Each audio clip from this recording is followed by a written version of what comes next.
Welcome back, legends, and if you're new here, welcome to the ultimate world of magical what-if fanfictions. Here, we explore alternate destinies, unstoppable power awakenings, and the darkest secrets the wizarding world never revealed. In today's video, what if secret agent Harry Potter fell in love with the Ice Queen of Slytherin? We uncover a question that could change Harry Potter's fate forever. And hey, if you love powerful Harry Potter alternate stories, make sure to hit that subscribe button right now. Because we upload daily magical what-if videos you definitely don't want to miss. Alright, let's unlock the magic, and witness how Harry's entire destiny is rewritten. The rain hammered against the windows of number 12 Grimmauld Place as Harry Potter sat alone in the dimly lit study, surrounded by classified documents that bore the seal of the Department of Mysteries. The war against Voldemort had ended 3 years ago, but the world had not become safer. If anything, the shadows had grown darker, and the threats more insidious. At 21, Harry had transformed from the boy who lived into something far more dangerous. After declining Kingsley Shacklebolt's offer to become an Auror, he had been approached by a clandestine organization that operated in the spaces between the magical and Muggle worlds. They called themselves the Veil, a network of spies, assassins, and intelligence operatives who handled threats too sensitive for the Ministry of Magic. Harry had accepted without hesitation. The constant vigilance, the solitude, the danger, it all felt familiar. It felt like home. Tonight's assignment briefing had arrived via enchanted parchment that had burned itself to ash after he'd read it. A dark wizarding syndicate was trafficking cursed artifacts through Eastern Europe, and their operations had ties to remnants of Death Eater cells still operating underground. The Veil wanted Harry to infiltrate their ranks, gather intelligence, and eliminate the leadership if necessary. He leaned back in his chair, his green eyes reflecting the firelight. The scar on his forehead, that lightning bolt mark that had once defined him, was now mostly hidden beneath his dark hair. He preferred it that way. In his line of work, being recognizable was a liability. A soft knock interrupted his thoughts. "Come in," Harry called, his hand instinctively moving toward his wand. The door opened to reveal Hermione Granger, now the Veil's chief strategist and intelligence analyst. She carried a thick folder under her arm and wore the expression she always had when she'd uncovered something important. "Harry, we have a problem," she said, closing the door behind her.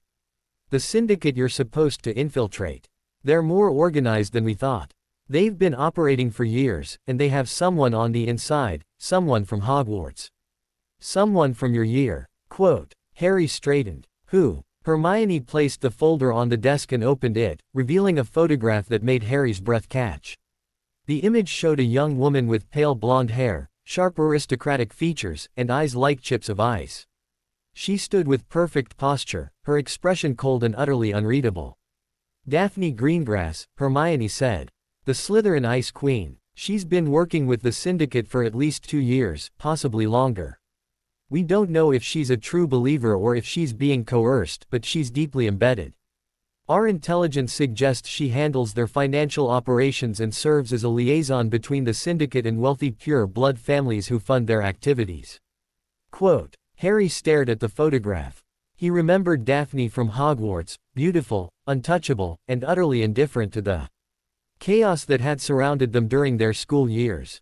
She had never joined Umbridge's inquisitorial squad, never taken the Dark Mark, but she'd also never lifted a finger to help anyone outside her small circle of Slytherin friends.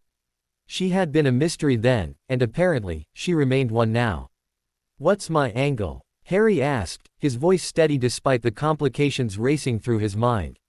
"You're going in as Marcus Flint's cousin, a half-blood with a grudge against the Ministry for supposedly covering up your father's death during the war. We've created a complete background for you, including financial records, a criminal history in Albania, and connections to several dark wizards who can vouch for you. Your mission is to get close to Daphne Greengrass. Earn her trust. Find out what she knows and who's giving the orders." Quote. "And if she's genuinely working for them?" Harry asked, though he already knew the answer. Hermione's expression hardened. "Then she's an enemy combatant, and you'll do what needs to be done." "But Harry," she paused, her brown eyes softening slightly, "be careful. Daphne Greengrass didn't get the nickname, Ice Queen, for nothing. She's brilliant, calculating, and absolutely ruthless when she needs to be. If she even suspects you're not who you claim to be. Quote, she won't, Harry said with quiet confidence. He'd faced Voldemort, after all. How dangerous could one Slytherin woman possibly be? 3 days later, Harry found himself in a private room at the Leaky Cauldron, waiting for his contact to arrive. He'd transformed his appearance using a combination of polyjuice potion modifications and permanent glamour charms. His hair was now darker and longer, his features sharper, his build slightly heavier. Even his magical signature had been altered through complex spell work that would fool all but the most sophisticated detection charms. He was no longer Harry Potter. He was Hadrian Selwyn, a name that carried weight in certain dark circles.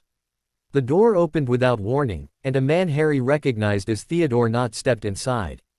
Nott had been a peripheral figure during their Hogwarts years, quiet, intelligent, and carefully neutral. Apparently, those qualities had served him well in the criminal underworld. Selwyn, Nott greeted him with a slight nod. I've heard interesting things about you. The job in Prague was impressive. Quote, Harry gave a slight smile, channeling the arrogance he'd observed in actual dark wizards. The target was careless. I simply exploited his weaknesses. Quote, indeed. Nott circled him slowly, his pale eyes assessing. The organization has need of someone with your particular skills. But first, you'll need to prove your loyalty. There's someone who will want to meet you, someone who will determine whether you're an asset or a liability. Quote, I welcome the scrutiny, Harry replied smoothly. I have nothing to hide. Quote, Nott's lips quirked slightly. We'll see. Follow me. Quote, they left the Leaky Cauldron through a back entrance that led into a narrow alley Harry had never noticed before. Nott drew his wand and tapped a specific sequence on the brick wall, and a doorway materialized, revealing a descending staircase lit by cold blue flames. The stairs led deep underground, far below Diagon Alley's bustling shops and cheerful crowds. The air grew colder, and Harry could feel layers of protective enchantments washing over him. Detection spells, intent reading charms, even a few he didn't recognize. His fake identity held, and they continued deeper. Finally, they emerged into a surprisingly elegant parlor that looked like it had been transplanted from a French chateau. Crystal chandeliers cast warm light over antique furniture, and the walls were lined with books that Harry suspected were filled with very dark magic indeed. And standing by the fireplace, holding a glass of what appeared to be expensive wine, was Daphne Greengrass. She looked even more striking in person than in her photograph. She wore a tailored black dress that managed to be both elegant and subtly threatening, and her pale blonde hair fell in perfect waves over her shoulders. But it was her eyes that captured Harry's attention. They were the color of winter sky, and they held absolutely no warmth as they fixed on him. So, she said, her voice cool and cultured, this is the infamous Hadrian Selwyn. She set down her wine glass and walked toward him with measured steps, her heels clicking on the marble floor. Theodore speaks highly of your work in Prague. Tell me, Mr. Selwyn, what drove you to kill a ministry official in such a creative manner? Harry met her gaze without flinching. He was corrupt. He took payment from my employer's enemies and betrayed his own people for gold. I simply ensured that his death would serve as a message to others who might consider similar treachery. Quote, a message, Daphne repeated, circling him the way Nott had earlier. How very dramatic. She stopped directly in front of him, close enough that he could smell her perfume, something subtle and expensive that reminded him of winter roses. Tell me, Mr. Selwyn, what do you know about the organization you're so eager to join? I know that it operates in the shadows, Harry replied, keeping his voice level. I know that it deals in artifacts, information, and influence. I know that it has connections throughout Europe and beyond. And I know that it requires absolute loyalty from those who serve it. Quote, very well researched, Daphne said, and there might have been the faintest hint of approval in her voice. But research can be faked. Identities can be constructed. How do I know you're not an Auror or, worse, one of those pathetic Veil operatives trying to infiltrate us? Harry felt a chill run down his spine, but he kept his expression neutral. You're welcome to use Veritaserum or Legilimency, he said. I have nothing to hide. Quote, Daphne's eyebrows rose slightly. Confident. I like that. She turned to Nott. Theodore, fetch the Veritaserum. Let's see if Mr. Selwyn is as honest as he claims. Quote, this was the moment Harry had prepared for. The modified occlumency shields Hermione's team had developed would allow him to answer questions truthfully while keeping his core identity hidden. The Veritaserum would detect no lies because, technically, he wouldn't be lying. The persona of Hadrian Selwyn was real enough, built on genuine experiences and emotions that Harry had channeled into this false identity. Not returned with a small vial containing 3 drops of clear liquid. Daphne took it from him and approached Harry with the kind of careful grace he'd seen in predators. "Open your mouth," she commanded. Harry obeyed, and she deposited 3 drops on his tongue. The effect was immediate, a strange floating sensation, a compulsion to speak truth. But his occlumency shields held, and he remained in control of which truths he would reveal. "What is your name?" Daphne asked. "Hadrian Selwyn." Quote, "Why do you want to join our organization?" "Because the ministry is corrupt and weak," Harry said, drawing on genuine frustrations he'd felt with bureaucratic incompetence. "Because I have skills that are wasted on legitimate work. Because I want power and the freedom to use it."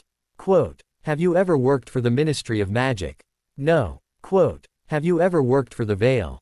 "No." Technically true, he worked for the organization called the Veil, but she had capitalized it differently in her question, and Veritaserum was literal. "Are you here to betray us?" "I'm here to prove my worth and earn my place," Harry said, which was absolutely true from a certain point of view. Daphne studied him for a long moment, her ice blue eyes searching his face for any hint of deception.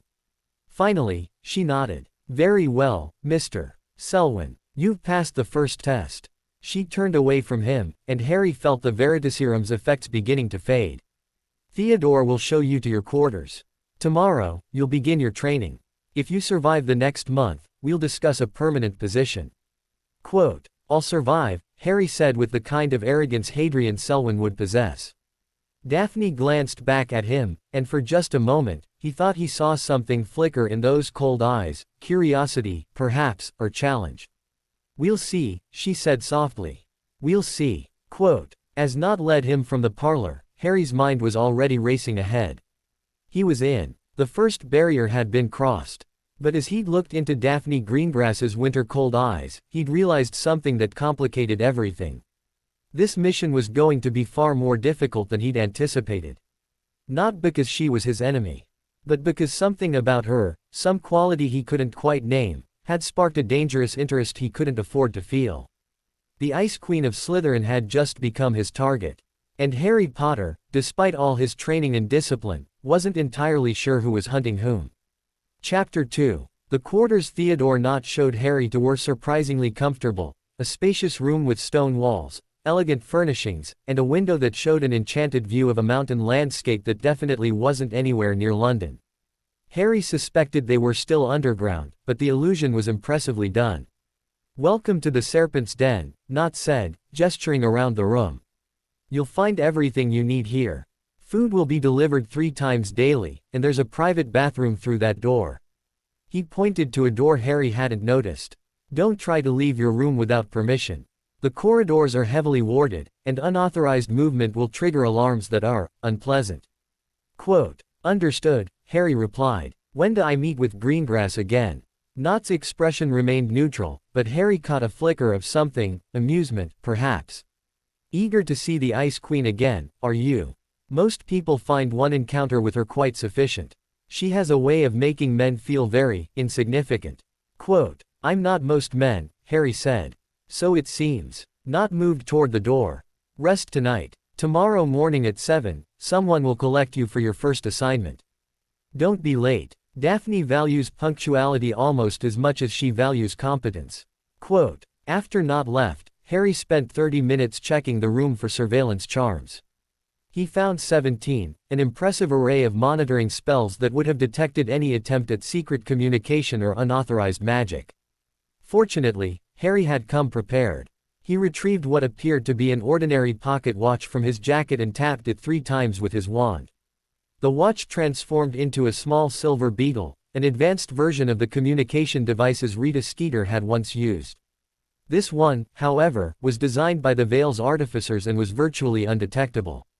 It crawled up to the ceiling and nestled into a crack in the stone, where it would record everything and transmit brief encrypted bursts to Hermione's team.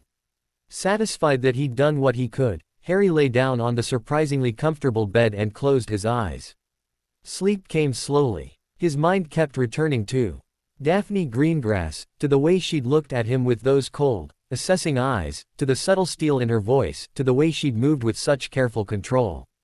She was dangerous. That much was obvious. But there was something else, something beneath the ice that he'd glimpsed for just a moment. A flicker of, what? Intelligence, certainly. Curiosity, possibly. But also something that looked almost like weariness. Harry filed the observation away.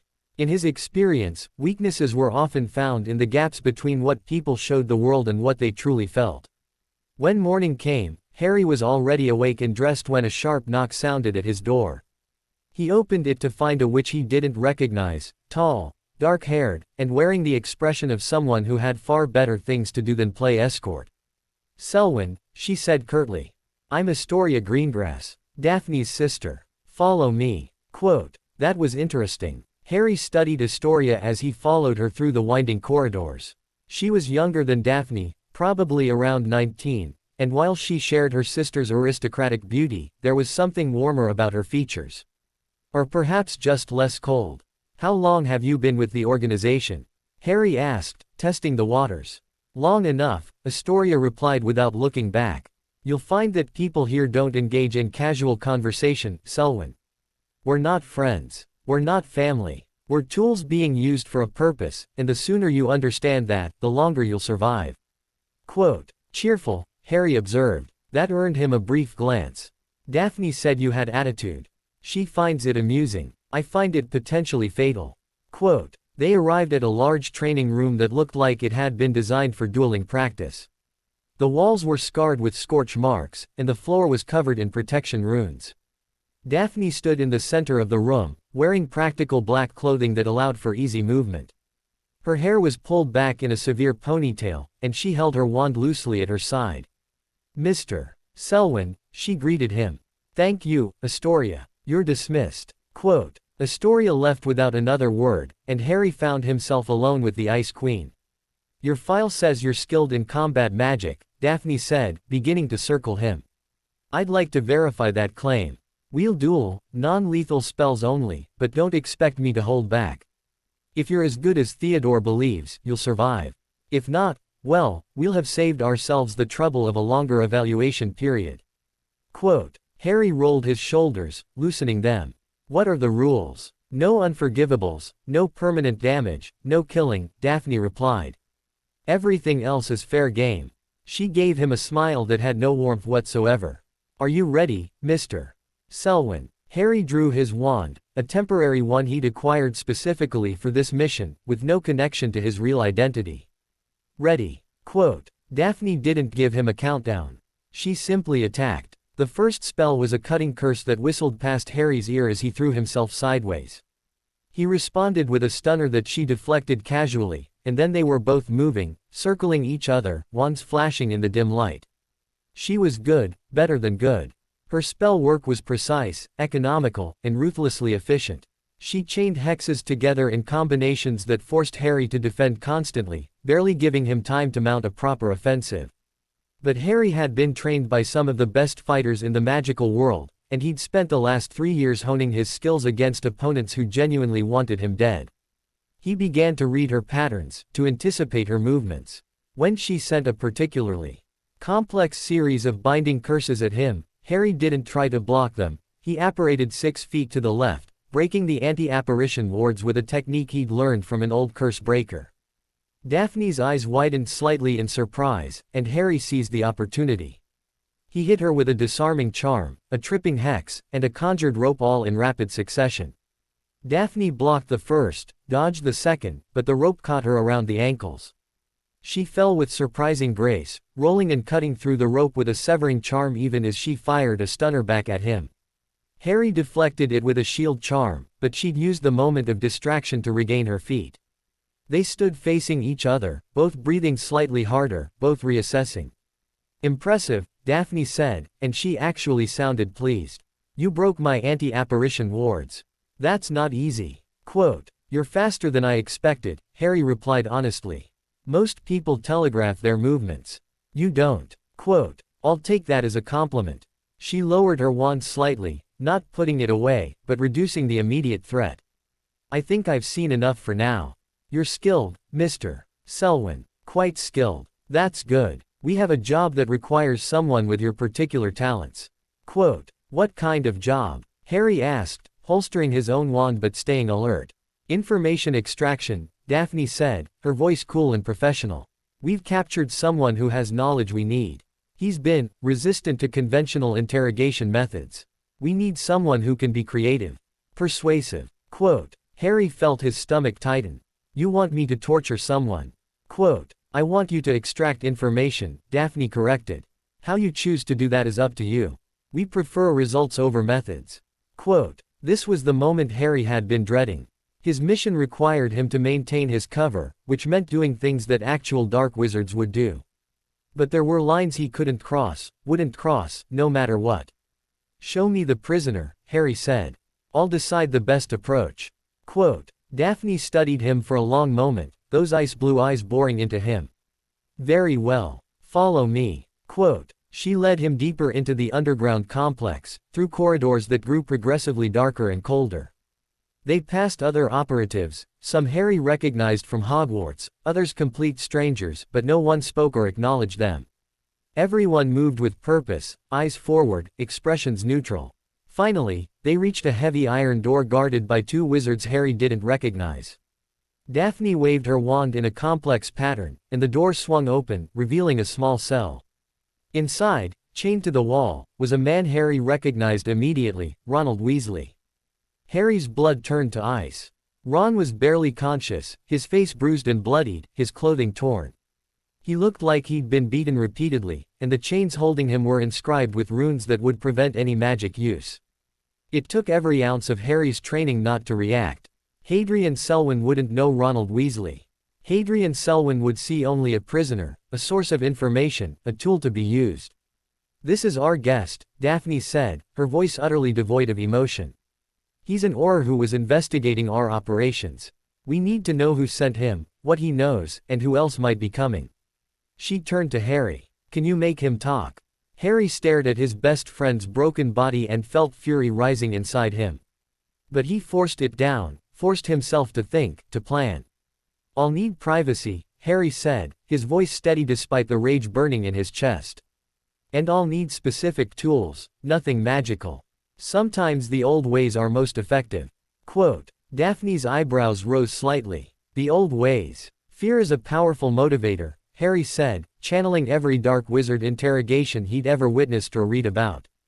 But it needs to be applied with precision. Give me 2 hours alone with him. If I can't make him talk by then, you can try your methods. Quote, Daphne considered this, then nodded slowly. Very well. 2 hours. The guards will be outside. Don't kill him, we may need him for prisoner exchanges later. Quote, she left, and the iron door clanged shut behind her. Harry waited exactly 30 seconds, then crossed quickly to Ron's side. Ron, he whispered urgently. Ron, it's me, Harry. Quote, Ron's eyes fluttered open, and for a moment, there was no recognition. Then something cleared, and hope flickered across his battered face. Harry, but you're, how? Disguised, Harry said quickly, working at the chains with his wand. I'm undercover. Are you part of a veil operation? Yeah, Ron whispered, wincing as Harry's spell work jarred his injuries. We've been tracking the syndicate for months. I got sloppy, got caught. Harry, they're planning something big. Something to do with the ministry. I heard them talking about an attack, about taking out the minister. Later, Harry said, right now, I need you to trust me. For the next 2 hours, you're going to scream. You're going to sound like you're being tortured. Can you do that? Ron managed a weak smile despite his pain. After 3 years of hearing Hermione yell at me, I can scream convincingly. But Harry, you can't stay here. They'll figure out who you are eventually. These people are dangerous. Quote, so am I, Harry said grimly. Now start screaming. Quote, for the next 2 hours, Harry carefully staged an interrogation scene. He used minor cutting charms to create shallow wounds that looked worse than they were. He conjured fake blood, and Ron, true to his word, screamed with such convincing agony that even Harry felt sick listening to it. When Daphne returned, Harry was wiping fake blood off his hands with a cloth, and Ron was slumped in his chains, apparently unconscious. "Well?" Daphne asked. "He talked," Harry said, his voice hard. "He's part of a two-man reconnaissance team. His partner is named Dean Thomas. He's still out there somewhere, probably reporting back to Auror headquarters. The Auror department suspects you have operations in London, but they don't know where. They're planning a raid on several suspected locations within the week." Quote. Most of what Harry said was actually true. Dean was indeed Ron's partner on this mission, and the Aurors were planning raids. Harry was simply feeding Daphne information she would discover anyway, while buying time to figure out how to extract Ron and complete his own mission. Daphne looked impressed. "Efficient work, Mr. Selwyn. You have a gift for this." Quote. "I do what's necessary," Harry replied. "Yes," Daphne said, studying him with those cold eyes. "I believe you do." She stepped closer, and Harry found himself looking down into her face, seeing past the icy exterior to something more complex underneath. "Welcome to the organization, Hadrian Selwyn. I think you're going to fit in very well indeed." Quote. As she walked away, Harry looked back at Ron's unconscious form and made a silent promise: he would get his friend out of here. He would expose this organization. And somehow, impossibly, he would find a way to understand what had turned Daphne Greengrass into the Ice Queen. Because despite everything, despite the danger, despite the mission, despite every logical reason not to, Harry found himself fascinated by the woman behind the cold facade. And that fascination, he knew, was going to complicate everything. The following morning, Harry was awakened by the sound of his door unlocking. He sat up immediately, his hand reaching for his wand before he was fully conscious, a habit that had saved his life more than once. Astoria Greengrass stood in the doorway, holding a tray with breakfast. "You're jumpy," she observed, setting the tray on the small table by the window. "That's good. The ones who sleep soundly here don't last long." Quote. Harry ran a hand through his glamored dark hair. "Is that experience talking, or observation?" "Both," Astoria replied, leaning against the doorframe. "I've been here 3 years. I've seen dozens of recruits come through. Most of them are dead now, or worse. The ones who survive are the ones who never truly relax, who never forget that everyone around them is a potential threat." Quote. "Including you?" Harry asked, studying her carefully. Astoria smiled, but it didn't reach her eyes. "Especially me. My sister trusts me, which makes me the perfect weapon to use against anyone who might threaten her or the organization. If Daphne told me to kill you right now, I would. Without hesitation. Without regret." Quote. "But she hasn't," Harry said. "Not yet," Astoria agreed. "Eat your breakfast, Selwyn. You have a meeting in an hour with the Inner Circle. They want to assess you personally before approving your permanent placement." Quote. She left before Harry could ask any more questions.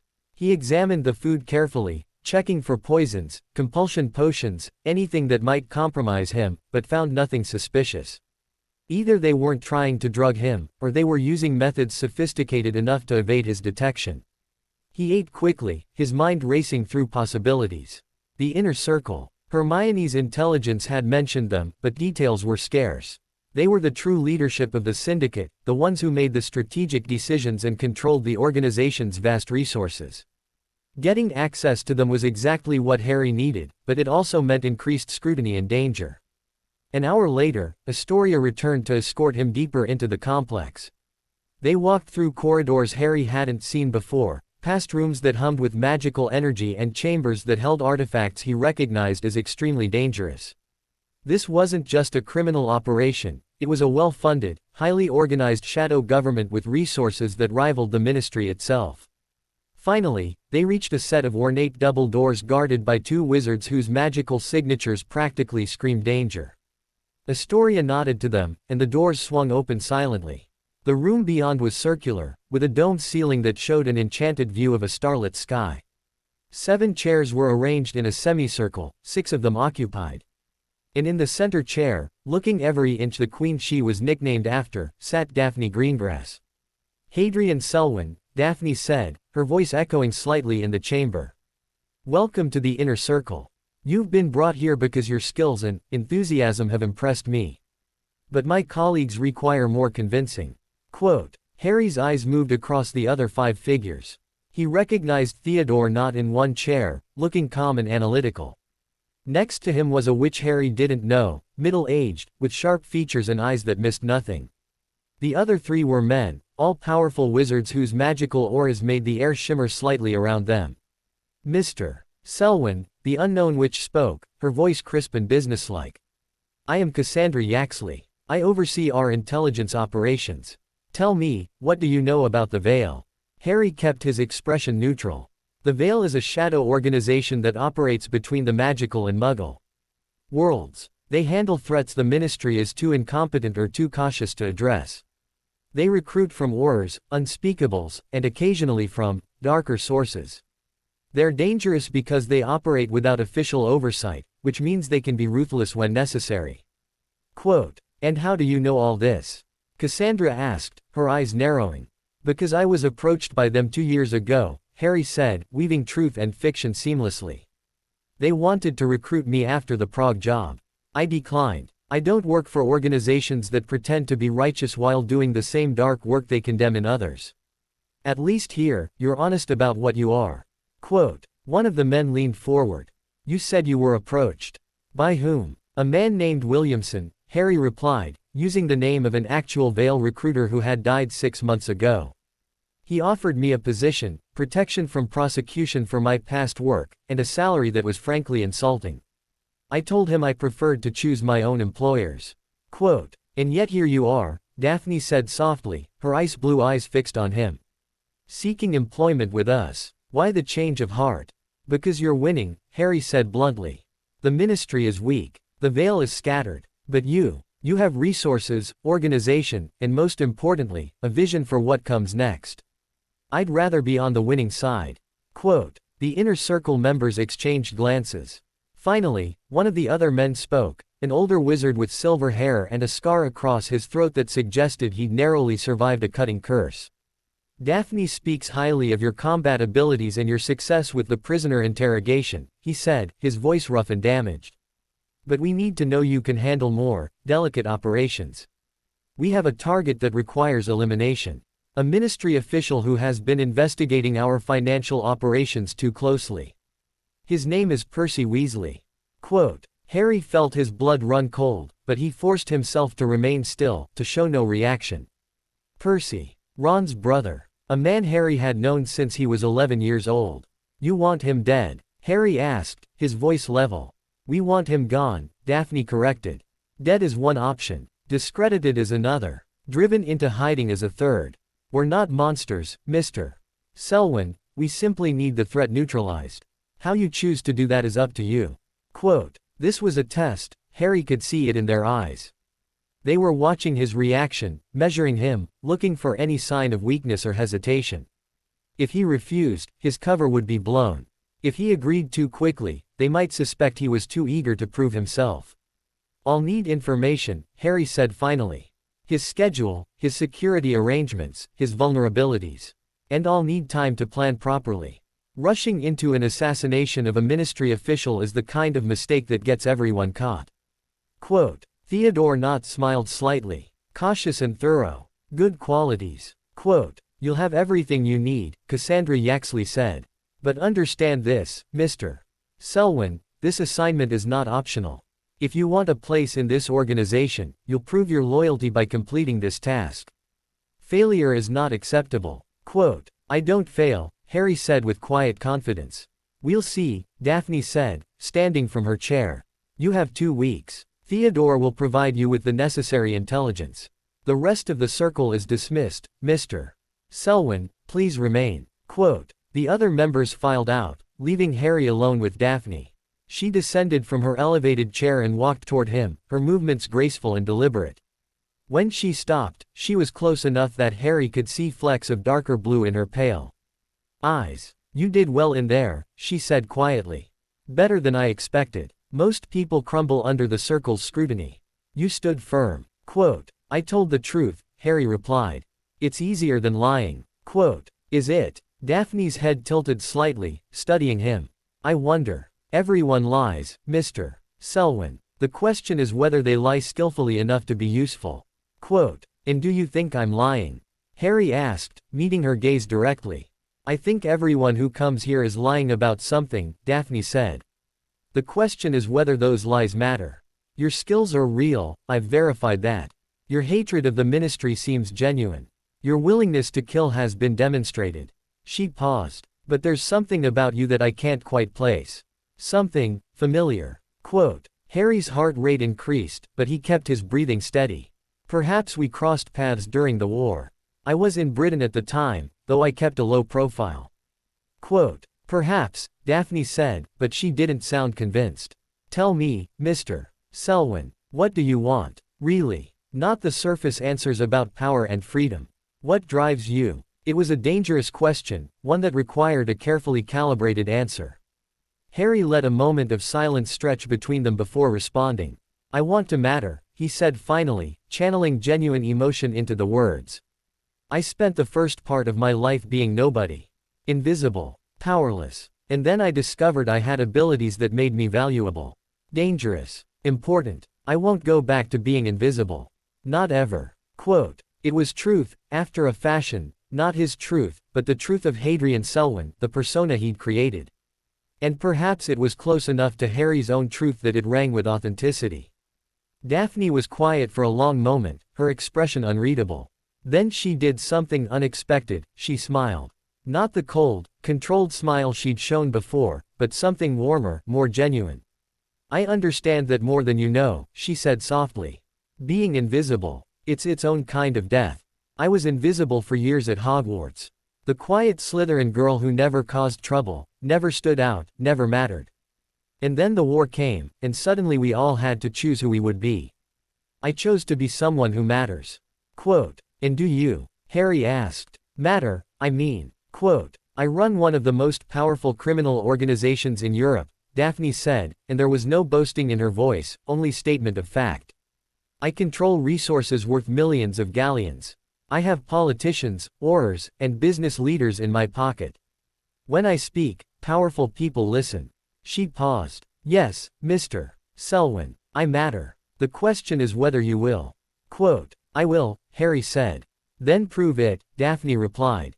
Complete the Weasley assignment. Show me that you're not just another talented wizard who talks big but fails when it matters.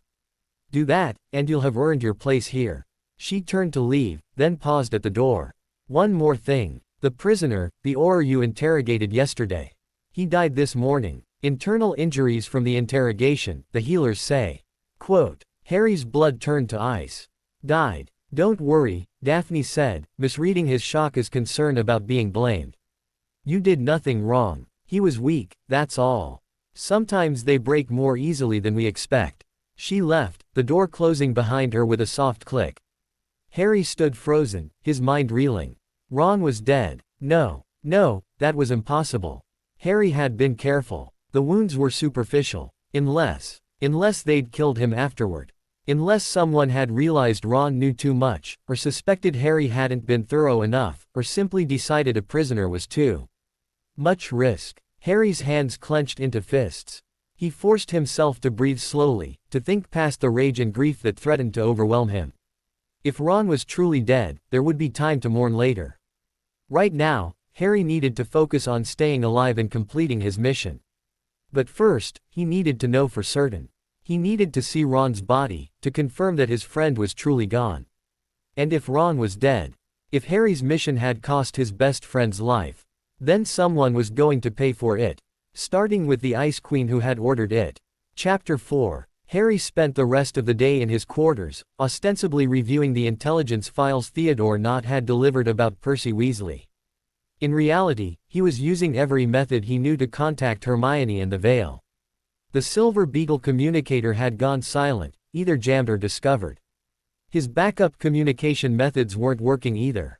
He was cut off. And Ron was dead. Or was he? Something about Daphne's announcement nagged at Harry. The timing was too convenient, too clean. She'd told him about Ron's death casually, almost as an afterthought. But nothing the Ice Queen did was careless or unplanned. There were three possibilities. First, Ron was genuinely dead, killed by the Syndicate after Harry's interrogation. Second, Ron was alive but they were testing Harry's reaction to the news of his death. Third, and most interesting, Ron had been extracted by Vale operatives and the syndicate was covering up their embarrassment. Harry needed information, and there was only one person in this complex who might give it to him, Astoria Greengrass. He waited until late evening, then knocked on his door. The guard outside, a surly wizard named Jugson, glared at him. "What?" Jugson growled. "I need to speak with Astoria Greengrass," Harry said. "It's important." Quote, "Miss Astoria doesn't take social calls from recruits," Jugson said. "Tell her it's about her sister," Harry replied. "Tell her Hadrian Selwyn has questions that only she can answer." Quote, Jugson looked annoyed but pulled out a communication mirror and spoke quietly into it. A moment later, he stepped aside. 15 minutes. Training Room 3. Don't be late. Quote, Harry found Training Room 3 with minimal difficulty. The complex was large, but he'd been mapping it mentally since his arrival. Astoria was waiting for him, practicing wand movements with fluid grace. She didn't stop when he entered. "You wanted to talk about Daphne," Astoria said, launching a practice stunner at a target dummy. "Why?" "Because I don't understand her," Harry said honestly. "She's brilliant, powerful, and terrifying. But there's something else there. Something that doesn't fit with the Ice Queen reputation." Quote, Astoria's wand stilled. She turned to face him, her expression guarded. "You've known her for 3 days and you think you can read her." "I think she's playing a role," Harry said. "A very good one, but it's still a role. Nobody is naturally that cold, that controlled. Which means she's either hiding something or protecting something." Quote, "And why do you care?" Astoria asked. "Because I don't like working for people I don't understand," Harry replied. "It's how you get killed. If I'm going to survive here, I need to know who Daphne Greengrass really is." Quote, Astoria studied him for a long moment. Finally, she lowered her wand. "My sister became the Ice Queen the day our mother died," she said quietly. "It was during the war. Death Eaters came to our manor demanding we swear loyalty to Voldemort. Our father was ready to comply. But our mother refused. She said the Greengrass family would not kneel to a half-blood tyrant." Quote, Harry's breath caught. "What happened?" "They killed her," Astoria said, her voice flat with old pain. "Right in front of us. Right in front of Daphne. And our father did nothing. He just stood there, frozen, while the woman he claimed to love died screaming." Quote, "I'm sorry," Harry said, and he meant it. "Daphne was 17, Astoria continued. She'd just finished her 7th year at Hogwarts. She should have been planning her future, thinking about careers and relationships and all the normal things young witches think about. Instead, she became the head of our family. She took control of our finances, our alliances, our survival. And she did it by becoming someone nobody could hurt." Quote, "The Ice Queen," Harry said. "The Ice Queen," Astoria confirmed. "She built walls around herself so thick that nothing could touch her. Not grief, not fear, not even hope. She became exactly what she needed to be to protect what remained of our family." Quote, "And this organization?" Harry asked. "How did she end up running a criminal syndicate?" Astoria's expression hardened. "That's where your 15 minutes ends, Selwyn. I've told you what you need to know about my sister. The rest is none of your business." Quote, "Fair enough," Harry said. "One more question, the Auror who died. Ron Weasley. Was he really killed by injuries from my interrogation?" Astoria's eyes narrowed. "Why does it matter?" "Because I'm good at my job," Harry said. "And I'm very careful. If I accidentally killed a prisoner I was supposed to be extracting information from, I need to know so I don't make the same mistake again." Quote, It was a reasonable explanation, and Astoria seemed to accept it. The healers' report said internal bleeding, probably from broken ribs that punctured his lungs. "It happened several hours after your interrogation. Could have been your work. Could have been that he was beaten before you got to him. Does it matter? He was dead the moment we captured him." Quote, "Unless he wasn't," Harry thought. "Unless the veil extracted him and you're covering it up." "No," Harry said aloud. "I suppose it doesn't matter." Quote, Astoria nodded curtly. "Good. Now get out. I have training to finish, and you have an assignment to plan. Don't waste my time again unless it's important." Quote, Harry left, his mind churning with new information. Daphne's origin story explained much about the Ice Queen persona, but it also created complications. She wasn't just a criminal, She was someone who had been forced into this role by tragedy and necessity. That made her more sympathetic, which made Harry's mission more difficult. Back in his quarters, Harry pulled out the intelligence files on Percy Weasley. His old friend's brother had risen quickly through the ministry ranks after the war, eventually becoming the Department of Magical Law Enforcement's chief financial investigator. According to the files, Percy had been tracking suspicious Gringotts transactions tied to the syndicate's shell companies. He was close, too close, to exposing their financial networks. The file included Percy's schedule, security details, family information, and known vulnerabilities. It was comprehensive, professional, and utterly damning. Harry was being asked to kill or neutralize a good man who was just doing his job. He couldn't do it, but he also couldn't refuse without blowing his cover. Which meant he needed a third option, something that would appear to complete the mission while actually protecting Percy and advancing Harry's infiltration of the syndicate. It took Harry 3 hours of careful planning, but eventually he had an idea. It was risky, required perfect timing, and depended on resources he wasn't sure he could access. But it might work. The next morning, Harry requested a meeting with Theodore Nott. "I need equipment," Harry told him. "Specific potions, a modified portkey, and access to a Fidelis charm caster." Quote. Nott raised an eyebrow. "That's an unusual shopping list. What's your plan?" "Percy Weasley is too well protected for a direct attack," Harry said.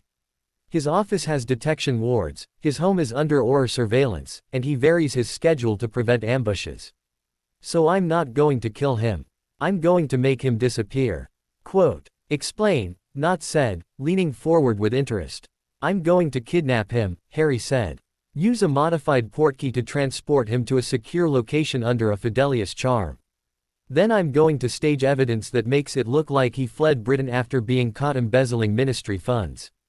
The ministry will think he's a corrupt official who ran when he was about to be exposed.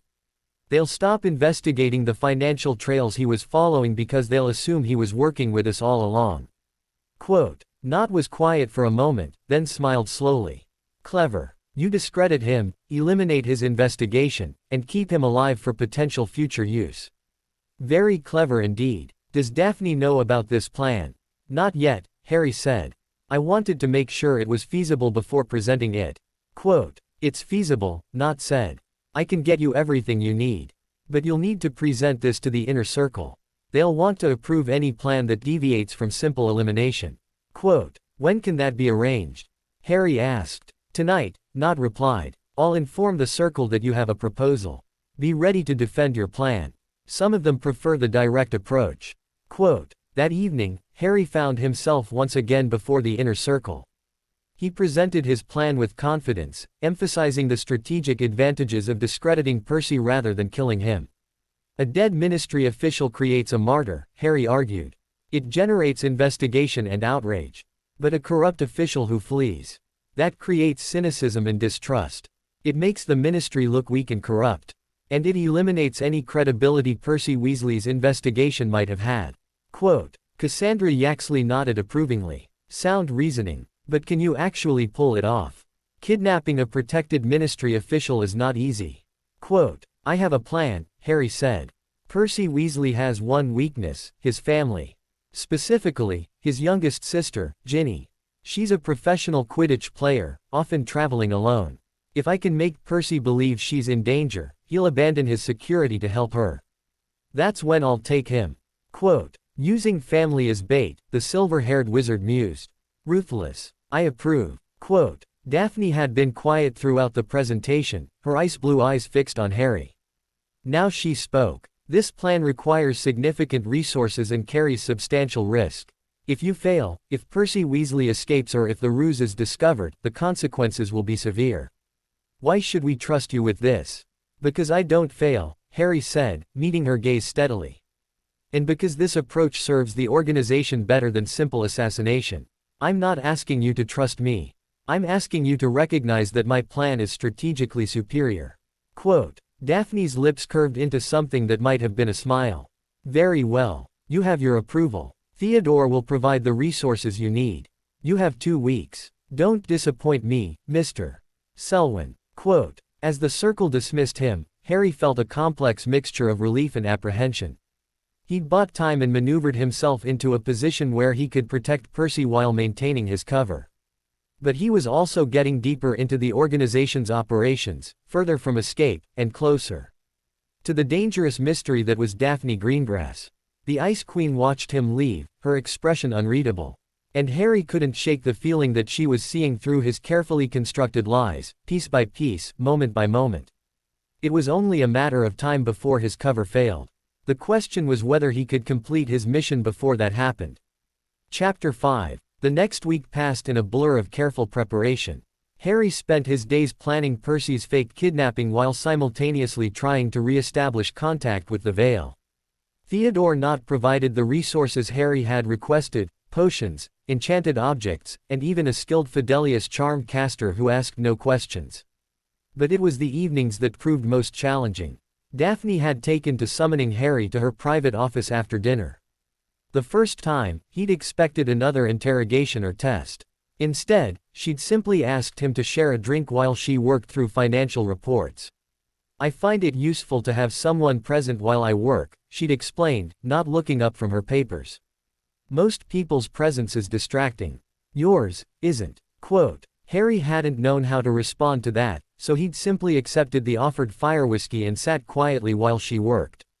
It had been oddly comfortable, two people sharing space without the need for constant conversation. The second evening, she'd asked him about his childhood. Harry had carefully spun elements of Hadrian Selwyn's fabricated history, an orphan raised by distant relatives who saw him as a burden, discovering magic late and being viewed with suspicion at Hogwarts for his half-blood status. "I understand what it's like to be unwanted," Daphne had said quietly. "To know that the people who should love you see you only as an inconvenience." Quote. By the fourth evening, Harry found himself actually looking forward to these quiet sessions. Daphne was different when they were alone, less cold, more thoughtful. She asked intelligent questions, shared observations about the organization's operations, and occasionally revealed glimpses of the person beneath the Ice Queen facade. It was dangerous, not because Harry was falling for her, though he was honest enough with himself to admit she was captivating, but because these moments of genuine connection made his mission infinitely more complicated. "Tell me about Prague," Daphne said one evening, setting aside her papers and fixing him with those intense blue eyes. Theodore's report was factual but lacking in detail. What really happened? Harry had prepared for this question. The Prague job was part of Hadrian Selwyn's legend, a real assassination that the Veil had arranged to bolster Harry's cover. The target had been a genuine dark wizard who was already scheduled for elimination. Harry had simply ensured it happened in a way that built his reputation. The target was named Antonin Dvorak, Harry said. He was a former Death Eater who'd fled to Prague after the war and set up operations trafficking cursed objects.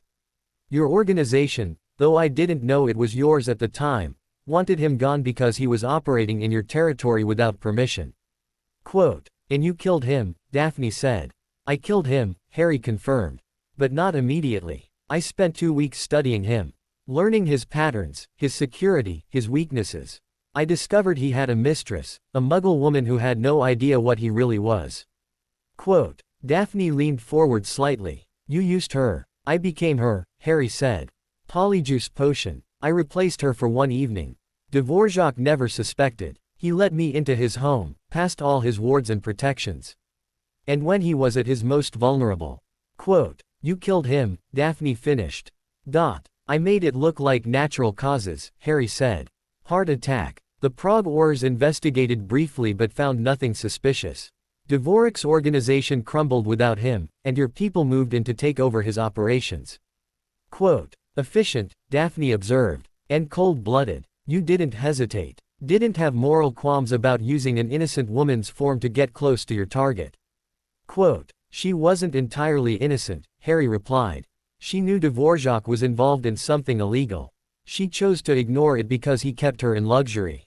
I don't have much sympathy for people who profit from evil while pretending ignorance. Quote. Daphne was quiet for a moment. Then she stood and walked to the window of her office, which showed an enchanted view of a moonlit ocean. Do you ever wonder if we're the villains in someone else's story? She asked softly. Harry hadn't expected that question. What do you mean? The Ministry calls us criminals. The Veil calls us threats. To them, we're the bad guys. The ones who need to be stopped. She turned to face him. But from where I stand, we're just people trying to survive in a world that was never designed for us. The ministry is corrupt. The laws favor the rich and well-connected. The so-called heroes are just as willing to kill as we are, they simply have government sanction. Quote, "You're asking if I think we're justified," Harry said carefully. "I'm asking if you ever doubt," Daphne replied. "If you ever lie awake wondering if the choices you've made have turned you into something monstrous." Quote, it was such an unexpectedly vulnerable question that Harry found himself responding with more honesty than he'd intended. "Every time I kill someone," he said quietly. "Every time I make a choice that can't be undone. I wonder who I'm becoming. Whether the person I was before would even recognize me now." Quote, Daphne studied him with an intensity that made Harry feel exposed. "Most people lie when I ask that question," she said. "They tell me they sleep soundly, that they have no regrets. It's refreshing to hear someone admit to doubt." Quote, "And you?" Harry asked. "Do you doubt?" "Every single day," Daphne admitted. "But doubt doesn't change anything. The choices are made. The consequences are accepted. All we can do is move forward." Quote, she returned to her desk and picked up her papers, signaling that the moment of vulnerability was over. But something had shifted between them, a crack in the ice that surrounded the Queen. Harry left her office that night deeply unsettled. Every conversation with Daphne made his mission more complicated. She wasn't a simple villain. She was a complex, intelligent woman who had been shaped by tragedy and necessity into something dangerous. And Harry found himself wanting to understand her. Not as part of his mission, but for himself. The realization was terrifying. 3 days before Percy's scheduled kidnapping, Harry finally managed to re-establish contact with Hermione.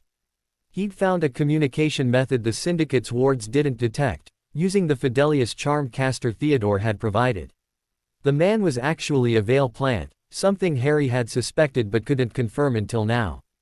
"Harry, thank God," Hermione's voice came through the enchanted coin the charm caster had slipped him. "We've been trying to reach you for days. Are you all right?" "I'm fine," Harry whispered, speaking in the dead of night when the surveillance charms were least active. "But I need to know, Ron. Is he really dead?" "He's alive," Hermione said, relief evident in her voice. "We extracted him the night after your interrogation. Made it look like he died and we removed the body. He's recovering at a secure facility." "Harry, he told us what you did. How you protected him. That was incredibly brave." Quote, Harry felt a weight lift from his chest. "I'm glad he's safe. But Hermione, the situation here is more complicated than we thought. This organization, it's not just criminals. They're building something that could genuinely challenge the ministry." Quote, "What have you learned?" Hermione asked. Harry quickly briefed her on the inner circle, the organization's resources, and the upcoming Percy operation. "I'm going to fake his kidnapping and discrediting," Harry explained. "It'll protect him while maintaining my cover. But I need Veil support to make it work." Quote, "You'll have it," Hermione promised. "Harry, there's something else you should know. We've been investigating Daphne Greengrass. She's not what she appears to be." Quote, "What do you mean?" "She's been feeding information to the Department of Magical Law Enforcement for the past year," Hermione said. "Anonymous tips about dark wizards, locations of illegal artifact sales, that sort of thing. We think she might be working both sides." Quote, Harry's mind raced. "She's protecting herself, giving the ministry enough to look useful while keeping her core operations secret." Quote, "Maybe," Hermione said. "Or maybe she's planning something bigger. Harry, be careful. Daphne Greengrass is dangerous precisely because we don't understand her endgame." Quote, "I know," Harry said. "I'll be careful." Quote, but even as he said it, Harry knew it was already too late to be careful. He was already invested in understanding Daphne. Already seeing her as more than just a target. And that was the most dangerous position an undercover operative could be in. Percy Weasley's kidnapping went exactly according to plan. Harry had orchestrated it with precision, a fake threat against Ginny that drew Percy away from his security detail, a modified portkey that activated the moment Percy touched the false distress letter, and a secure location under Fidelius' charm where Percy would remain hidden until Harry could safely extract him. The Veil had done their part perfectly. Percy was safe, comfortable, and had been briefed on the situation. He'd agreed to cooperate with the ruse, understanding that his apparent disappearance and disgrace would protect both him and his ongoing investigation. Within 24 hours of Percy's disappearance, planted evidence began surfacing: forged financial records showing embezzlement, falsified documents suggesting Percy had been taking bribes from dark wizards, and a carefully constructed trail that made it look like he'd fled to the continent with stolen ministry funds. The ministry was in an uproar. The Department of Magical Law Enforcement launched investigations. The Daily Prophet ran scathing articles about corruption in the ministry's highest ranks. And Percy Weasley's investigation into the syndicate's finances was quietly closed and buried. Harry returned to the Serpent's Den to report his success. The inner circle was impressed. "Masterfully executed," Cassandra Yaxley said, reviewing the Prophet articles with obvious satisfaction. "The ministry looks foolish and corrupt, and Percy Weasley's reputation is destroyed beyond repair. You've exceeded our expectations, Mr. Selwyn." Quote, "Welcome to the organization," the silver-haired wizard said. "You've proven your value. Theodore will discuss your permanent assignment." Quote, but it was Daphne's reaction that Harry found most interesting. She said nothing during the meeting, simply watching him with those penetrating ice-blue eyes. When the circle dismissed him, she asked him to remain. Once they were alone, she stood and walked toward him slowly. "That was almost too perfect," she said quietly. "Everything went exactly as you planned. No complications. No unexpected variables. Almost as if someone was helping you." Quote, Harry's heart rate increased, but he kept his expression neutral. "Good planning accounts for variables," he said. "I spent 2 weeks studying every aspect of the operation. When you prepare properly, things tend to go smoothly." Quote, "Perhaps," Daphne said, stopping directly in front of him. "Or perhaps you have resources we're not aware of. Allies who helped ensure your success." Quote, "Are you accusing me of something?" Harry asked carefully. "I'm observing," Daphne replied. "You're very good, Hadrian. Too good, sometimes. You know exactly what to say, exactly how to act. You pass every test we give you. You complete impossible assignments with remarkable ease." She reached up and touched his face gently, her fingers cool against his skin. "Who are you really?" Harry held perfectly still, knowing this was a critical moment. "I'm exactly who I've shown you," he said. "A man who's skilled at what he does and committed to this organization."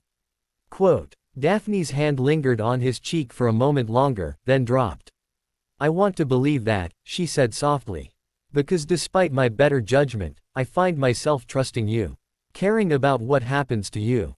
She turned away, her blonde hair swinging. "That's dangerous for both of us." Quote, "Why?" Harry asked, taking a step closer. "Because I don't trust easily," Daphne said. "And when I do, when I let someone past my defenses, they tend to disappoint me. Or betray me. Or die." She looked back at him over her shoulder. "I've learned that the Ice Queen persona isn't just protection from others. It's protection from myself. From making foolish emotional decisions." Quote, "And yet you're telling me this," Harry observed. "Yes," Daphne admitted. "Which proves my point about foolish decisions." She walked to her desk and retrieved a file. "Your permanent assignment. You'll be working directly with me, handling our most sensitive operations. It means you'll have access to information most members of the organization never see. It also means you'll be under constant scrutiny. If you betray us, if you're not who you claim to be, I'll know. And the consequences will be severe." Quote, Harry took the file, his mind racing. Direct access to Daphne and the organization's most sensitive information was exactly what he needed to complete his mission. But it also meant the danger had just increased exponentially. "I understand," he said. "Do you?" Daphne stepped close to him again, and this time there was something different in her eyes, not just suspicion, but something warmer, more vulnerable. "Because I'm not sure I do. I'm not sure why I'm giving you this level of trust when every instinct tells me to be cautious." Quote, "Maybe your instincts know something your conscious mind doesn't," Harry suggested. "Or maybe I'm making a mistake that will get us both killed," Daphne said. Then, before Harry could respond, she kissed him. It was brief, gentle, and completely unexpected. When she pulled away, her expression was unreadable. "That was a test," she said. "To see how you'd react." Quote, "And?" Harry asked, his voice slightly rougher than normal. "And you didn't pull away." You didn't try to take control. You simply accepted. Daphne stepped back, creating distance between them. Most men would have tried to escalate. To see it as an opportunity. You didn't. Quote, most men are fools, Harry said. Daphne smiled, a genuine smile that transformed her face completely. Yes, she agreed. They are. She moved back to her desk, and Harry could see her rebuilding her walls, piece by piece.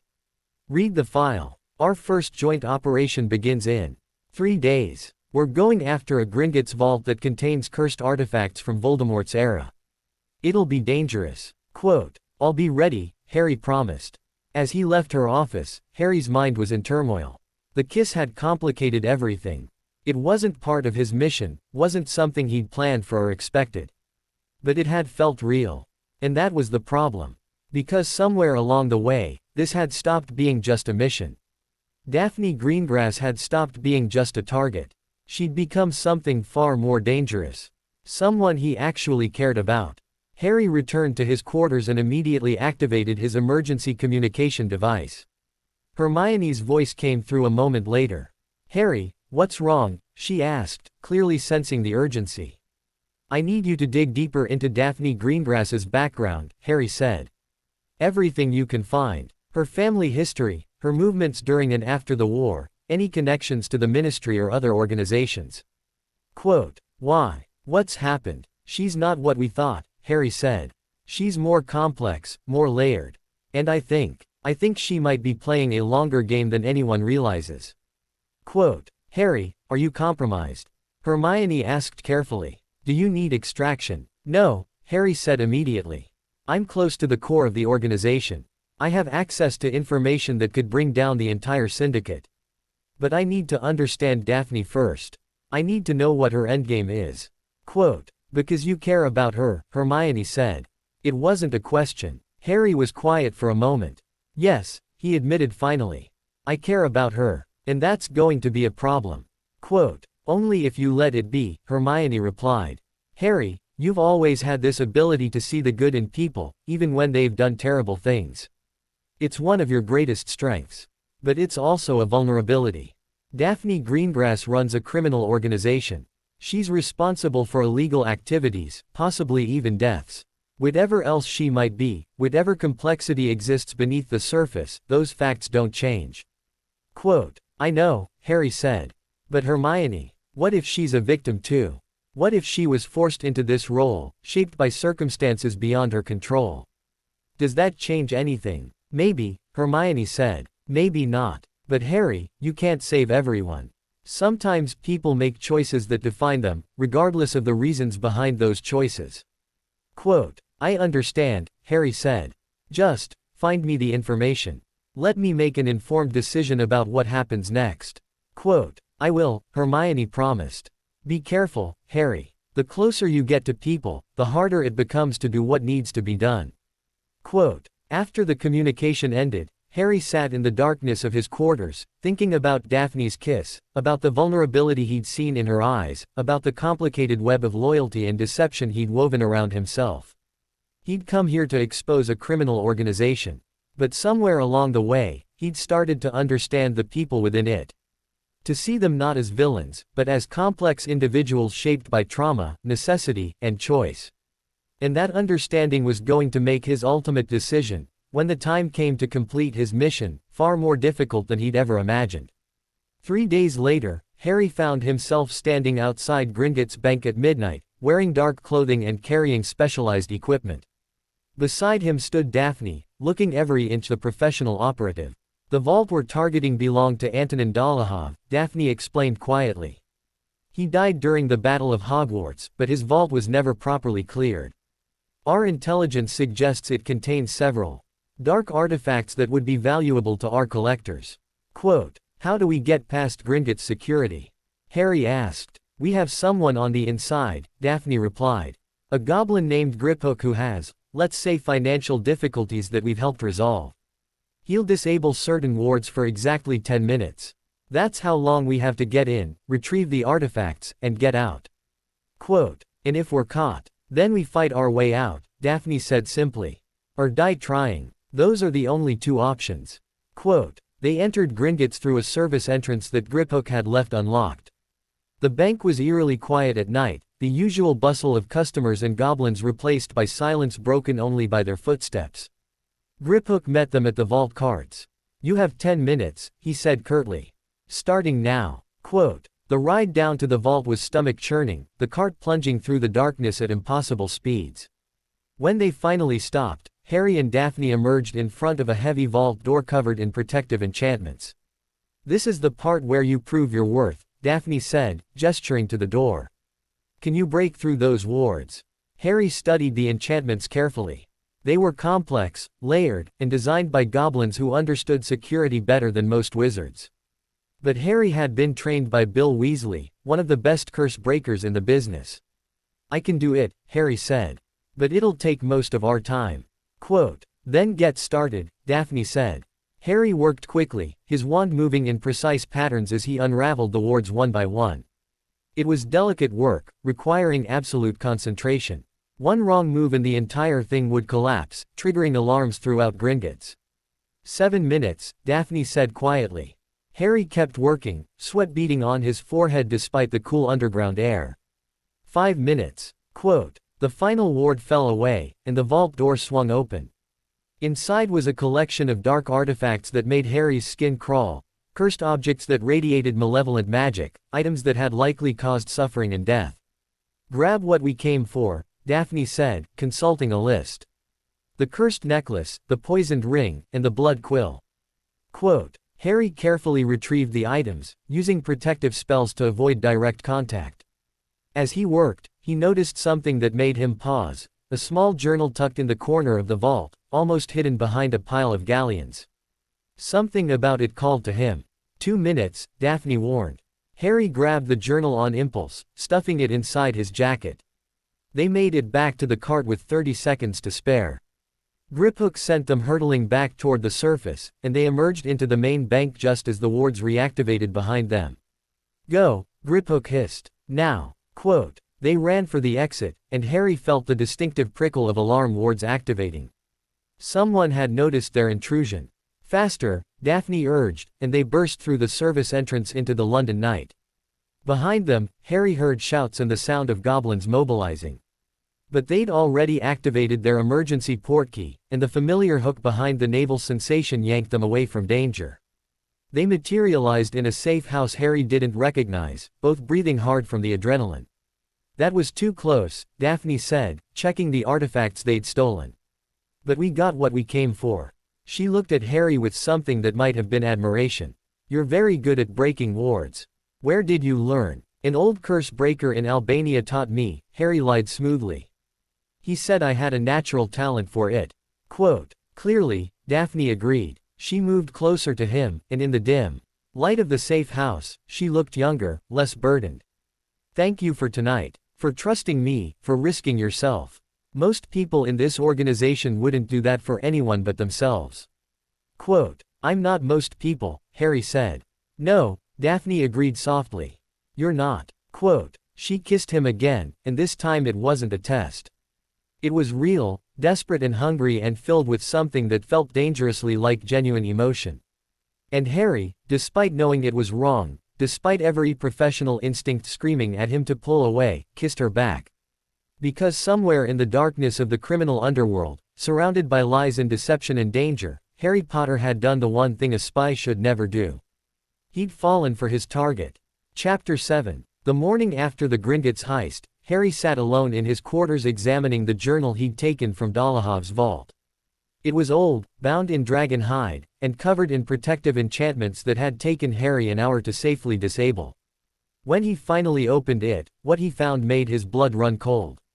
The journal contained detailed records of Death Eater operations during Voldemort's reign, names, dates, locations, and descriptions of attacks that had never been publicly documented. But more importantly, it contained information about Death Eaters who had escaped justice after the war. Including several who were now working with Daphne's organization. Harry was still processing this information when someone knocked on his door. He quickly concealed the journal under a heavy locking charm and opened the door to find Astoria Greengrass standing there, looking uncharacteristically uncertain. "Selwyn," she said quietly.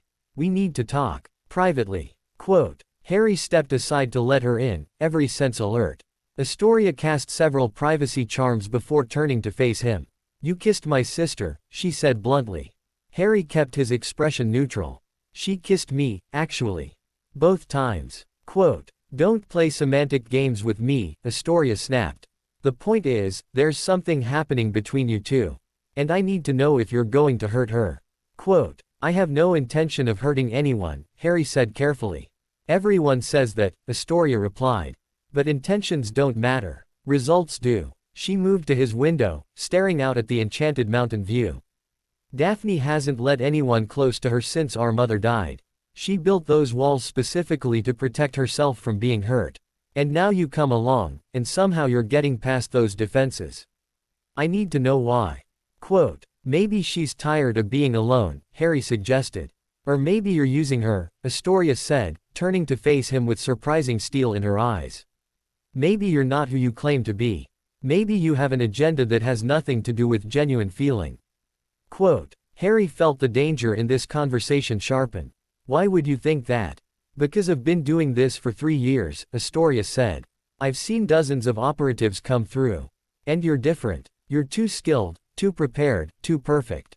It's like you were built specifically to infiltrate organizations like ours. Quote. That's because I was trained by the best, Harry said. I told you my background. Everything I've said is true. Quote. Is it? Astoria moved closer, her eyes searching his face. Then tell me this, Hadrian Selwyn, what do you really want? And don't give me the prepared answer about power and freedom. What do you actually want from being here? It was a dangerous question, one that required careful navigation. Harry let a moment of silence stretch between them before answering.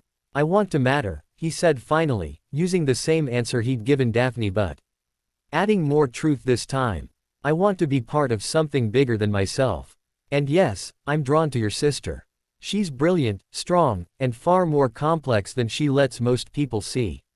If that makes me vulnerable, then so be it. Quote. Astoria studied him for a long moment. I want to believe you, she said quietly. Because Daphne deserves someone who sees her as more than the Ice Queen. But if you betray her, if you hurt her, I will kill you. Slowly and painfully. Family comes first. Always. Quote. I understand, Harry said. Do you? Astoria asked. Because I'm not sure Daphne does. She's so used to protecting everyone else that she's forgotten how to protect herself. She cancelled her privacy charms and moved toward the door. Be careful with her, Selwyn. Please. Quote. After Astoria left, Harry sat down heavily, his mind racing. The situation was becoming increasingly complicated. He needed to contact Hermione, needed to figure out his next move. But first, he needed to understand what Daphne was really planning. The answer came sooner than expected. That evening, Daphne summoned him to a meeting with the full inner circle. When Harry arrived, he found the chamber filled with an unusual tension. We have a problem, Cassandra Yaxley announced without preamble. The Ministry has created a new task force specifically to target our operations. They're calling it the Special Threats Division, and it's being led by someone who concerns us greatly. Quote. Who? Harry asked. Daphne answered, her voice cold. Hermione Granger. Quote. Harry felt his stomach drop, but he kept his expression carefully neutral. The war hero. Why is she a threat? Because she's brilliant, Theodore Knott said. She was one of the brightest students Hogwarts ever produced. And according to our intelligence, she's been building a comprehensive database of dark wizards, criminal organizations, and illegal operations. She knows things about us that shouldn't be possible.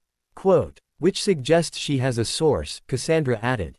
Someone feeding her information from inside our organization. Quote. The room fell silent. Harry felt every eye turned toward him. You're looking at me, he observed calmly. You're the newest member, the silver-haired wizard said. And your arrival coincides with an uptick in Ministry intelligence about our operations. It's natural to have questions. Quote. Then ask them, Harry said, meeting each gaze steadily. I have nothing to hide. Quote. We've already used Veritaserum on you, Daphne said quietly.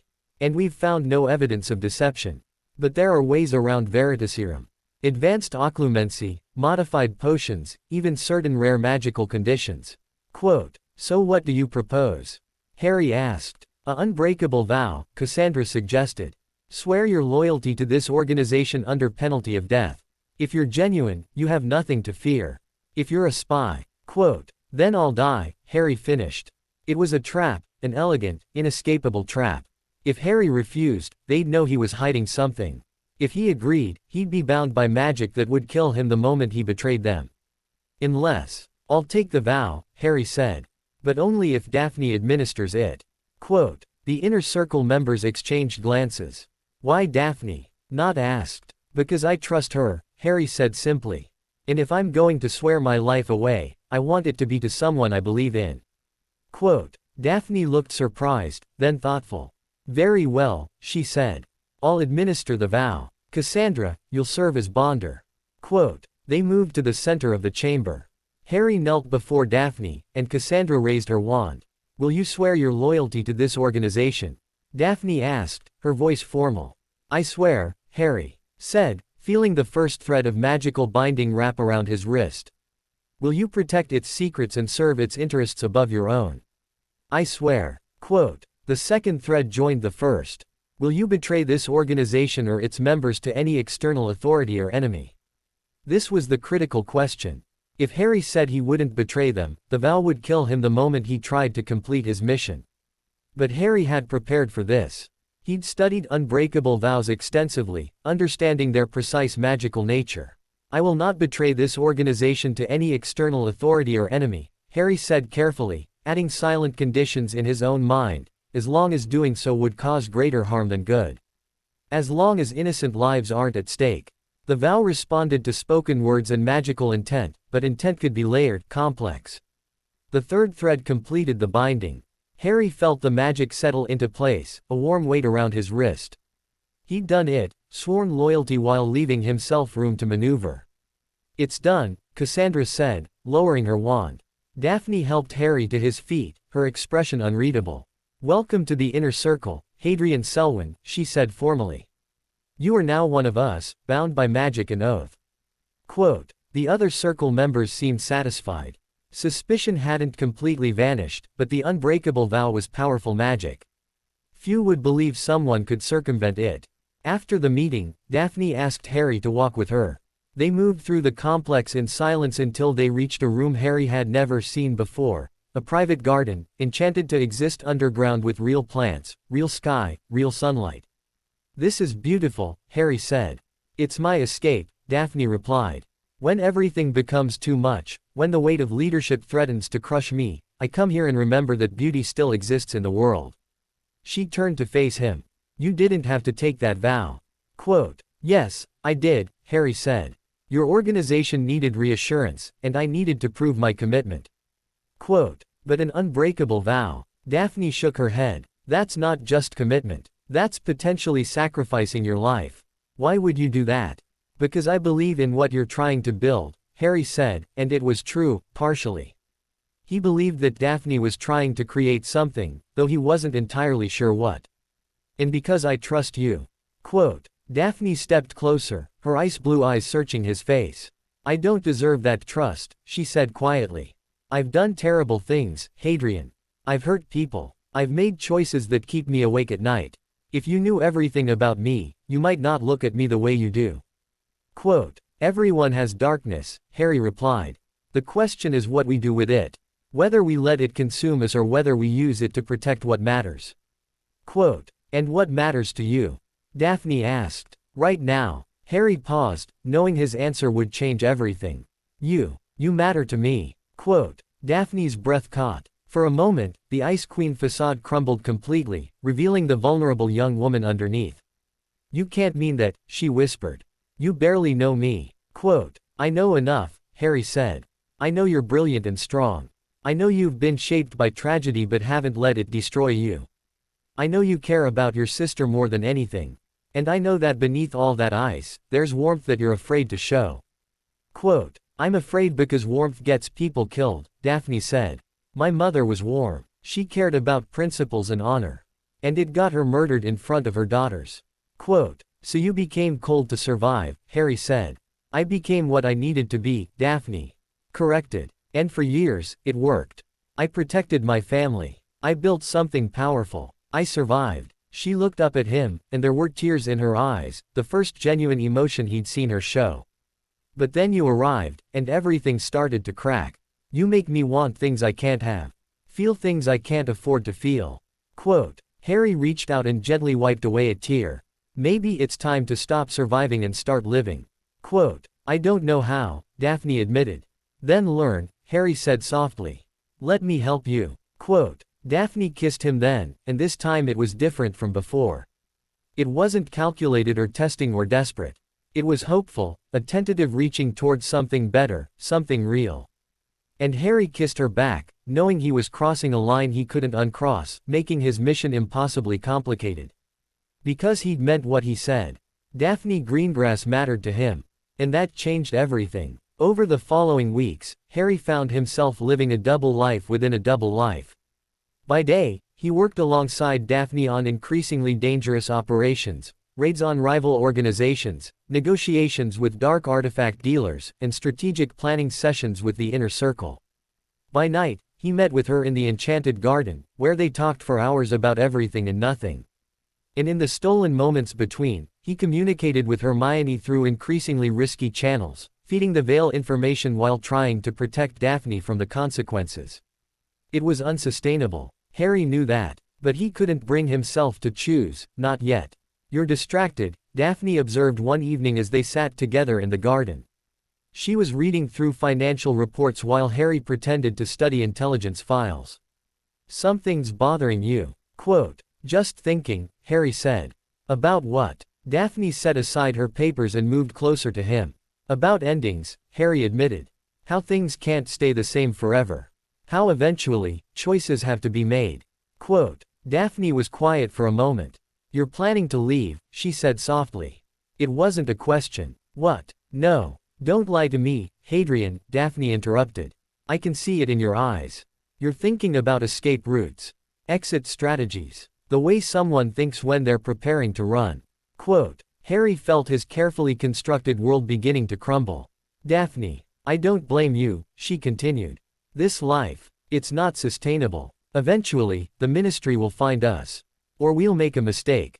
Or someone will betray us. I've always known this organization had an expiration date. She looked at him with those ice blue eyes that saw too much. I just didn't expect caring about that fact until I met you. Quote. Then come with me, Harry said impulsively.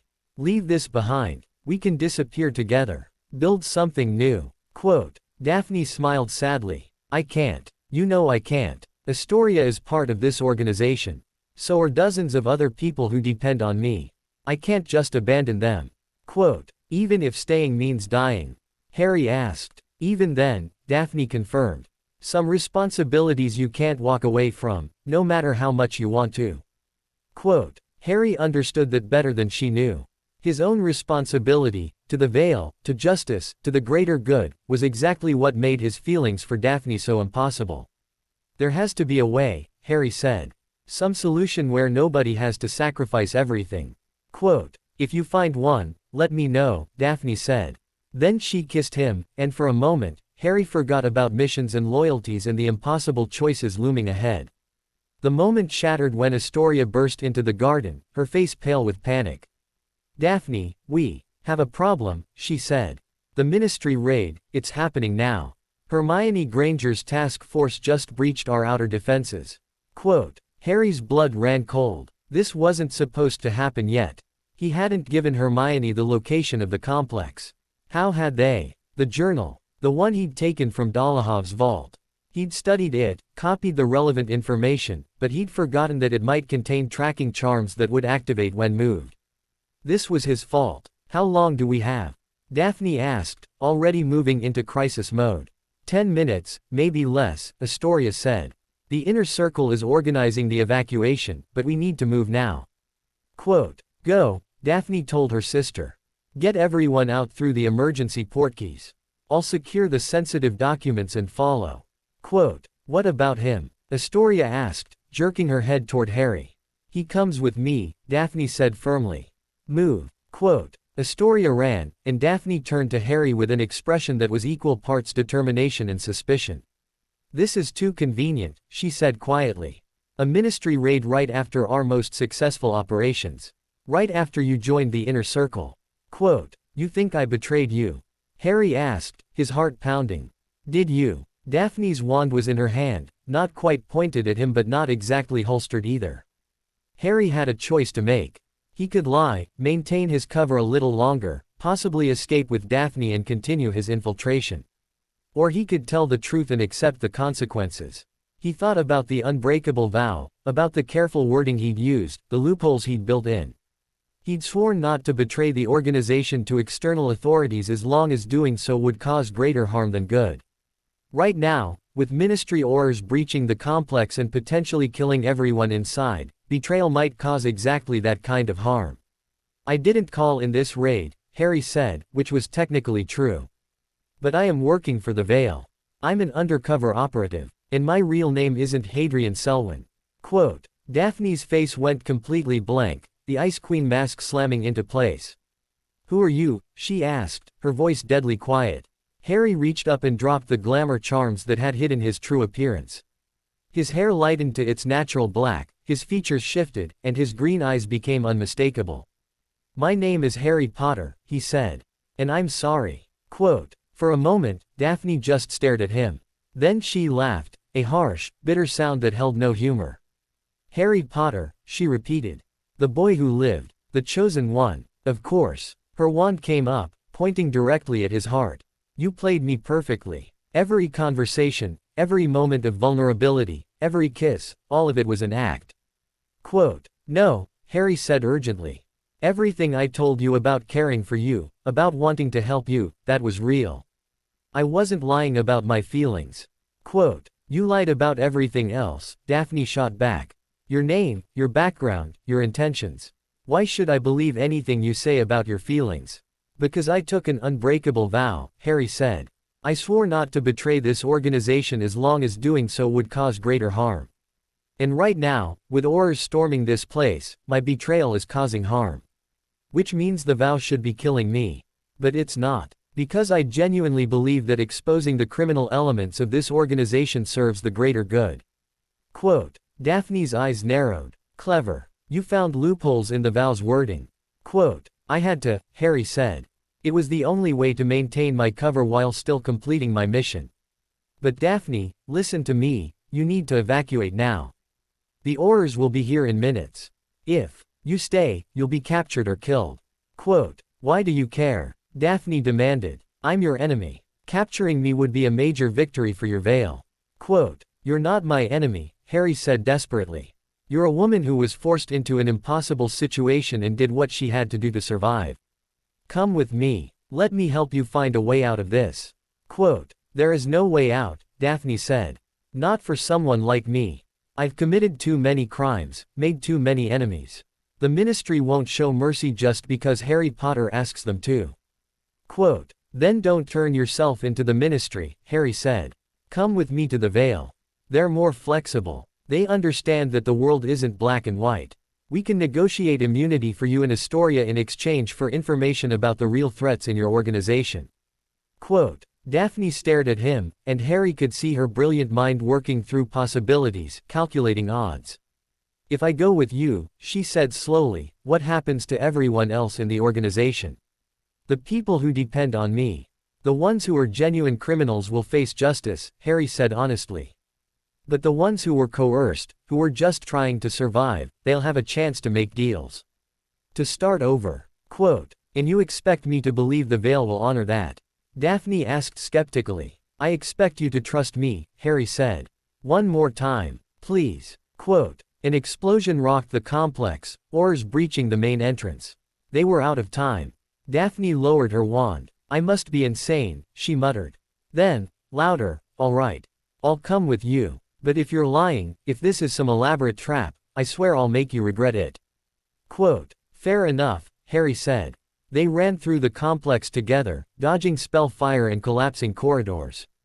Harry led Daphne toward a service exit he'd mapped during his first weeks undercover, one that the inner circle didn't know about. They emerged into a London alley just as the complex behind them erupted in a massive magical explosion. Someone had triggered the self-destruct protocols. Astoria, Daphne gasped, trying to go back. Harry grabbed her. She evacuated with the others. I saw her take a portkey before we left. She's safe. Quote. Daphne sagged against him, and Harry held her as she processed everything that had just happened. I lost everything, she whispered. My organization, my position, my purpose. Quote. No, Harry said gently. You lost the things that were killing you. Now you have a chance to build something better. Quote. Daphne looked up at him with those ice blue eyes that had first captivated him. I hate you, she said. I know, Harry replied. But I also still care about you, Daphne continued. And I hate that too. Quote. I know, Harry said again. For what it's worth, I'm sorry. I never meant for things to go this way. Quote. Yes, you did, Daphne said. Bringing down the organization was always your goal. You achieved it. Congratulations. Quote. She pulled away from him and straightened her spine, rebuilding her walls. The Ice Queen was back, protecting the vulnerable woman underneath. So what now? She asked. Do you arrest me? Bring me to your veil handlers in chains. Now, Harry said, I take you somewhere safe. And we figure out together how to move forward. As equals. As partners. Quote. Partners, Daphne repeated, testing the word. You realize I'll never fully trust you again. Quote. I know, Harry said. But maybe someday you'll forgive me. Quote. Maybe, Daphne allowed. Or maybe I'll just use you until I find a better option. Quote. Harry smiled despite the seriousness of the situation. Fair enough. Quote. As they walked deeper into Muggle London, leaving the burning remains of the Serpent's Den. Behind them, Harry reflected on how dramatically his mission had evolved. He'd set out to infiltrate and destroy a criminal organization. He'd accomplished that goal, but in the process, he'd fallen in love with the Ice Queen. And now, instead of a simple mission complete, he faced something far more complex. Rebuilding a relationship based on lies. Helping a woman who had every reason to hate him. And figuring out what came next for two people who had betrayed each other in different ways. It wouldn't be easy. But nothing worthwhile ever was. Chapter 9. The Vale Safe House was located in a quiet Muggle neighborhood in Surrey, magically concealed and protected by wards that would alert Hermione immediately if anyone attempted to breach them.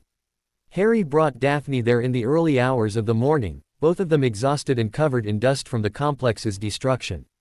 Hermione was waiting. Harry, thank Merlin, she said, pulling him into a quick hug before her eyes landed on Daphne. And you brought her. Quote. This is Daphne Greengrass, Harry said. She's agreed to cooperate with the Vale in exchange for immunity and protection. Quote. Hermione's expression was skeptical. Did she? Or did you make promises on our behalf that we might not be able to keep? I trust Harry's judgment, came a voice from the doorway. Kingsley Shacklebolt stepped into view, looking every inch the powerful wizard he was. Miss Greengrass, I'm told you ran one of the most sophisticated criminal organizations we've encountered. That's either a reason to lock you up forever or a reason to recruit you. Which would you prefer? Daphne's spine straightened, the Ice Queen facade firmly in place. I'd prefer to negotiate from a position of strength rather than weakness, she said coolly. So let's be clear about the situation. I have information about dark wizards, corrupt ministry officials, and illegal operations throughout Europe. That information is valuable. In exchange for it, I want full immunity for myself and my sister, protection from any retaliatory actions, and the freedom to rebuild my life without ministry interference. Quote. That's quite a list, Kingsley observed. I'm offering quite a lot in return, Daphne countered. Harry watched the negotiation with a mixture of pride and concern. Even after losing everything, Daphne was negotiating like she held all the cards. It was impressive. Very well, Kingsley said after a long moment. I'll agree to your terms, with two conditions. First, you submit to a full debriefing under Veritaserum. We need to verify that your information is accurate and complete. Second, you agree to work with the Vale on a probationary basis. We don't just want your information, we want your expertise. Quote. Daphne raised an eyebrow. You want to recruit me? You built an organization that evaded ministry detection for years, Kingsley said. That requires skills we could use. Better to have you working for us than against us. Quote. And if I refuse, then we'll honor the immunity agreement, but you'll be on your own, Kingsley replied. No protection, no resources, no assistance building a new life. Your choice. Quote. Daphne was quiet for a moment, then nodded. I accept. When do we start? Tomorrow, Kingsley said. Tonight, you rest. Harry will show you to your quarters. He fixed Harry with a penetrating look. And after that, Harry, you and I need to talk. Quote. Harry led Daphne to a small but comfortable room on the second floor. She stood in the doorway, taking in the simple furnishings with an unreadable expression. Thank you, she said quietly. For what? Harry asked. For not throwing me to the wolves, Daphne replied. You could have had me arrested. Instead, you negotiated immunity and even got me a job offer. Why? Because you deserve a second chance, Harry said. Everyone does. Quote. Daphne turned to face him fully. I meant what I said earlier. I'll never fully trust you again. You lied to me about who you were, what you wanted. That's not something I can just forget. Quote. I understand, Harry said. But for what it's worth, my feelings were never a lie. Everything I said about caring for you, that was real. Quote. Maybe, Daphne said. Or maybe you're such a good liar that you convinced yourself it was real. How would I know the difference? Harry didn't have an answer for that. Good night, Harry Potter, Daphne said, closing the door between them. When Harry returned downstairs, Kingsley and Hermione were waiting in the kitchen. Hermione had made tea, which was never a good sign. It meant they were settling in for a long, serious conversation. Sit, Kingsley commanded, and Harry obeyed. You compromised your mission, Kingsley said bluntly. You developed personal feelings for your target. That's one of the cardinal rules of undercover work, don't get emotionally involved.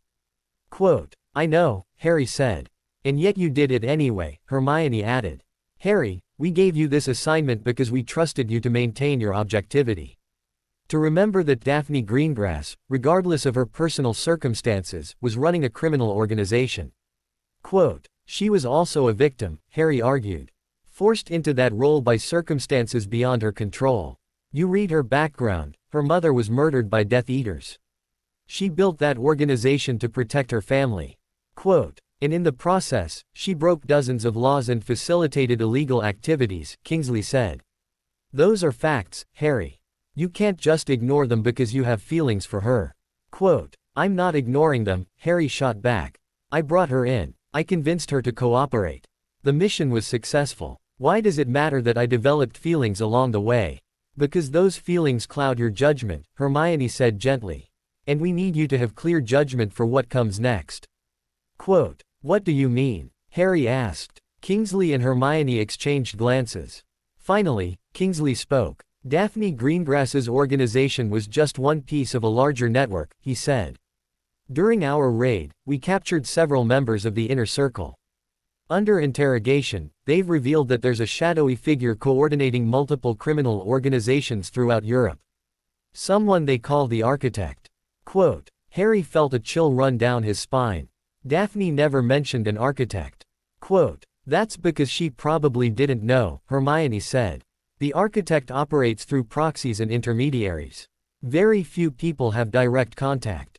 But according to our prisoners, the Architect has been building towards something big, a coordinated operation that could destabilize magical governments throughout Europe. Quote. And you want me to help stop it, Harry said. We want you to lead the investigation, Kingsley corrected. You've proven yourself capable of infiltrating complex organizations. And you have access to someone who might have information we need. Quote. Daphne, Harry realized. She ran operations in half a dozen countries, Hermione said. Even if she doesn't know who the Architect is, she might know things that would help us identify them. Patterns in the operations, financial connections, communication methods. Quote. You want me to interrogate her, Harry said flatly. We want you to work with her, Kingsley corrected. She's agreed to provide information. You're simply the person best positioned to extract it. You have a rapport with her. Quote. A rapport built on lies. Harry said bitterly. Then rebuild it on truth, Hermione suggested. Be honest with her. Work together to stop whatever the Architect is planning. Maybe in the process, you'll find a way to repair what was broken. Quote. Harry wanted to argue, wanted to refuse. But he knew they were right. If there was a larger threat looming, it needed to be stopped. And if Daphne had information that could help, he had a responsibility to obtain it. Fine, he said. I'll work with her. But on one condition: you honor the immunity agreement completely. No secret clauses, no betrayals. If Daphne cooperates, she gets everything you promised. Quote. Agreed, Kingsley said. Now go get some rest. Tomorrow is going to be a long day. Quote. Harry climbed the stairs to his own assigned room, but he paused outside Daphne's door. He could hear movement inside. She wasn't sleeping either. He knocked softly. The door opened a crack, and Daphne's pale face appeared. What do you want? To apologize, Harry said. Properly. Not just a quick, I'm sorry, while we're running for our lives, but a real apology. Quote. Daphne considered this, then opened the door wider. You have 5 minutes. Quote. Harry stepped into her room, and Daphne closed the door behind him. She was still fully dressed, clearly too wired to sleep. I lied to you about who I was, Harry began. I deceived you, manipulated you, and used your trust against you. Those are facts, and I can't change them. But I want you to understand something. The person you got to know, Hadrian Selwyn, he wasn't entirely fake. Quote. How can that be? Daphne asked. He was a constructed identity. Quote. He was built from parts of me that I usually keep hidden, Harry explained. The parts that are tired of being the hero. The parts that question whether the good guys are always right. The parts that understand moral complexity and the gray areas between right and wrong. When I was Hadrian, I could express those parts without judgment. Quote. So you're saying your fake identity was more honest than your real one? Daphne asked skeptically. I'm saying that both identities are me, Harry replied. Harry Potter is the hero, the chosen one, the person everyone expects to do the right thing. Hadrian Selwyn was the darker mirror of that. Someone who understood that sometimes the right thing is complicated. And when I was with you, I was both. The hero who wanted to save you, and the man who genuinely cared about you. Quote. Daphne was quiet for a long moment. That's a very pretty speech, she said finally. But it doesn't change the fact that you betrayed me. Quote. No, it doesn't, Harry agreed. And I'll spend however long it takes proving that I'm sorry. That my feelings for you were real. That you can trust me again.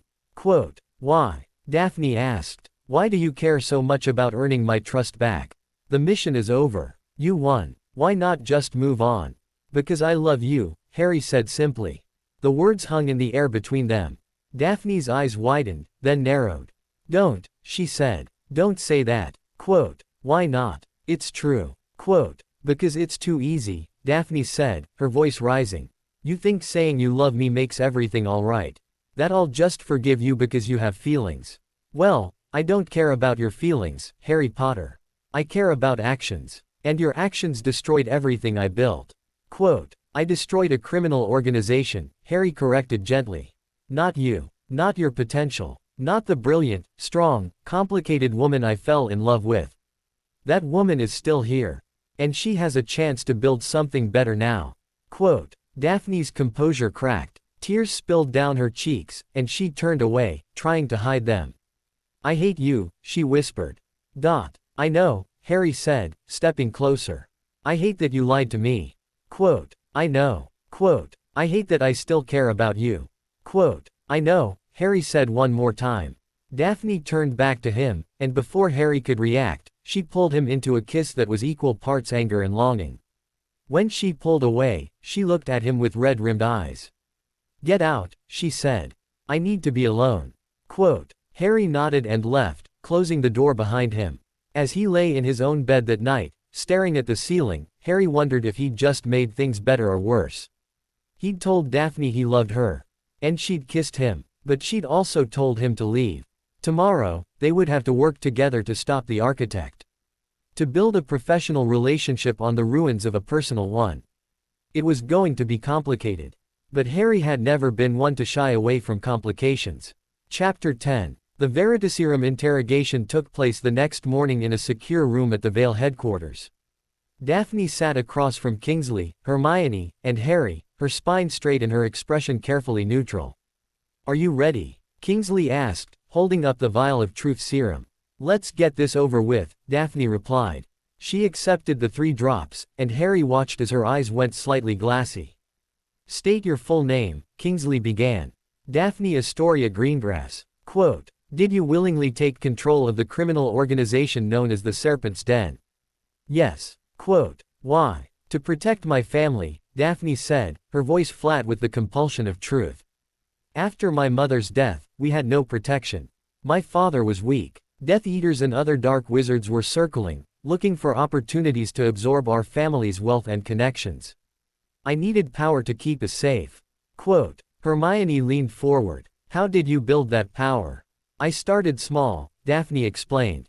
Buying information, selling protection, brokering deals between criminals who didn't trust each other. I made myself useful, indispensable, and then I used that position to gradually take control. Quote, did you personally order any murders? Kingsley asked. Yes, Daphne admitted. 4. All of them were dark wizards who threatened my organization or my family. I gave them warnings. They didn't listen. Quote, Harry felt sick listening to this, but he forced himself to remain professional. Tell us about your financial operations, Hermione prompted. For the next hour, Daphne detailed the Serpent's Den's financial network, shell companies, offshore accounts, money laundering schemes, and connections to legitimate businesses. It was extraordinarily complex and clearly the work of a brilliant mind. Finally, Kingsley asked the question they'd all been waiting for. Have you ever heard of someone called the Architect? Daphne frowned. The name is familiar, she said slowly. But I can't place it. I think I might have heard it mentioned once or twice in connection with larger operations. But I never had direct contact. Quote, do you know who the Architect is? Hermione pressed. No. Quote, do you know what they're planning? No. Quote, Kingsley exchanged frustrated glances with Hermione. They'd hoped Daphne would have more information. But then Harry had an idea. Daphne, he said, speaking for the first time during the interrogation. In the past year, were there any operations you were asked to support that didn't fit your usual pattern? Jobs that seemed disconnected from your normal business? Daphne's brow furrowed in thought. Yes, she said. 3 months ago, I was contacted through intermediaries and asked to facilitate the purchase of several rare magical artifacts. They were willing to pay well above market value, but they insisted on complete anonymity. Quote, what kind of artifacts? Harry asked. Ancient magical foci, Daphne replied. Objects that could amplify spell power. The kind of things that would be useful for large-scale rituals or mass spell casting. Quote, Hermione's expression turned alarmed. Did you complete the purchase? Yes. The items were delivered to a location in Eastern Europe. I never learned who the final recipient was. Quote, do you remember the location? Kingsley demanded. Yes, Daphne said, and rattled off coordinates that Hermione immediately began writing down. Anything else? Harry prompted. One more thing, Daphne said. About a month ago, someone tried to recruit me. They sent an encrypted message offering me a partnership in something they called the Grand Design. They promised power, wealth, and a new world order where people like me wouldn't need to hide in shadows. I declined. It sounded too much like Voldemort's rhetoric. Quote, did they respond to your decline? Hermione asked eagerly. They said my participation wasn't mandatory, Daphne replied. But that I would witness the Grand Design regardless. And that afterward, I would have a choice, join willingly or be swept aside. Quote, that sounds like a threat, Kingsley observed. It was, Daphne confirmed. The Veritaserum began wearing off, and Daphne blinked several times, her eyes clearing. How do you feel? Harry asked gently. Like I just confessed to crimes that could send me to Azkaban for life, Daphne said dryly. But I assume our immunity agreement covers that. It does, Kingsley assured her. You've been very helpful, Miss Greengrass. The information about the artifacts and the recruitment attempt gives us leads to follow. Quote, good, Daphne said. Does that mean I'm free to go? Free to go where? Hermione asked. You have no home, no resources, and your face is probably known to every dark wizard in Europe by now. You're safer here. Quote, how wonderfully prison-like, Daphne muttered. It's protection, Harry said. And it's temporary. Once we've dealt with the Architect threat, we'll help you establish a new identity and a new life. Quote, and in the meantime? Daphne asked. In the meantime, you work with us, Kingsley said. Help us understand the criminal underworld from an insider's perspective. Use that brilliant mind of yours for good instead of just survival. Quote, Daphne was quiet for a moment, then nodded. I suppose I don't have much choice. Quote, you always have a choice, Harry said quietly. Daphne's eyes met his, and something passed between them, not forgiveness exactly, but perhaps the first step toward understanding. Over the following days, Harry and Daphne worked together to analyze the information she'd provided. They spent hours in a secure briefing room, surrounded by maps, documents, and magical traces trying to identify patterns that would lead them to the architect. It was awkward at first. Daphne was coldly professional, treating Harry like a colleague rather than someone she'd once cared about. But gradually, as they worked together, some of the ice began to thaw. This artifact here, Daphne said one afternoon, pointing to a file. The amplifying crystal of Magnus. It's extremely rare. There are only 3 known specimens in existence. If someone is collecting multiple amplification artifacts, they're planning something that requires enormous magical power. Quote, large-scale ritual magic, Harry suggested. Or a coordinated attack on multiple targets simultaneously, Daphne added. With enough amplification, a single powerful wizard could cast spells across vast distances. Quote, Hermione, who had joined them for this session, looked troubled. The Ministry has been receiving reports of unusual magical disturbances across Europe, she said. Locations where the background magical field has been subtly altered. We thought they were natural fluctuations, but what if someone is preparing ritual sites?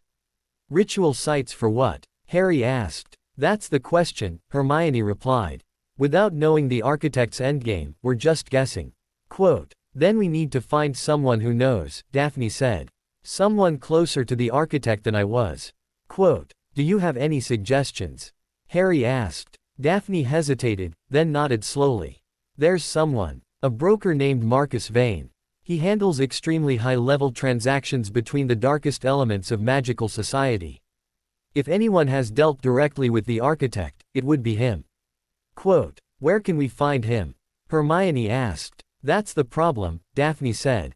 Marcus is paranoid and extremely well protected. He only meets with people he trusts completely. And since I just betrayed the entire criminal underworld by cooperating with the Veil, I'm not exactly on his trusted list anymore. Quote, could you arrange a meeting? Harry pressed. Possibly, Daphne said. But it would be dangerous. Marcus has connections everywhere. He'll know about the Serpent's Den falling. He'll suspect a trap. Quote, then we'll have to be very convincing, Harry said. Daphne looked at him for a long moment. This is a bad idea, she said. Probably, Harry agreed. But it's the best lead we have. Quote, fine, Daphne said. But I'm going with you. If Marcus is going to trust anyone, it'll be me. And I know how to navigate his world. Quote, absolutely not, Hermione said immediately. It's too dangerous. You're under our protection. Quote, which means nothing if Marcus decides I'm a threat, Daphne countered. I know how he thinks. I know what motivates him. Without me, your agents will walk into that meeting blind. Quote, she's right, Harry said reluctantly. We need Daphne for this. Quote, Hermione looked unhappy but nodded. I'll need to clear this with Kingsley. But if he approves, you'll go in with full backup. At the first sign of danger, we extract you. Quote, understood, Daphne said. After Hermione left, Harry and Daphne were alone in the briefing room. The silence stretched between them, filled with everything they hadn't said. Thank you for supporting me, Daphne said finally. I meant what I said, Harry replied. I want to help you. And I trust your judgment. Quote, even after everything? Daphne asked. Especially after everything, Harry said. You've been honest with us even when it cost you. That takes courage. Quote, Daphne smiled slightly, the first genuine smile Harry had seen from her since the truth came out. Careful, Potter. I might start thinking you actually care. Quote, I do care, Harry said seriously. That's not going to change, no matter how many walls you rebuild. Quote, Daphne's smile faded. Those walls are there for a reason, she said quietly. To protect me from getting hurt. Quote, I know, Harry said. But maybe someday you won't need them. Not with me, anyway.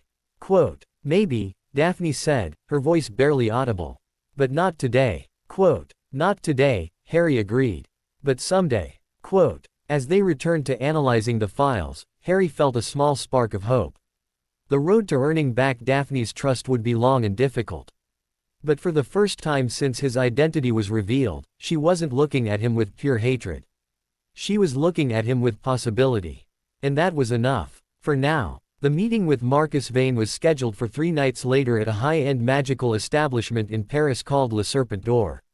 It was neutral territory, heavily warded, and had a reputation for discretion that made it popular among criminals who needed to conduct business without ministry interference. Harry and Daphne prepared carefully. They would go in together, presenting themselves as former associates looking to rebuild in the wake of the Serpent's Den's collapse. Backup teams would be stationed nearby, ready to intervene if things went wrong. Remember, Hermione briefed them the night before, Marcus Vane is extremely dangerous. He survived in the criminal underworld for over 20 years by being paranoid, well-connected, and absolutely ruthless. If he suspects this is a setup, he won't hesitate to kill you both. Quote, "Understood," Harry said. Daphne simply nodded, her expression carefully neutral. That evening, as they prepared to leave for Paris, Harry found Daphne in her room, staring at herself in the mirror. She'd transformed her appearance, her hair was darker, her features subtly altered with glamour charms, and she wore an elegant black dress that managed to be both sophisticated and dangerous. "You look good," Harry said from the doorway.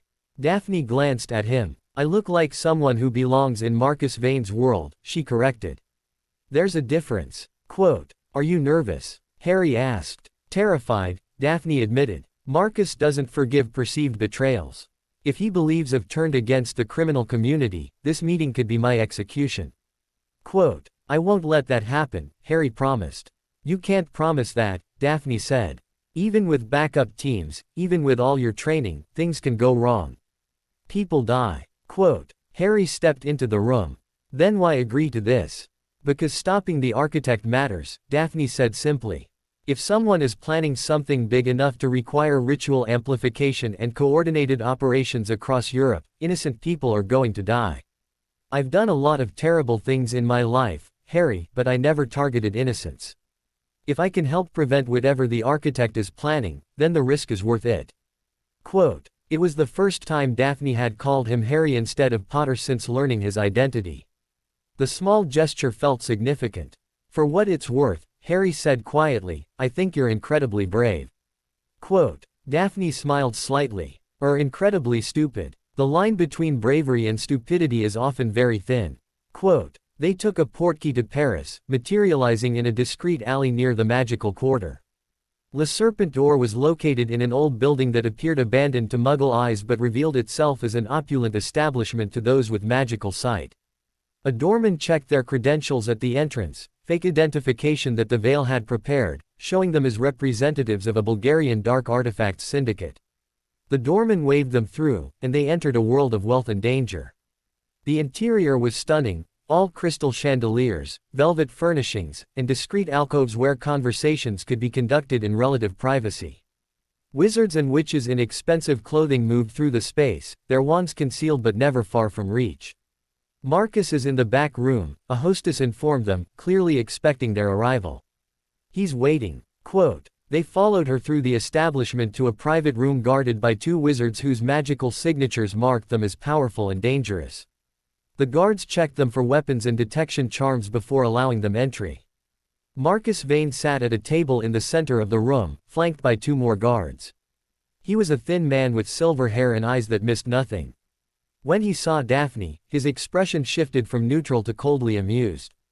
"The Ice Queen herself," he said, his voice cultured and dangerous. "I heard rumors you'd gone legitimate. Working for the Veil now, are we?" Daphne's expression didn't change. "I'm working for myself, Marcus. The same as always. The Serpent's Den fell, yes, but that was because the Ministry got lucky. Not because I changed allegiances." Quote, "And your companion?" Marcus asked, his gaze shifting to Harry. "My new business partner," Daphne replied smoothly. "Victor Crumb. He runs operations in Eastern Europe." Quote, Harry nodded slightly, maintaining the illusion. They'd chosen Victor's name because Marcus would have heard of him. Victor was a famous Quidditch player who'd maintained connections in the darker parts of Bulgarian society. But Marcus would have no way to verify whether this was actually Victor or simply someone using his name. "I see," Marcus said. And what brings the famous Ice Queen and her Bulgarian associate to my table? Information, Daphne said. And possibly a business arrangement. Quote, I'm listening, Marcus replied, gesturing for them to sit. Daphne took a seat across from him, and Harry sat beside her. 3 months ago, you brokered the sale of several magical amplification artifacts, Daphne began. Items that would be useful for large-scale ritual magic. I want to know who bought them. Quote, Marcus's expression became guarded. That's confidential information. Quote, I'm willing to pay for it, Daphne said, sliding a bag of galleons across the table. 50,000. More than enough for a few names. Quote, Marcus didn't even look at the money. Some information isn't for sale at any price, he said. The buyer in question values their anonymity. And I value my reputation for discretion. Quote, even when that buyer might be planning something that could bring down the entire criminal infrastructure of Europe. Daphne pressed. Marcus's eyes narrowed. Explain. Quote, someone calling themselves the architect is coordinating operations across multiple organizations, Daphne said. They're collecting powerful artifacts, establishing ritual sites, and recruiting from the darker elements of society. Whatever they're planning, it's big. Big enough that when it happens, the ministry response will be massive. Which means increased surveillance, crackdowns, and scrutiny on everyone in our world. Quote, and you want to stop them? Marcus said skeptically. I want to protect my business interests, Daphne corrected. If the architect triggers a major ministry response, we all suffer. Better to identify and neutralize the threat before it becomes a problem. Quote, it was a good argument, one that appealed to Marcus's self-interest rather than any moral obligation. Harry could see the broker considering it. Let's say I believe you, Marcus said slowly. Let's say the architect is a genuine threat. What makes you think I have information that could help? Because you brokered those artifact sales, Daphne said. And because you're one of the few people who could arrange the kind of high-level coordination the architect needs. You may not know who they are, but you know something. Quote, Marcus was quiet for a long moment. Then he smiled, a cold, calculated expression. You're right, he said. I do know something. But before I share it, I need assurance that you are who you claim to be. Quote, what kind of assurance? Harry asked, speaking for the first time. Marcus pulled out a small vial. Veritaserum, he said. 3 drops each. You answer my questions truthfully, and I'll answer yours. Quote, Harry's mind raced. This was a problem. Under Veritaserum, they would have to reveal their true identities. Unless. No, Daphne said firmly. I'm not taking Veritaserum for anyone. My privacy is non-negotiable. Quote, then we have nothing more to discuss, Marcus said, starting to rise. Wait, Harry said. What if we offer a different assurance? A magical oath that we're acting in good faith and not working for any government agency. Quote, Marcus considered this. A binding magical oath. Yes, Harry said. Witnessed and verified. If we're lying, the magic will reject the oath. Quote, it was a risk, but a smaller one than Veritaserum. Harry had already taken one carefully worded unbreakable vow. He could craft an oath that would be technically true while concealing his actual allegiance. Very well, Marcus said. Swear that you are not currently working for or reporting to any Ministry of Magic, the Veil, or any other governmental law enforcement agency. Quote, Harry's heart sank. That was too specific. There was no way to work around it. But then Daphne spoke. I swear on my magic that I am not currently working for or reporting to any Ministry of Magic, she said, her voice clear and strong. Golden light swirled around her, the magic accepting her oath. It was true. Daphne wasn't working for the ministry. She was working with the Veil, which was technically a separate organization. The oath had accepted the distinction. Marcus's eyes gleamed with interest. Very clever, he said. And you, Mr. Crumb. Harry took a breath and repeated Daphne's exact wording. The magic accepted his oath as well. He wasn't working for the ministry, and the Veil was indeed separate. Satisfied? Daphne asked. Marcus nodded slowly. Very well. I'll tell you what I know. The artifacts were purchased by an intermediary, a witch named Corvina Knott. She's Theodore Knott's aunt, and she's been operating in the shadows for years. Quote, Harry felt a chill. Theodore Knott, the man who'd been part of Daphne's inner circle. Where can we find her? Daphne asked. Last I heard, she was in Romania, Marcus said. Running operations near the Dragon Reserves. But be warned, Corvina is extremely dangerous. She was one of Voldemort's inner circle during the war, though she managed to avoid prosecution by faking her death.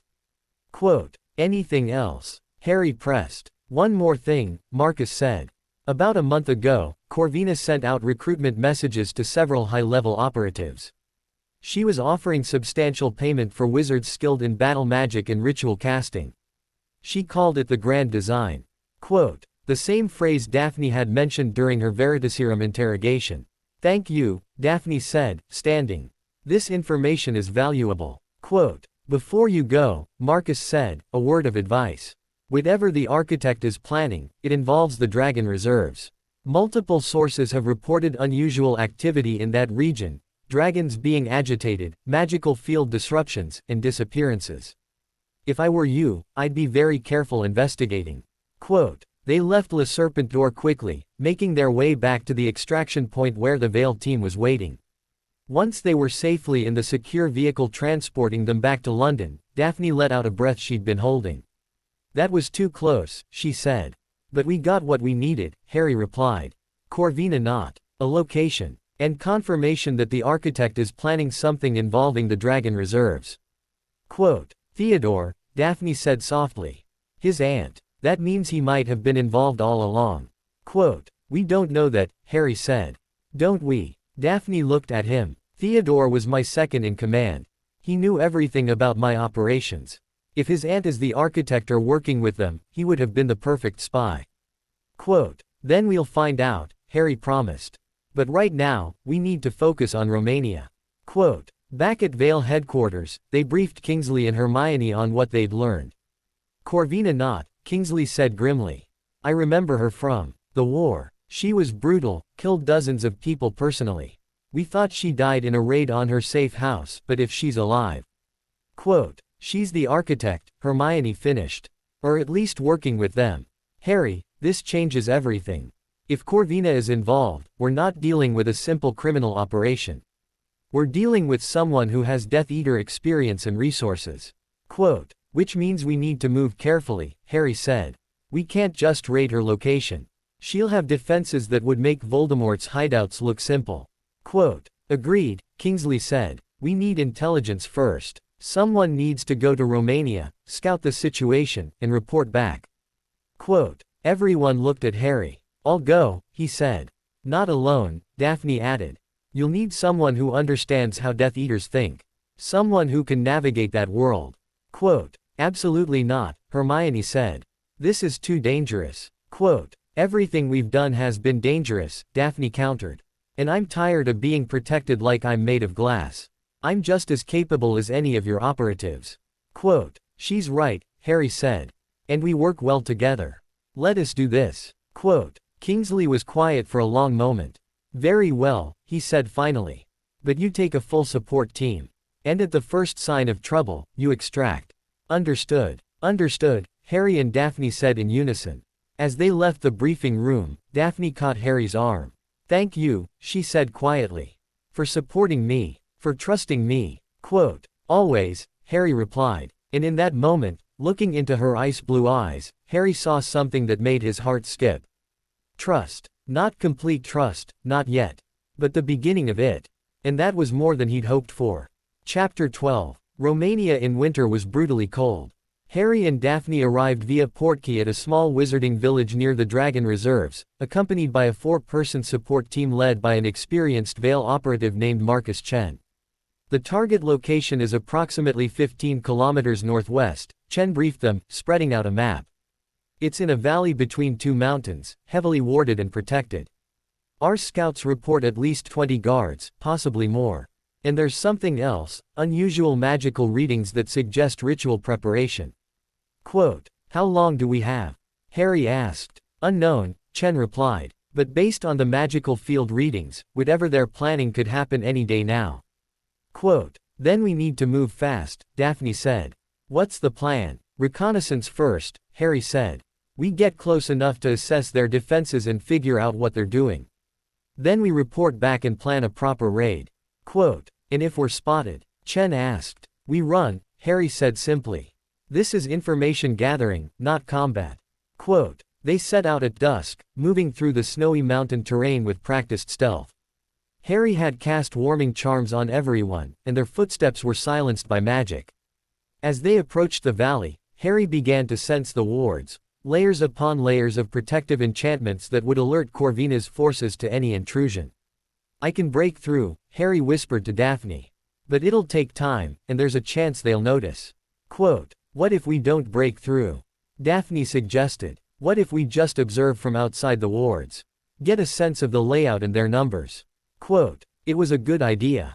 They moved to a ridge overlooking the valley and settled in, using enchanted binoculars to observe the compound below. What Harry saw made his blood run cold. The valley had been transformed into a massive ritual site. Rune circles were carved into the ground, each one glowing with sickly green light. In the center stood a raised platform, where 7 figures in dark robes were conducting what appeared to be a preliminary ritual. And surrounding the entire area were cages, dozens of them, each containing what looked like captured wizards and witches. Sacrifices, Daphne breathed, her face pale. They're planning a blood ritual. Quote, how many people? Harry asked, his stomach churning. At least 50, Daphne estimated. Maybe more. Harry, if they complete this ritual. They won't, Harry said grimly. We're going to stop them. Quote, he activated his emergency communication device. Chen, we need immediate backup. Full tactical team. This is no longer reconnaissance, this is a rescue operation. Quote, understood, Chen's voice crackled back. I'm calling it in now. ETA 20 minutes. Quote, 20 minutes during which those prisoners would remain in cages, terrified and helpless. We can't wait, Daphne said, clearly thinking the same thing. If they start the ritual before backup arrives.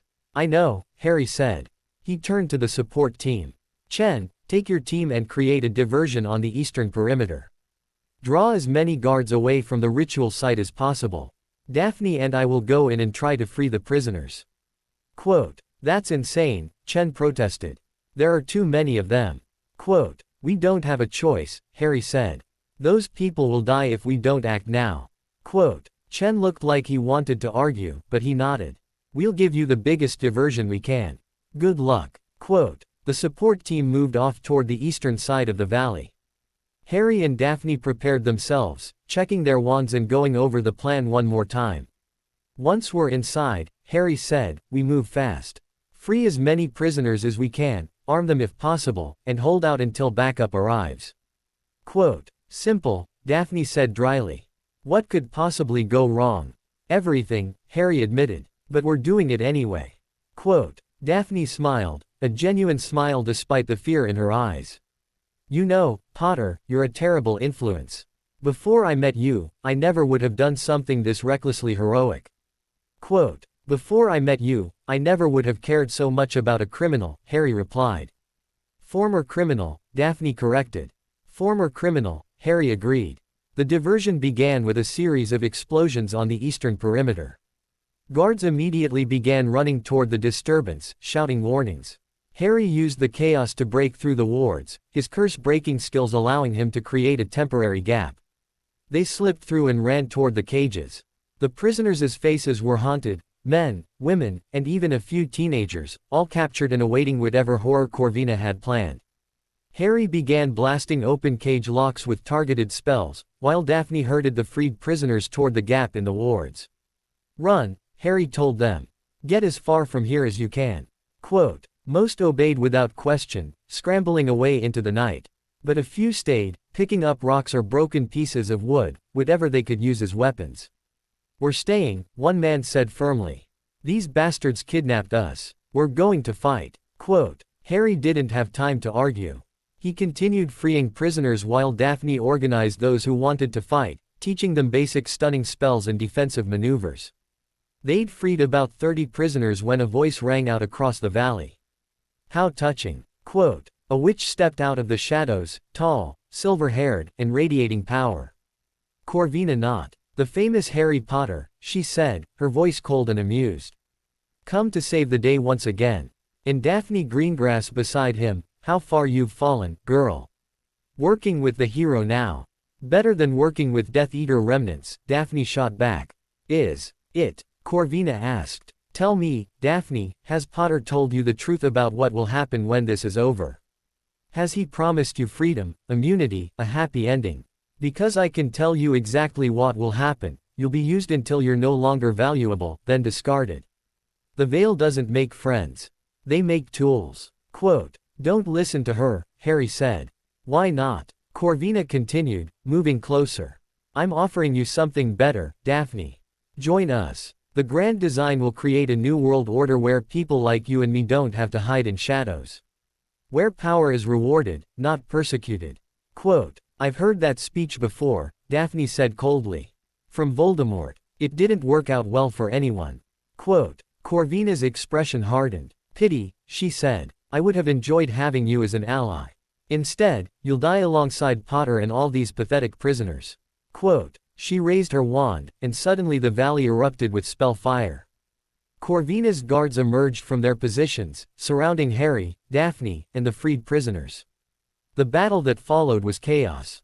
Harry fought with everything he had, throwing up shields to protect the unarmed prisoners while firing stunning spells at the guards. Daphne fought beside him with impressive skill, her wand moving in precise patterns that spoke of years of combat training. But they were outnumbered at least 3-1. We can't hold them, Daphne shouted over the spell fire. We have to, Harry replied, deflecting a curse that would have taken his head off.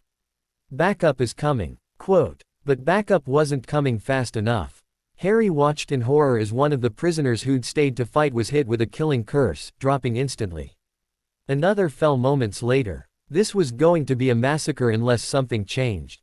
And then something did. Dragons. 3 massive Romanian longhorns burst into the valley, bellowing with rage. They weren't under anyone's control. The ritual preparation must have agitated them beyond endurance, driving them to attack the source of the disturbance. Corvina's guards immediately redirected their attention to the dragons, trying to drive them back with stunning spells. But dragons were notoriously resistant to magic, and these ones were furious. Harry seized the opportunity. Everyone, run, he shouted. Get to the extraction point. Quote, the prisoners fled, and Harry and Daphne covered their retreat, fighting a running battle against the guards who weren't occupied with dragons. They almost made it, but Corvina caught them at the edge of the wards. She hit Daphne with a cutting curse that sent her spinning to the ground, blood blooming across her shoulder.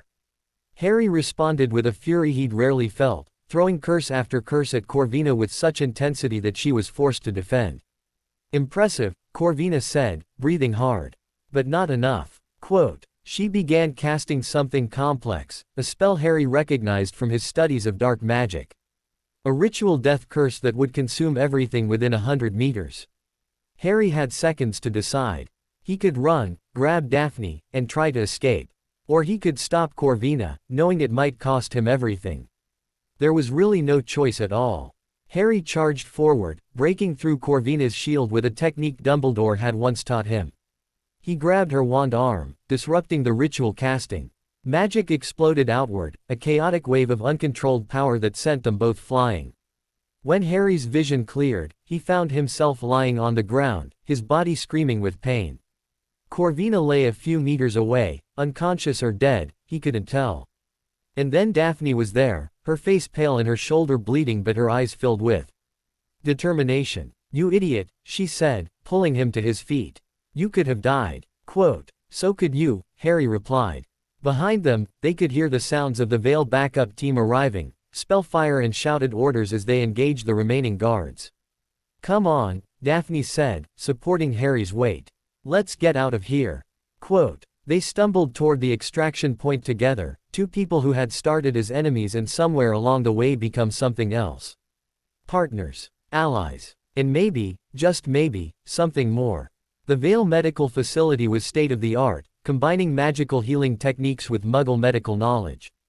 Harry woke up in a private room, his body aching but intact. Hermione sat beside his bed, reading through reports. Welcome back, she said when she noticed his eyes open. You've been unconscious for 18 hours.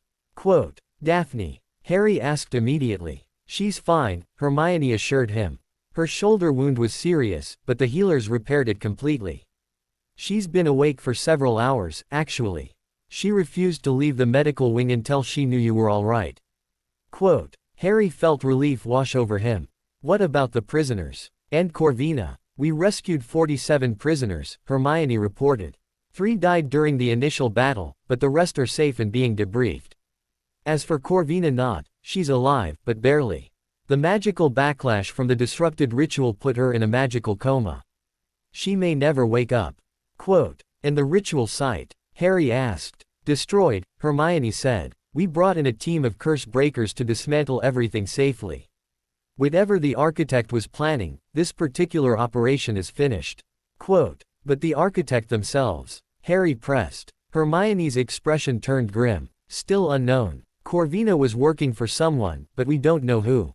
And with her in a coma, we can't interrogate her.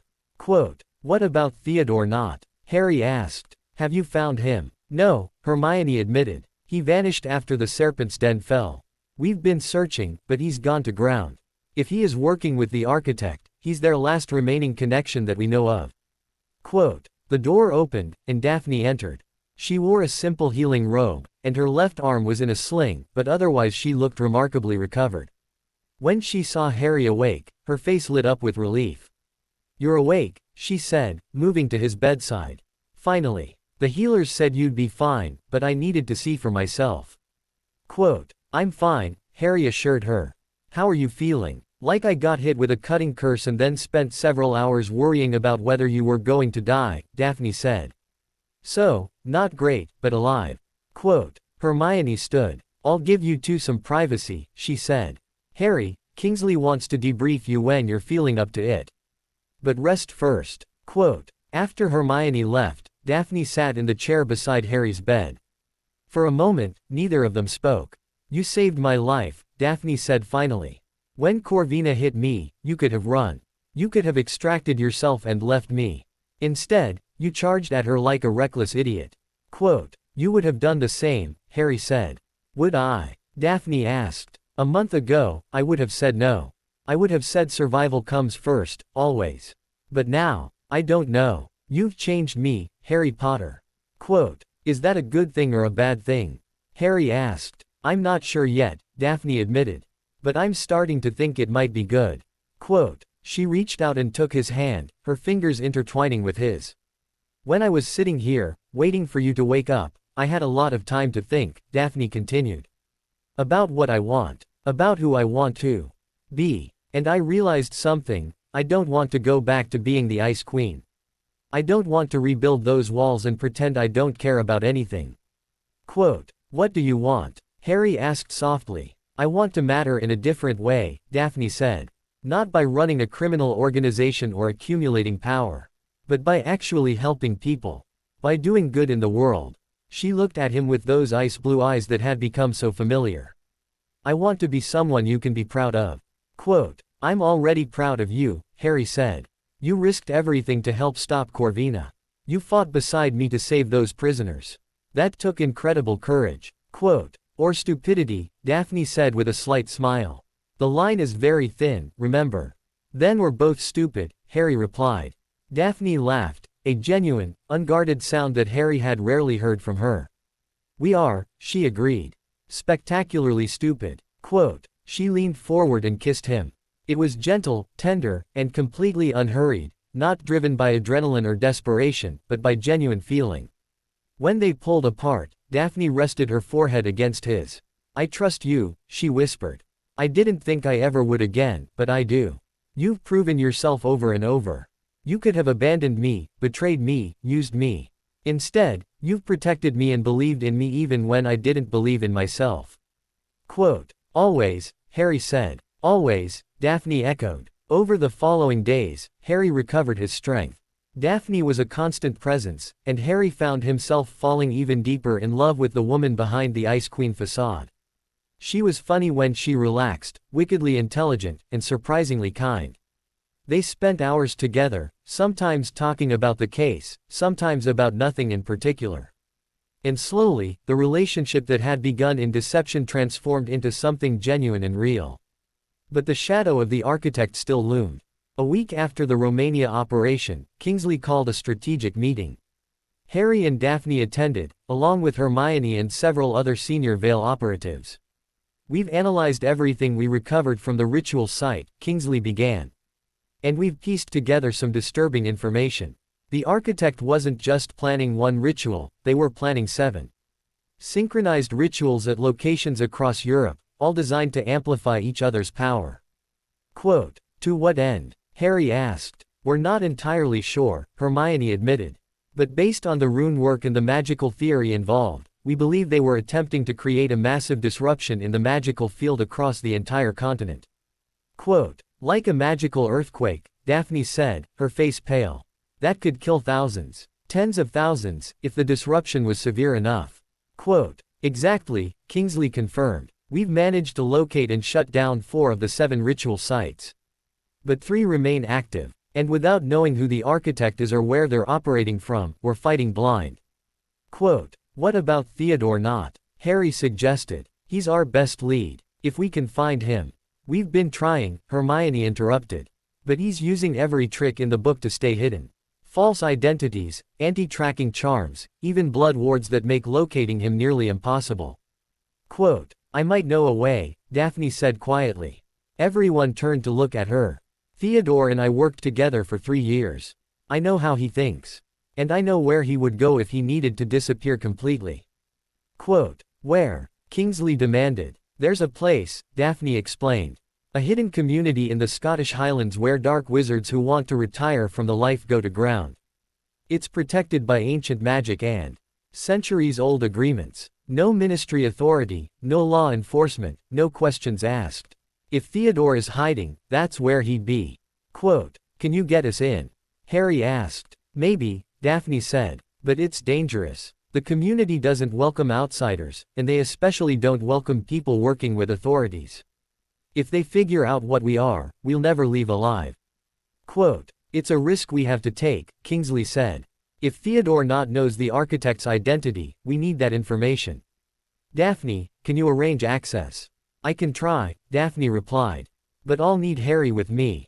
The community respects strength and partnership. Going in alone would make me look weak." Quote, "Then you go together," Kingsley decided. "But be extremely careful. We can't provide backup in that location. You'll be on your own." Quote, "That night, as Harry and Daphne prepared for the mission, she seemed unusually quiet. "What's wrong?" Harry asked. "I'm taking you into a place where my word is the only thing protecting you," Daphne said. "A place where my reputation, as the Ice Queen, as someone who ran a criminal organization, is what will keep us safe. It's strange, going back to that identity after I've worked so hard to move beyond it." Quote, "You're not going back to that identity," Harry said. "You're using knowledge from your past to help prevent a catastrophe. That's different." Quote, "Is it?" Daphne asked. "Or am I just pretending to be something different while still relying on who I was?" Harry took her hands in his. "Who you were helped you survive impossible circumstances," he said. "Who you are now is using that survival to help others. That's not pretending. That's growth." Quote, Daphne smiled. "When did you become so wise?" "I learned from the Ice Queen," Harry replied with a grin. "Former Ice Queen," Daphne corrected.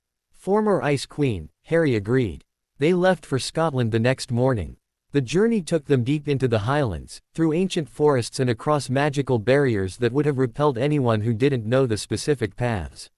Finally, they reached a small village that seemed frozen in time, old stone buildings, narrow streets, and an atmosphere of watchful suspicion. "This is it," Daphne said quietly. "Stay close to me, and let me do the talking." Quote, they walked through the village, drawing stares from the residents. Harry could feel the weight of magical scrutiny, people assessing them, judging whether they were threats. A man stepped out of one of the buildings, tall, scarred, and radiating danger. "Daphne Greengrass," he said. "I heard the Serpent's Den fell. Heard you turned traitor." Quote, "You heard wrong, Marcus," Daphne replied coolly. "I survived when my organization was attacked. And I'm here because I'm looking for someone, Theodore Nott." Quote, the man, Marcus, smiled unpleasantly. "And why would I tell you where to find him? Because the alternative is me taking this village apart stone by stone until I find him myself," Daphne said, her voice cold and utterly convincing. "And I promise you, Marcus, that's not a process you want to witness." Quote, "It was pure Ice Queen, the persona Daphne had perfected over years of surviving in the criminal underworld. And it worked." Marcus's smile faded. "He's in the old monastery on the north edge of the village," he said. "But I wouldn't recommend going up there. Theodore's not alone. He has protections, guards. If you try to take him, you'll start a war." Quote, "Then it's a good thing I'm not here to start a war," Daphne said. "I'm here to talk." Quote, "They found the monastery exactly where Marcus had said, a crumbling stone structure that somehow still radiated power. As they approached, figures emerged from the shadows, guards. Wands drawn. "That's far enough," one of them said. "Tell Theodore that Daphne Greengrass is here to see him," Daphne called out. "Tell him it's about the architect." Quote, there was a long pause. Then Theodore not himself appeared in the monastery doorway. "Daphne," he said, his voice wary. "You shouldn't have come here." Quote, "We need to talk, Theodore," Daphne replied. "About what you know. About who you're protecting." Quote, "I'm not protecting anyone," Theodore said. "I'm surviving. Just like you taught me." Quote, "Surviving by helping the architect kill thousands of innocent people." Harry interjected. Theodore's eyes shifted to Harry, and recognition dawned. "Harry Potter," he said. "So the rumors are true. You're working with the Veil. And you've turned Daphne against her own kind." Quote, "Her own kind are planning mass murder," Harry shot back. "If you have any conscience left, Theodore, you'll help us stop them." Quote, Theodore was quiet for a long moment. Then he gestured them inside. "Come," he said. "We'll talk. But I make no promises." Quote, inside the monastery, Theodore led them to a private room and dismissed his guards. "I'll tell you what I know," he said finally. "But you need to understand, I'm not the villain here. I'm just a man who got in over his head." Quote, "Then tell us who the architect is," Daphne demanded. Theodore looked at her with something like regret. "You already know," he said quietly. "You've always known. You just didn't want to believe it." Quote, "What do you mean?" Daphne asked, her voice sharp.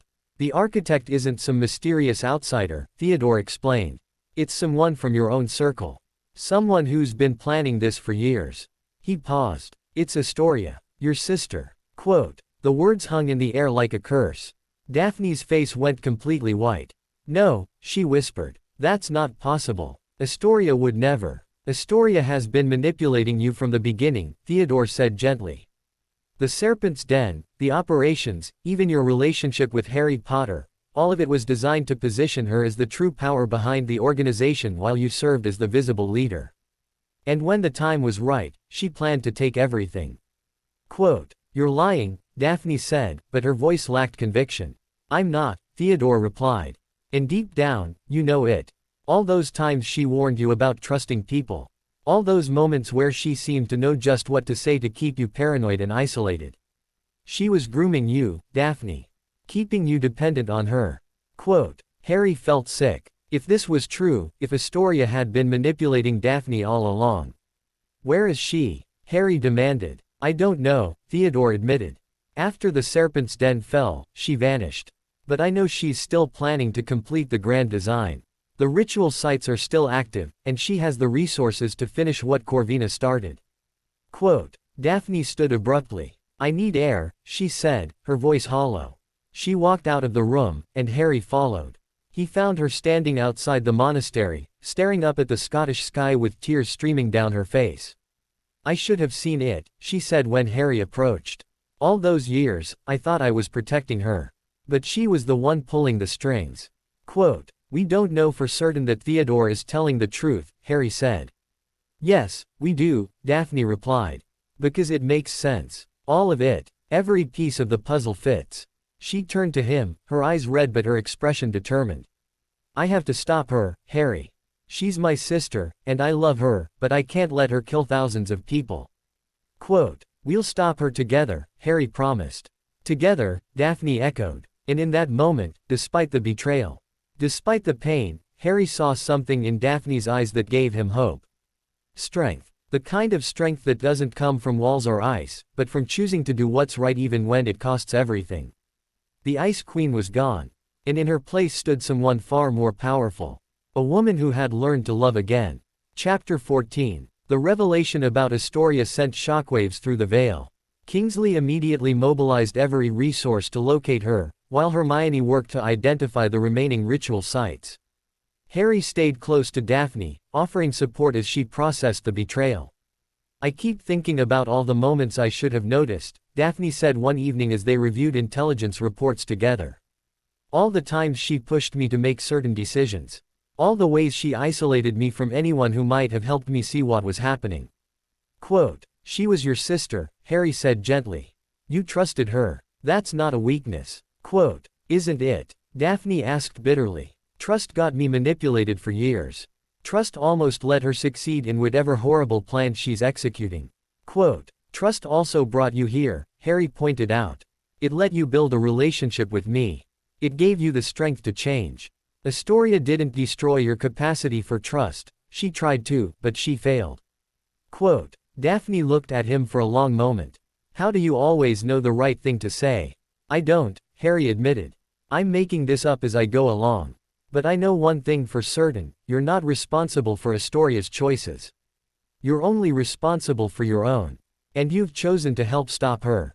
That takes incredible courage." Quote, "Or incredible stupidity," Daphne said, managing a small smile. "The line is very thin," Harry replied, echoing their earlier conversation. The breakthrough came 3 days later. Hermione burst into the briefing room where Harry and Daphne were working, her face flushed with excitement. "We found her," she announced. "Astoria. She's in Ireland, at an old Greengrass family property that was supposedly abandoned decades ago." Quote, "How do you know?" Daphne asked. "We've been monitoring magical field disruptions across Europe," Hermione explained. "And there's been a massive spike of activity at that location. The kind of activity that suggests ritual preparation on a grand scale." Quote, "She's planning to execute the grand design from there," Harry realized. "Almost certainly," Hermione confirmed. "And based on the magical readings, she's planning to do it soon. Within 48 hours, possibly sooner." Quote, "Then we need to move now," Daphne said, standing. "We're assembling a full tactical team," Hermione said. "Kingsley is coordinating with OR departments across Europe. This will be a major operation." Quote, "I'm going," Daphne stated. "Daphne," Hermione began. "She's my sister," Daphne interrupted. "My responsibility. I'm going, Hermione. You can't stop me." Quote, Hermione looked to Harry for support, but Harry simply nodded. "She needs to be there," he said. "And so do I." Quote, Hermione sighed. "Fine. But you follow orders. This isn't a personal vendetta, it's a coordinated operation." "Understood. Understood," Harry and Daphne said in unison. The Greengrass family property in Ireland was a sprawling estate on the western coast, surrounded by dramatic cliffs and crashing waves. The Veil team apparated to a location a kilometer away and approached on foot, moving under cover of darkness. Harry could feel the magic in the air, thick, oppressive, and growing stronger with every step. Whatever Astoria was doing, it was massive. The main house is ahead, the team leader, an experienced operative named Sarah Bones, whispered. "Our scouts report approximately 15 guards, all dark wizards with combat experience. The ritual itself appears to be taking place in the underground chambers." Quote, "Timing," Kingsley asked via magical communication. "We're estimating she'll begin the primary casting in approximately 30 minutes, Bones replied. "Then we go now," Kingsley commanded. "Teams Alpha and Beta, take the guards. Team Gamma, secure the perimeter. Harry, Daphne, you're with me. We're going straight for Astoria." Quote, the attack began with precision. Stunning spells lit up the darkness as the Veil operatives engaged Astoria's guards. Harry, Daphne, and Kingsley bypassed the fighting, making their way directly to the house. Inside, the estate was eerily beautiful, elegant furnishings, priceless artwork, and an atmosphere of old money and dark secrets. They found the entrance to the underground chambers hidden behind a moving portrait. Descending the stairs, Harry felt the temperature drop and the magical pressure increase. This was it, the heart of Astoria's operation. The chamber at the bottom was vast, carved from solid rock and covered in glowing runes. In the center stood Astoria Greengrass, surrounded by 6 other dark wizards, all chanting in synchronization. Magical energy swirled around them, building towards some terrible crescendo. "Astoria," Daphne called out, her voice echoing in the chamber. The chanting stopped. Astoria turned, and when she saw her sister, she smiled. Daphne, she said warmly. I was hoping you'd come. I wanted you to see this.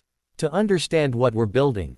Quote, I understand perfectly, Daphne replied coldly. You're planning to kill thousands of innocent people. That's not building anything, it's mass murder. Quote, it's necessary, Astoria countered. The magical world is stagnant, Daphne. Controlled by weak leaders who are afraid of real power. The grand design will disrupt the existing power structures, create chaos, and from that chaos we'll build something better. Quote, you sound like Voldemort, Harry said. Astoria's eyes shifted to him. And you sound like every self-righteous hero who thinks maintaining the status quo is somehow virtuous, she shot back. Tell me, Potter, how many people has the Ministry's incompetence killed? How many lives could have been saved if powerful wizards weren't forced to hide their abilities? Don't justify genocide with philosophy, Daphne said. Nothing you're planning makes the world better. It just makes you a mass murderer. Quote, then I'm a mass murderer, Astoria said simply. But at least I have the courage to act. You spent years building power and never used it for anything meaningful. You just survived. I'm actually trying to change things. Quote, by betraying me, Daphne said, her voice breaking slightly. By manipulating me for years. By pretending to care about me while using me as a pawn. Quote, for the first time, Astoria's expression faltered. I do care about you, she said quietly. You're my sister. I've always protected you. Quote, protected me. Daphne laughed bitterly. You've been using me. You turned me into the Ice Queen because it made me easier to control. You isolated me, made me paranoid, kept me dependent on you. That's not protection. That's abuse. Quote, I made you strong, Astoria argued. Without me, you would have been destroyed after Mother died. Quote, maybe, Daphne acknowledged, but at least I would have been free. Quote, enough talking, one of Astoria's companions, a wizard Harry recognized as a wanted Death Eater, interrupted. We have a ritual to complete. Kill them. Quote, no, Astoria said sharply. Daphne is my sister. I won't kill her. Quote, then I will, the Death Eater said, raising his wand. What happened next occurred in seconds. Harry threw up a shield charm protecting Daphne. Kingsley engaged the Death Eater with a barrage of spells. Astoria's other companions joined the fight, and suddenly the chamber erupted in magical combat. Harry fought his way toward Astoria, deflecting curses and returning fire. Daphne was beside him, her wand worked precise and deadly. She'd spent years learning to fight, and it showed. But Astoria wasn't fighting, she was casting something else, continuing the ritual even as her companions battled the Veil operatives. She's completing it, Harry shouted. We have to stop her. Quote, Daphne broke away from the fight, running toward her sister. Astoria, stop, she pleaded. Please, don't do this. Quote, I have to, Astoria replied, her voice strained with magical effort. It's already begun. The other ritual sites are active. If I don't complete this one, the magical backlash will kill everyone involved anyway. Quote, then let it, Daphne said. Let yourself die rather than murder thousands. Quote, Astoria looked at her sister with something like regret. I can't, she said. I've come too far. Sacrificed too much. Quote, Daphne raised her wand, pointing it directly at Astoria's heart. Then I'll stop you, she said, tears streaming down her face. I'll kill you if I have to. Quote, no, you won't, Astoria said gently. You love me too much. Quote, and in that moment of hesitation, Astoria completed the final component of her ritual.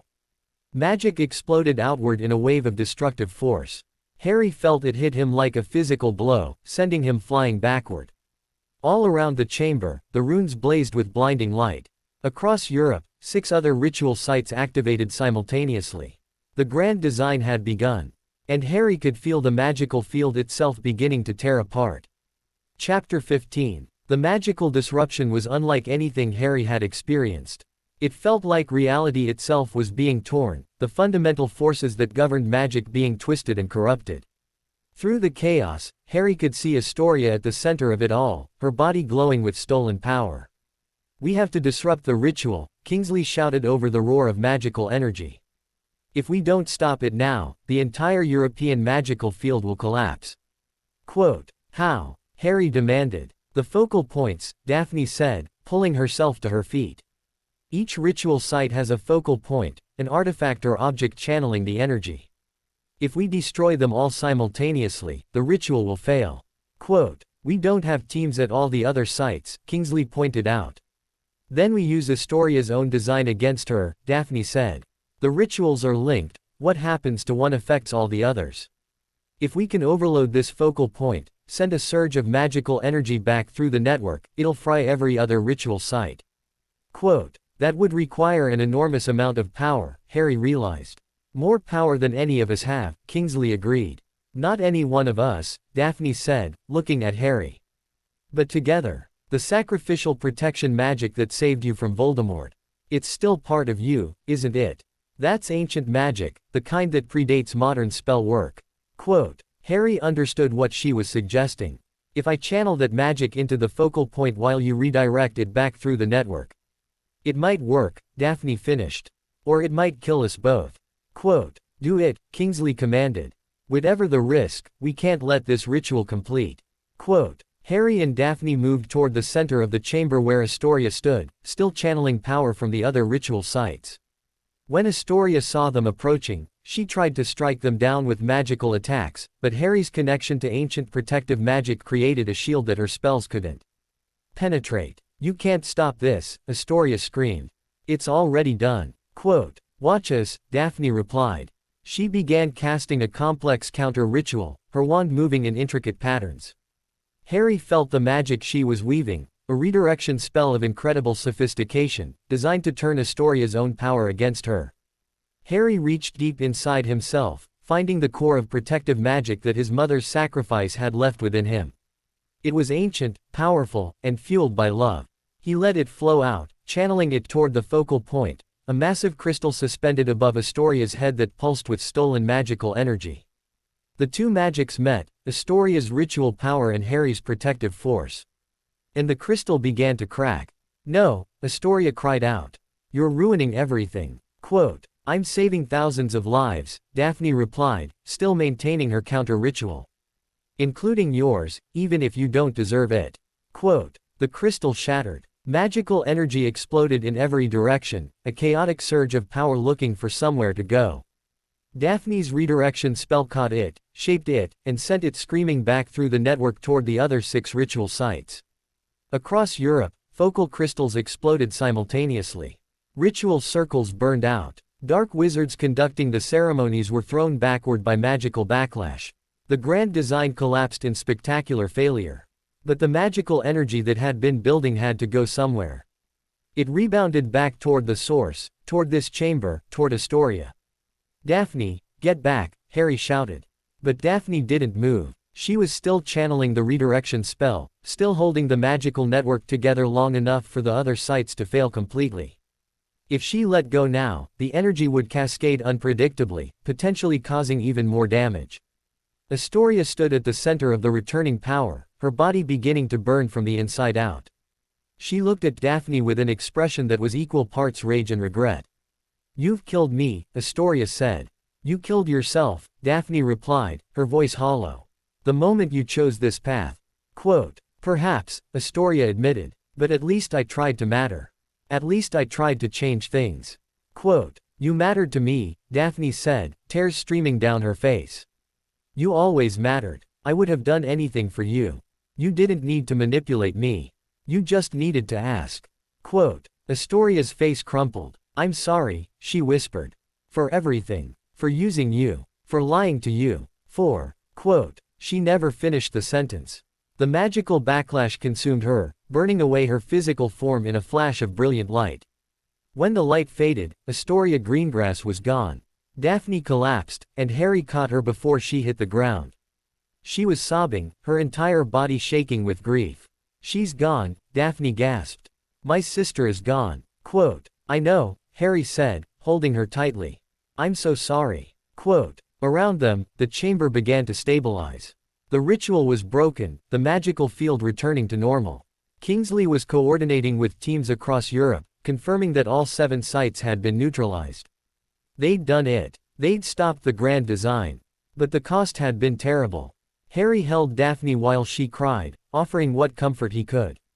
He knew there were no words that would make this better. She'd just lost her sister, not to death in battle, but to a choice. Astoria had chosen power over family, ambition over love, and it had destroyed her.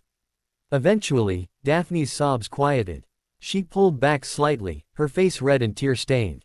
"I had to do it," she said. "I had to stop her." Quote, "I know," Harry replied. "But she was my sister," Daphne continued. "The only family I had left. And I killed her." Quote, "You saved thousands of lives," Harry said gently. "Including mine. Astoria made her choice, Daphne. You made yours. You chose the right thing, even though it cost you everything." Quote, "The right thing," Daphne repeated bitterly. "It doesn't feel right. It feels like I've lost everything." Quote, "Not everything," Harry said. "You still have me." Quote, Daphne looked up at him, her ice blue eyes searching his face. "Do I?" "Always," Harry promised. "For as long as you want me." Quote, Daphne kissed him then, a desperate, grief-stricken kiss that tasted of tears and loss. But underneath the pain, there was something else. Hope. The knowledge that even after everything, even after losing her sister and destroying the organization she'd built, Daphne wasn't alone. She had Harry. And that, somehow, was enough. Chapter 16. The aftermath of the Grand Design's collapse was complex. The Veil conducted extensive debriefings, arrested the surviving conspirators from all 7 ritual sites, and worked with ministry officials across Europe to contain the fallout. Daphne withdrew into herself for several days. Harry gave her space, but made sure she knew he was available whenever she needed him. Finally, a week after Astoria's death, Daphne knocked on Harry's door. "Can we talk?" she asked quietly. "Of course," Harry said, stepping aside to let her in. They sat together on Harry's small couch, and for a moment neither spoke.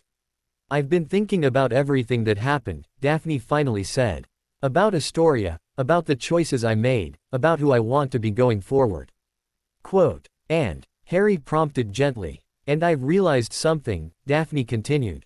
"I spent so many years being the Ice Queen, building walls to protect myself from hurt. But those walls also kept me from really living. From connecting with people. From being happy." Quote, "You're not the Ice Queen anymore," Harry observed. "No," Daphne agreed. "But I'm not sure who I am instead.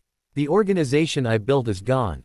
My sister is dead. My old identity is meaningless.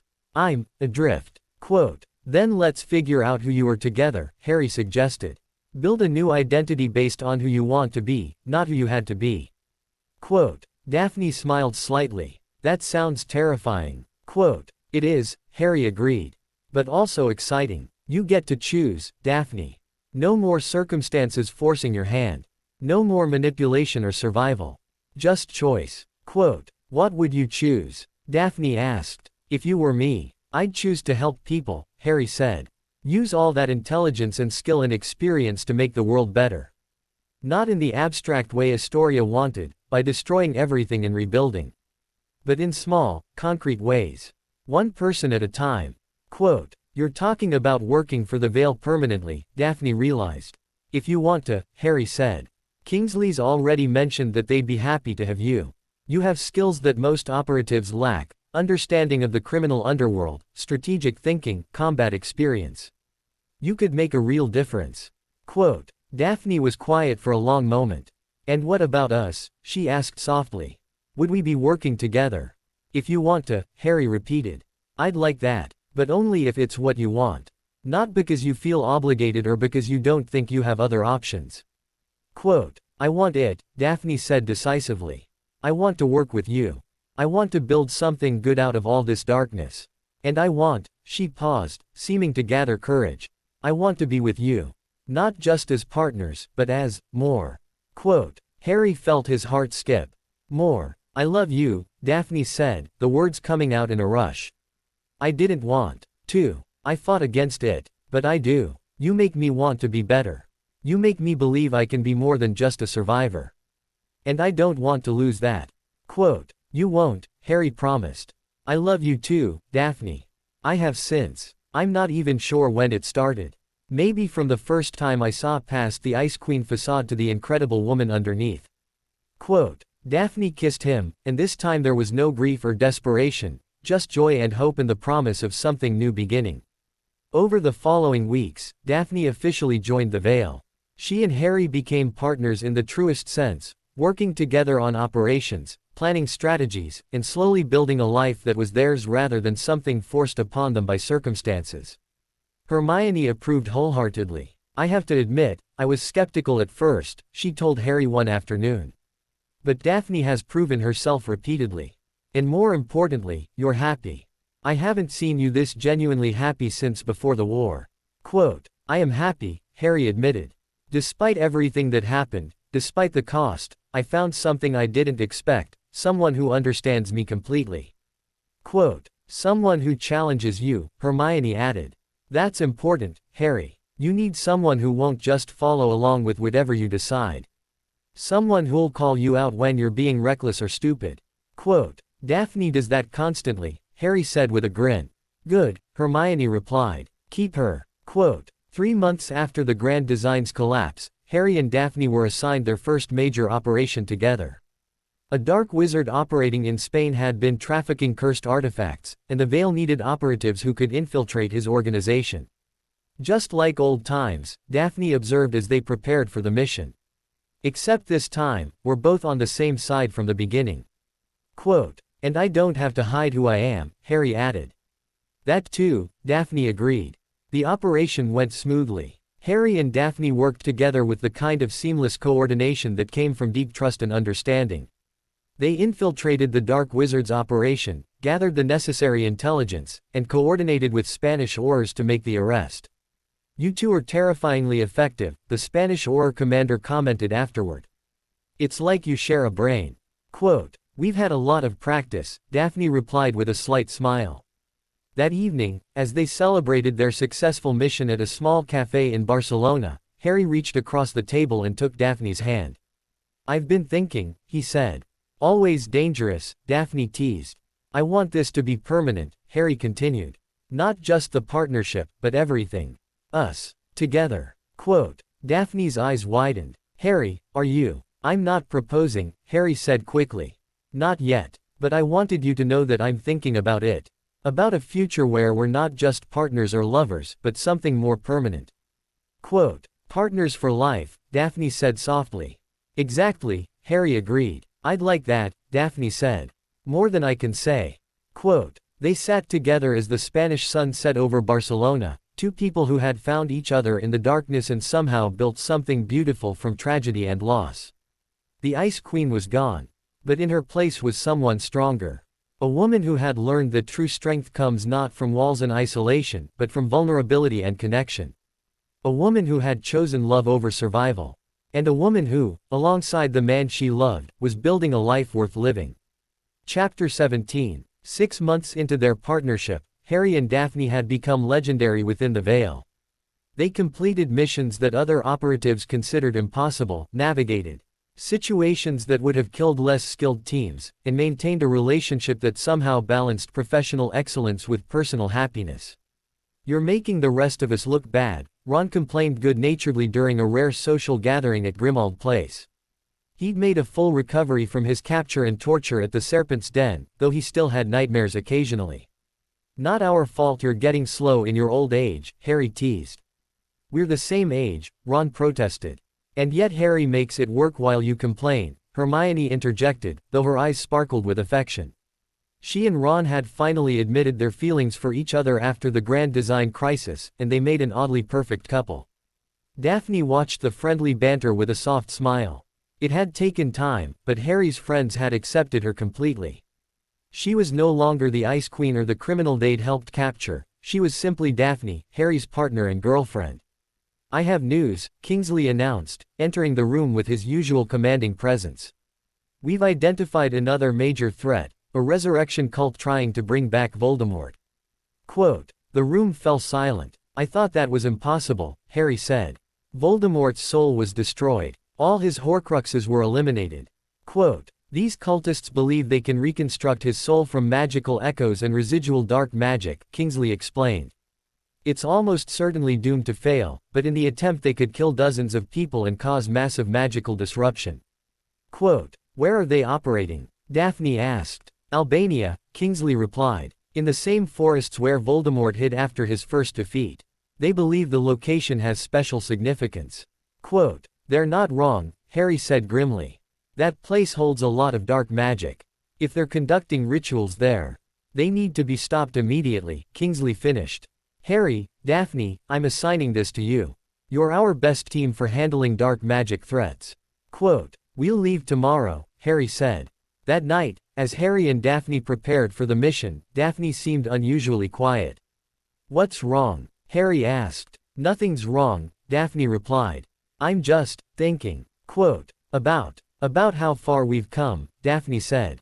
A year ago, I was running a criminal organization and building walls around myself.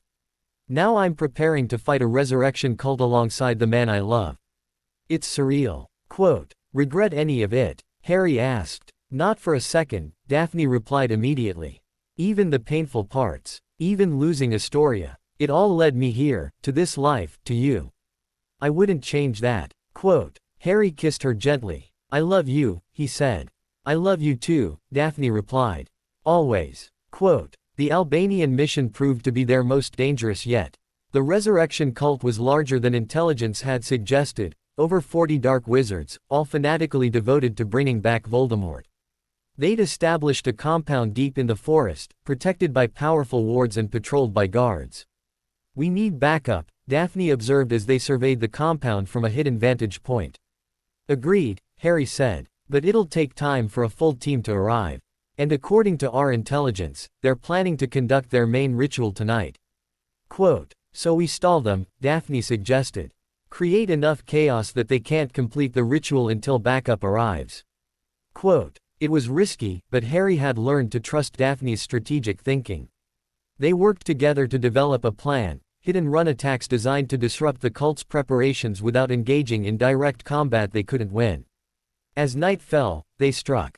Harry used his invisibility cloak to get close to the compound, then cast powerful explosive hexes at key structural points. Daphne, positioned on a nearby ridge, provided covering fire with precisely aimed stunning spells. The cult descended into chaos. Guards ran in all directions, trying to identify the attackers.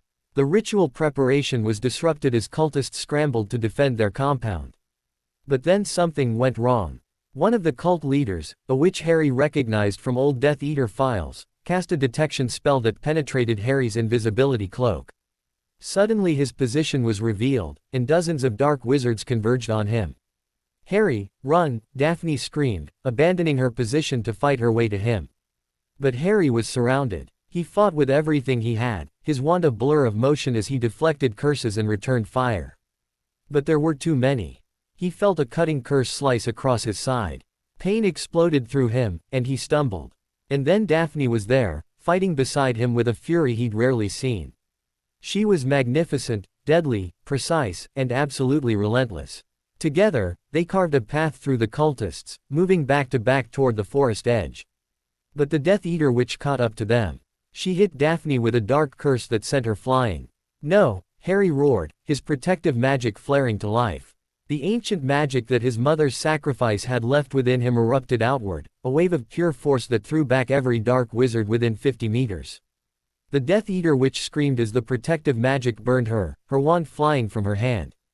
Harry ran to Daphne, dropping to his knees beside her. She was breathing, but barely. The curse had been powerful, designed to cause internal damage. Hold on, Harry whispered, his hands glowing with healing magic as he tried to stabilize her. Please, Daphne, hold on. Quote, backup arrived moments later, a full-veiled tactical team that swept through the compound, arresting cultists and securing the ritual site. Medical personnel rushed to Harry and Daphne, taking over the healing process. She'll be all right, the lead healer assured Harry. You stabilized her in time. She'll need treatment, but she'll recover fully. Quote, Harry felt relief wash over him. He'd almost lost her. For a terrifying moment, he'd thought. He refused to complete the thought. Daphne woke up 2 days later in the Vale Medical Facility. Harry was sitting beside her bed, as he had been almost constantly since they'd returned. Hey, she said weakly. Hey yourself, Harry replied, taking her hand. You scared me. Quote, sorry, Daphne said. Occupational hazard. Quote. Don't joke, Harry said, his voice rough with emotion. I thought I'd lost you. When that curse hit you, when you went down, I've never been that terrified in my life. Quote. But I'm okay, Daphne said gently. We're both okay. Quote. This time, Harry replied. But what about next time? What about the time after that? We're doing dangerous work, Daphne. Eventually, our luck is going to run out. Quote. Are you suggesting we stop? Daphne asked. I'm suggesting we be smarter about it, Harry said. Take fewer risks. Accept backup more readily. Because I can't, his voice broke, I can't lose you. I love you too much. Quote. Daphne pulled him down until their foreheads touched. You're not going to lose me, she promised. I'm not going anywhere. We're partners, remember. Partners for life. Quote. Partners for life, Harry echoed. And sitting there, holding the woman he loved, Harry made a decision. Life was too short. Tomorrow wasn't guaranteed. And he wasn't going to wait any longer to make sure Daphne knew exactly how committed he was. Chapter 18. 2 weeks after the Albanian mission, Harry arranged a private dinner at a small restaurant in Muggle London. Daphne had recovered fully, and they'd both taken some personal time to decompress from the near disaster. This is nice, Daphne said as they were seated at a secluded table. What's the occasion? Do I need an occasion to take you to dinner? Harry asked. You usually cook at home, Daphne pointed out. Taking me to a restaurant means either you're about to tell me something I won't like, or you're up to something. Quote. Can't I just want to do something special for you? Harry protested. Daphne raised an eyebrow. Harry James Potter, I know you. What's going on? Harry laughed despite his nervousness. You're right. I am up to something. He took a deep breath. Daphne, I've been thinking a lot about what happened in Albania. About how close we came to losing each other. And I realized that life is too short to wait for the perfect moment. Quote. He reached into his pocket and pulled out a small box. Daphne's eyes widened. I love you, Harry continued. More than I thought it was possible to love someone. You challenge me, support me, understand me in ways nobody else ever has. You make me better. You make me want to be better. And I don't want to spend another day without you being certain of how committed I am. Quote. He opened the box, revealing a simple but elegant ring, a silver band with a small blue sapphire that matched Daphne's eyes. Daphne Greengrass, will you marry me? For a moment, Daphne just stared at him, her ice blue eyes filling with tears. Then she laughed, a joyful, unrestrained sound.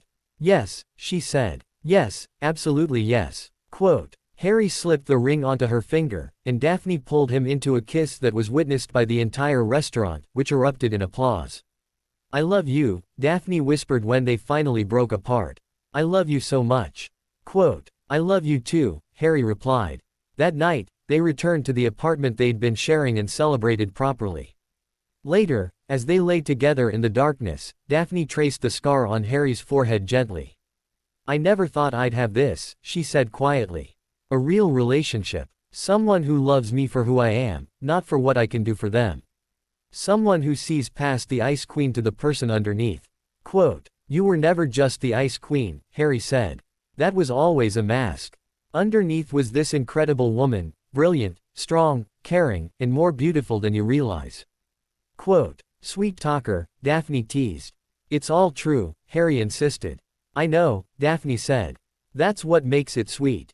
Quote. They made plans over the following weeks. Nothing elaborate, both Harry and Daphne agreed they wanted something small and intimate rather than a large society wedding. Just close friends and family. Though my family situation is somewhat limited, Daphne pointed out. It'll basically just be me. Quote. Then we'll make new family, Harry said. Ron and Hermione, the Weasleys, everyone at the Vale. Family isn't just blood, Daphne. It's the people who choose to be there for you. Quote. The wedding was scheduled for 3 months away. In the meantime, Harry and Daphne continued their work with the Vale, though they were more careful about taking unnecessary risks. Getting married means someone will miss you if you die, Ron pointed out during a mission briefing. Tends to make you think twice about charging into danger. Quote. Says the man who followed Harry into danger for 7 years, Hermione retorted. That was different, Ron protested. I was young and stupid. Quote. And now you're old and stupid. Harry suggested. Exactly, Ron agreed, then paused. Wait, no. Quote. The friendly banter was interrupted by Kingsley's arrival. We have a situation, he announced. A rogue unspeakable has stolen classified research on time magic. We believe he's planning to use it to alter major historical events. Quote. That's insane, Hermione said. Messing with time magic on that scale could unravel reality itself. Quote. Which is why we need to stop him immediately, Kingsley agreed. Harry, Daphne, I know you're preparing for your wedding, but we'll take it, Harry interrupted. This is too important to delegate. Quote. Daphne nodded in agreement. We'll handle it. Quote. The rogue unspeakable, a wizard named Croaker who had gone mad after years of studying temporal magic, had established a laboratory in a pocket dimension accessible only through specific magical coordinates. Getting to him required navigating unstable magical currents that could strand them outside normal space-time. This is definitely going in my top 5 most dangerous missions, Daphne commented as they prepared to enter the pocket dimension. Only top 5? Harry asked. The grand design is still number 1, Daphne replied. Nothing's going to top fighting my own sister while stopping a continent-wide magical catastrophe. Quote. They entered the pocket dimension together, their magical signatures synchronized to prevent being separated by the unstable space. Inside, they found Croaker's laboratory, a massive space filled with swirling temporal energy and floating clocks that showed different times and dates. Croaker himself was at the center, conducting what appeared to be a ritual designed to open multiple points in the timeline simultaneously. You're too late, he called out when he saw them. I've already initiated the temporal cascade. In moments, I'll be able to rewrite history itself. Quote. And destroy reality in the process, Harry shot back. Whatever you think you're fixing, it's not worth that. Quote. You don't understand, Croaker said, his eyes wild. I've seen what's coming. The future is dark, filled with war and suffering. I can prevent it all by changing just a few key moments in the past. Quote. You can't know what changes will result from altering history, Daphne argued. The butterfly effect means your fixes could make things infinitely worse. Quote. Or infinitely better, Croaker countered. I'm willing to take that risk. Quote. We're not, Harry said. The fight that followed was unlike anything Harry had experienced. Croaker wielded temporal magic with disturbing expertise, creating loops where the fight that followed was unlike anything Harry had experienced. Croaker wielded temporal magic with disturbing expertise, creating loops where they fought the same battle multiple times simultaneously. Harry and Daphne found themselves dodging spells that hadn't been cast yet and defending against attacks that had already happened. We need to ground him in the present, Daphne shouted over the chaos. Force him to exist in a single timeline. Quote. How? Harry demanded while deflecting a curse that seemed to come from 3 different directions at once. The same way we stopped the grand design, Daphne replied. Overload his system. Feed so much temporal energy back into his ritual that it collapses. Quote. It was brilliant and terrifying in equal measure. Harry and Daphne worked in perfect synchronization, Harry channeling his protective magic to shield them from Croaker's attacks while Daphne wove a complex spell designed to redirect temporal energy. Now, Daphne shouted. Harry released a massive surge of ancient magic directly at Croaker's ritual circle. Daphne's redirection spell caught the temporal energy and sent it spiraling back into the wizard conducting the ritual. Croaker screamed as time itself turned against him. His body flickered between different ages, young, old, middle-aged, elderly, as the temporal magic consumed him. Finally, the pocket dimension itself began to collapse. We need to leave, Harry said urgently. Now. Quote. They ran for the dimensional gateway, diving through just as the pocket dimension imploded behind them. They materialized back in normal space, both gasping for breath. Is he dead? Daphne asked. I don't know, Harry admitted. The dimension collapsed with him inside. He could be trapped in a temporal loop, scattered across multiple timelines, or simply gone. Either way, he won't be threatening reality anymore. Quote. They reported back to Kingsley, who looked both relieved and exhausted. Good work, he said. Though I'm starting to think you two attract impossible situations. Quote. Just lucky, I guess, Harry replied dryly. Or unlucky, depending on perspective, Daphne added. With the temporal threat resolved, Harry and Daphne returned their focus to wedding preparations. The ceremony was held on a beautiful spring day at a small venue in the countryside, far from prying eyes and society expectations. Ron served as Harry's best man, while Hermione stood with Daphne. The Weasley family attended, along with several Vale operatives and a few other close friends. It was intimate, warm, and perfect. "Do you, Harry James Potter, take Daphne Astoria Greengrass to be your lawfully wedded wife?" the officiant asked. "I do," Harry said without hesitation. "And do you, Daphne Astoria Greengrass, take Harry James Potter to be your lawfully wedded husband?" "I do," Daphne replied, her voice strong and clear. "Then by the power vested in me, I now pronounce you husband and wife. You may kiss the bride." Quote. Harry kissed his wife, with all the love and promise he felt. The small gathering erupted in applause and cheers. At the reception, as they danced their first dance as a married couple, Daphne rested her head on Harry's shoulder. "We did it," she whispered. "We did," Harry agreed. "Despite everything, despite the lies, the betrayals, the near-death experiences, we made it here." Quote. "Do you ever regret it?" Daphne asked. "The way we started. All the deception." "Not for a second," Harry said honestly. "Because it brought me to you. And you're worth everything." Quote. Daphne pulled back slightly to look at him. "I love you, Harry Potter." Quote. "I love you, Daphne Potter," Harry replied with a grin. "Daphne Potter," she repeated, testing the name. "I like that." Quote. "Good," Harry said. "Because you're stuck with it now." Quote. "Happily stuck," Daphne corrected. As they continued dancing, Harry reflected on the incredible journey that had brought them here. He'd started as an undercover agent infiltrating a criminal organization. He'd fallen in love with his target. He'd been exposed, betrayed, and forced to fight alongside the woman he loved against her own sister. It had been messy, complicated, and painful. But it had also been real. And now, holding his wife in his arms, Harry knew that every difficult moment had been worth it. Because love, real, genuine, hard-won love, was worth any cost. Chapter 19. Married life suited Harry and Daphne. They continued their work with the Vale, but with a new perspective. They took fewer risks, relied more on strategy than brute force, and made sure to prioritize their relationship alongside their professional duties. "We're getting boring," Daphne joked one evening as they prepared dinner together in their new home, a small cottage in the countryside that offered privacy and peace. "Is that a bad thing?" Harry asked, chopping vegetables. "Not at all," Daphne replied. "Boring is wonderful. Boring means nobody's trying to kill us or end the world. I'll take boring any day." Quote. 6 months after their wedding, Daphne made an announcement that changed everything. "I'm pregnant," she said one morning over breakfast. Harry dropped his fork. "You're, what? Pregnant?" Daphne repeated, a nervous smile on her face. "I found out yesterday. Went to a healer to confirm. We're having a baby, Harry." Quote. Harry stood and pulled her into a tight embrace. That's incredible," he said, his voice thick with emotion.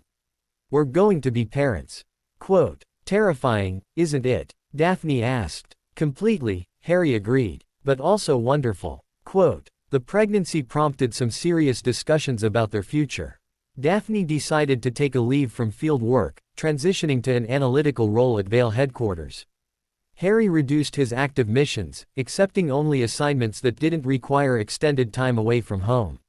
"I never thought I'd be the domestic type," Daphne said one evening as they painted the nursery. "You're not," Harry replied. "You're just the type who loves her family more than she loves danger." Quote. "When did you become so wise?" Daphne teased. "I learned from the Ice Queen," Harry said with a grin. "Former Ice Queen," Daphne corrected automatically. "Former Ice Queen," Harry agreed. Their daughter was born on a crisp autumn morning. She had Harry's dark hair and Daphne's ice blue eyes, and she was absolutely perfect. "What should we name her?" Harry asked, holding his daughter with the kind of careful reverence reserved for the most precious things. "Lily," Daphne said softly. "For your mother. Lily Astoria Potter." Quote. Harry felt tears well up. "Are you sure?" "I'm sure," Daphne replied. "Your mother's sacrifice is part of what saved you, what made you the man you are. I want our daughter to carry that legacy." Quote. "Lily Astoria Potter," Harry repeated. "It's perfect." Quote. Parenthood transformed them both. Harry discovered a protective fierceness he'd never experienced before, while Daphne revealed a tender nurturing side that surprised everyone who'd only known the Ice Queen. "You're a natural," Hermione commented during a visit when Lily was 3 months old. "I'm terrified every moment," Daphne admitted. "I keep thinking about all the ways I could mess this up." Quote, "That's how you know you're doing it right," Hermione said. "The parents who think they have it all figured out are the ones you need to worry about." Quote, "As Lily grew, Harry and Daphne adjusted their careers further. Harry eventually accepted a teaching position at Hogwarts, Defense Against the Dark Arts professor, the position that had been cursed when he was a student but had since been cleansed. Daphne continued her analytical work with the Veil, but on a part-time basis that allowed her to be present for Lily. "Who would have thought?" Ron commented during a Weasley family dinner when Lily was 2 years old. "Harry Potter, married to a former criminal, teaching at Hogwarts. Life is weird." Quote, "Former criminal who saved your life multiple times," Daphne pointed out. "Fair point," Ron conceded. "I'm just saying, if someone had told me during the war that this is where we'd end up, I would have thought they were mad." Quote, "And yet here we are," Harry said, watching Lily play with Ron and Hermione's son Hugo. "Happy." Quote, "Happy," Daphne echoed, taking Harry's hand. 5 years after they married, Harry and Daphne welcomed their second child, a son they named James Severus Potter. The choice of middle name raised some eyebrows, but Harry was firm in his decision. "Snape was complicated," Harry explained to those who questioned. "He made terrible choices, but he also showed incredible bravery. Our son will carry that reminder, that people are capable of both darkness and redemption." Quote, "Just like his mother," Daphne added with a slight smile. Life settled into a comfortable rhythm. Harry taught at Hogwarts while Daphne managed Veil intelligence from home. They raised their children with love, taught them about the complexity of right and wrong, and made sure they understood that people were capable of change. "Tell us the story again," Lily asked one evening when she was 7. "About how you and Mum met." Quote, Harry and Daphne exchanged glances. "Well," Harry began, "it started with a mission. I was sent to infiltrate an organization that your mother was running." Quote, "Was Mum a bad guy?" James asked, his eyes wide. "Mum was complicated," Daphne answered. "I did things I'm not proud of, made choices I wish I could change. But I was trying to protect the people I loved." Quote, "And then Dad fell in love with her," Lily added. "Even though she was supposed to be the enemy." Quote, "Exactly," Harry confirmed. "Because I saw past the person she had to be to the person she really was." Quote, "And then there was a big fight and Aunt Astoria died," James said solemnly. It was a simplified version of events, but essentially accurate. They'd always been honest with their children about the past, including the painful parts. "Yes," Daphne said quietly. "My sister made choices that led to her death. It was one of the hardest things I've ever experienced." Quote, "But you got through it," Lily said. "Because you had Dad." Quote, "That's right," Daphne agreed. "Having people who love you makes even the hardest things bearable." Quote, "Do you miss her?" James asked. "Aunt Astoria. Every day," Daphne admitted. "But I also recognize that the sister I loved was different from the person she became. I miss who she was, not who she chose to be." Quote, It was a nuanced answer for young children, but Harry and Daphne believed in treating their kids with respect and honesty. As the children grew older, Harry and Daphne told them more complete versions of their story, including Harry's deception, the betrayal Daphne felt, and the long road to rebuilding trust. So basically, Lily summarized when she was 15, Dad lied about who he was, Mum fell for him anyway, they fought a bunch of bad guys including Mum's own sister, and then they got married and had us. Quote, When you put it like that, it sounds almost simple, Harry said with a laugh. It wasn't simple, Daphne added. It was messy and complicated and painful. But it was also worth it. Quote, Would you do it again? James asked. If you could go back, knowing everything that would happen. Harry and Daphne looked at each other. Yes, they said simultaneously. Because it brought us here, Harry explained. To this family, this life, this happiness. Every difficult moment was a step towards something better. Quote, Plus, without all that drama, you two wouldn't exist, Daphne pointed out. So from our perspective, definitely worth it. Quote, The children laughed, and the conversation moved on to other topics. But later that night, after Lily and James had gone to bed, Harry and Daphne sat together on their porch, watching the stars. "Do you ever wonder what would have happened if things had gone differently?" Daphne asked. "If I'd discovered your identity earlier, or if Astoria had succeeded with the grand design." "Sometimes," Harry admitted, "but I try not to dwell on it. We made the choices we made, and they brought us here.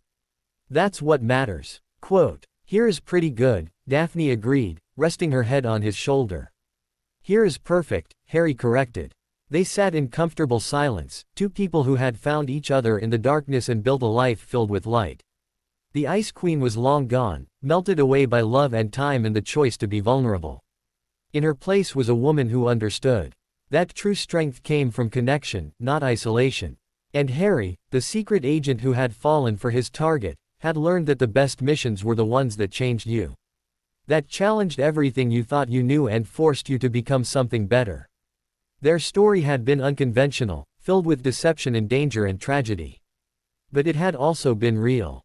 And in the end, that was all that mattered.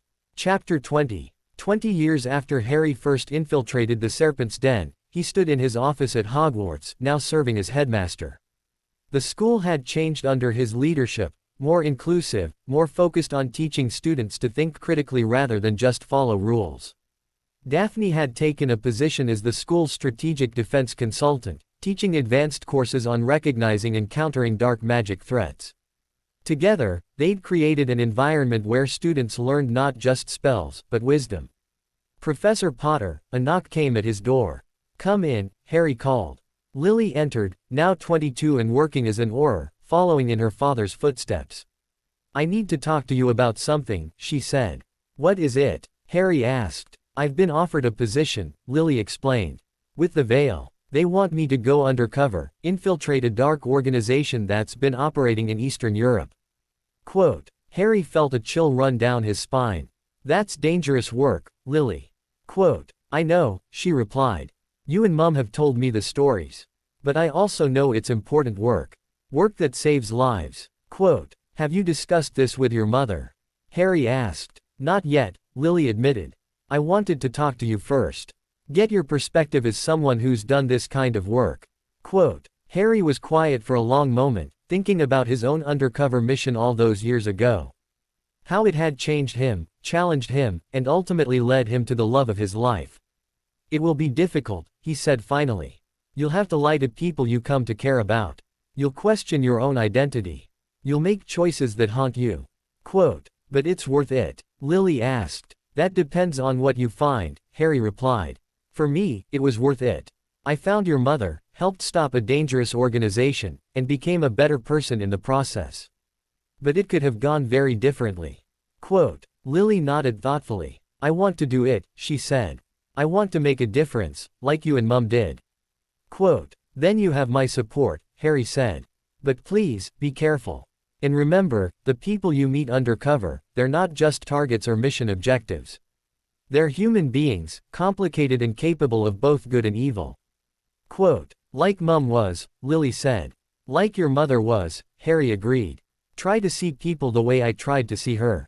Not as simple villains, but as individuals shaped by circumstances." Quote, later that evening, Harry and Daphne discussed Lily's decision. "She wants to join the Veil," Harry said. "Go undercover." Quote, Daphne was quiet for a moment. "Like father, like daughter," she said finally. "Should we try to talk her out of it?" "Could we?" Harry asked. "She's as stubborn as both of us combined." Quote, "True," Daphne acknowledged. "And honestly, I'm proud of her. She wants to help people, make a difference. Those are good instincts." Quote, "Even if it's dangerous," Harry pressed. "Especially because it's dangerous," Daphne replied. "The world needs people willing to step into the darkness to protect others. We did it. Now it's her turn." Quote, they gave Lily their blessing, though not without reservations. And over the following months, they watched as their daughter prepared for her own undercover mission. "Do you think she'll fall for her target, like you did?" Daphne asked one evening. "I hope so," Harry replied. "If she does, it means she's seeing people as human rather than just mission objectives. That's important." Quote, "And if her target turns out to be another criminal with a complicated past?" Daphne suggested with a slight smile. "Then we'll welcome them into the family," Harry said. After all, it worked out pretty well for us. Quote, years continued to pass. James followed a different path, becoming a healer focused on treating magical trauma.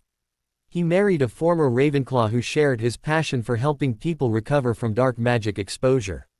Lily did indeed fall for her target during her undercover mission, a witch running a smuggling operation who turned out to be protecting refugees from an authoritarian magical government. With Harry and Daphne's help, Lily helped dismantle the authoritarian regime and married the smuggler turned activist. History repeats itself, Ron joked at Lily's wedding. Potter's falling for criminals. It's practically a family tradition. Quote, former criminals, Daphne corrected. Former criminals, Ron agreed with a grin.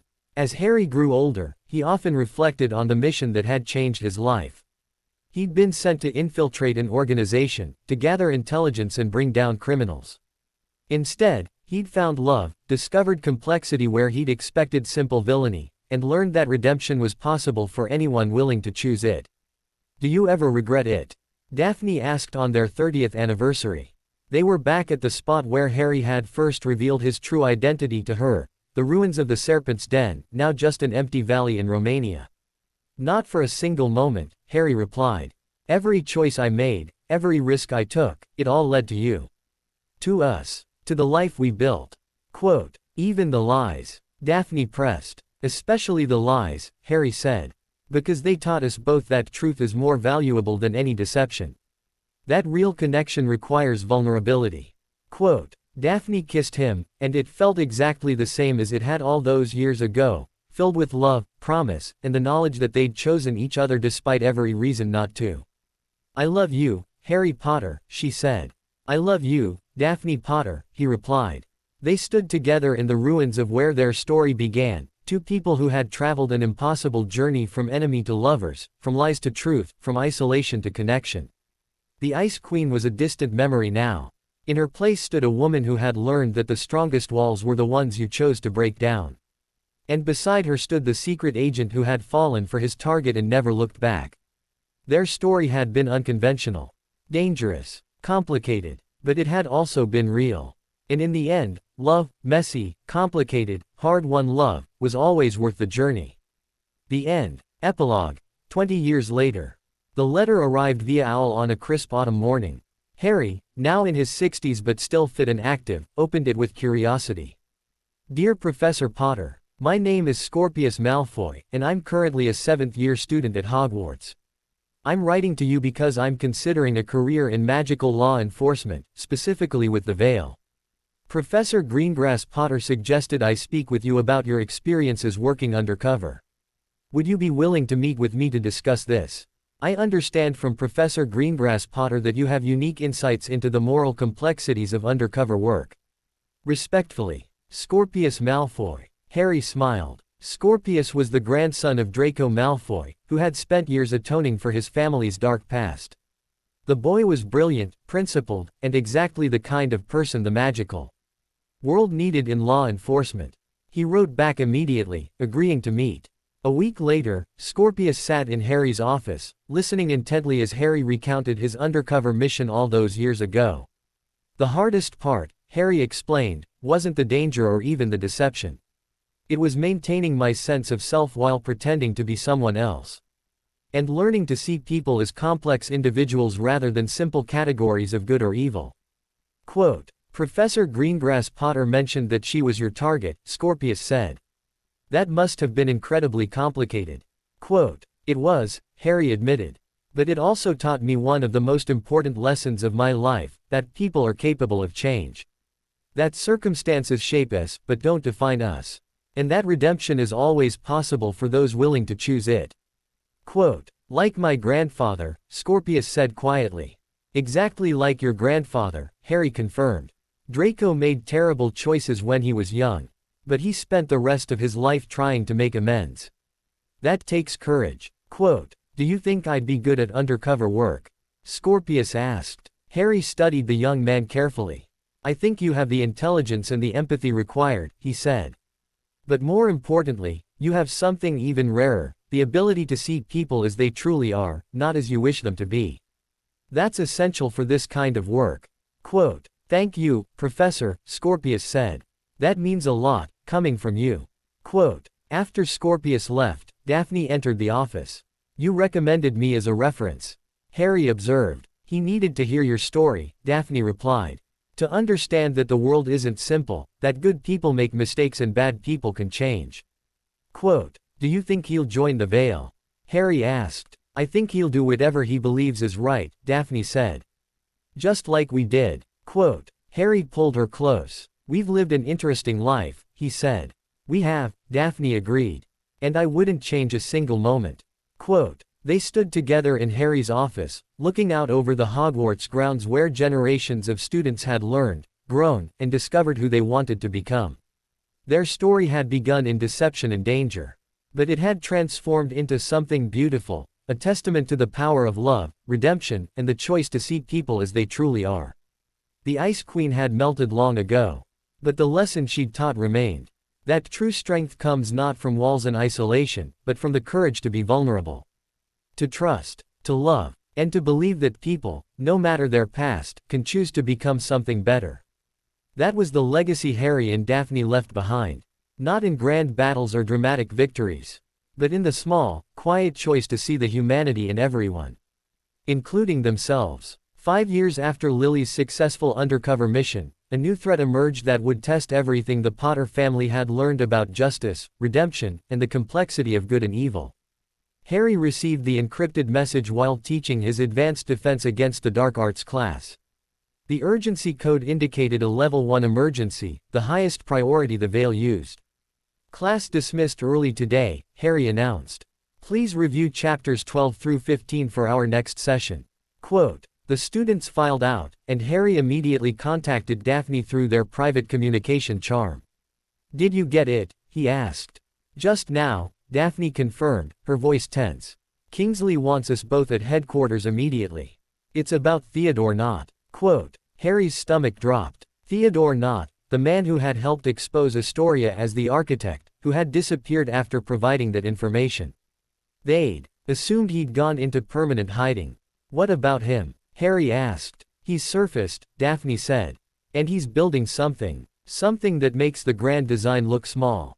Quote. Within the hour, Harry and Daphne were sitting in Kingsley's office, along with Hermione, now the deputy director of the Veil, and several other senior operatives. Theodore Nott has been operating in the shadows for the past 25 years, Kingsley began, projecting images onto the wall. We thought he was simply hiding, but we were wrong. He's been recruiting, organizing, and building a network that spans 3 continents. Quote. What's his goal? Daphne asked. Revenge, Hermione replied grimly. Against everyone who destroyed the organizations he was part of. Against the Veil, against the Ministry, and specifically, she paused, looking uncomfortable, against you too. Quote. Harry felt Daphne tense beside him. He blames us for Astoria's death, Daphne said quietly. He blames you for everything, Kingsley confirmed. According to our intelligence, he's spent decades planning an operation he calls the Reckoning. It's designed to systematically dismantle everything you've built, your reputations, your family, your legacy. Quote. Let him try, Harry said coldly. It's not that simple, Hermione interjected. Theodore isn't just planning violence. He's planning to expose classified information about your undercover work, about the morally gray operations the Veil has conducted, about deals we've made with former criminals. If he succeeds, it won't just destroy you, it'll destroy the entire Veil. Quote. Then we stop him, Daphne said. Just like we've stopped every other threat. Quote. This time is different, Kingsley said. Theodore knows you. He knows how you think, how you operate. He was part of your inner circle, Daphne. He studied Harry during the Serpent's Den infiltration. He's prepared specifically for you. Quote. So what do you recommend? Harry asked. We need to beat him at his own game, Hermione said. Go on the offensive. Hunt him down before he can execute his plan. Quote. That could take months, Daphne observed. Maybe years. Theodore is patient and careful. Quote. Which is why we're going to force his hand, Kingsley said. Make him move before he's ready. And the way we do that is by using bait he can't resist. Quote. Us, Harry realized. You, Kingsley confirmed. We announced that you're both retiring from the Veil. That you're leaving magical Britain for a quieter life abroad. Theodore won't be able to resist the opportunity to strike at you when you're supposedly vulnerable.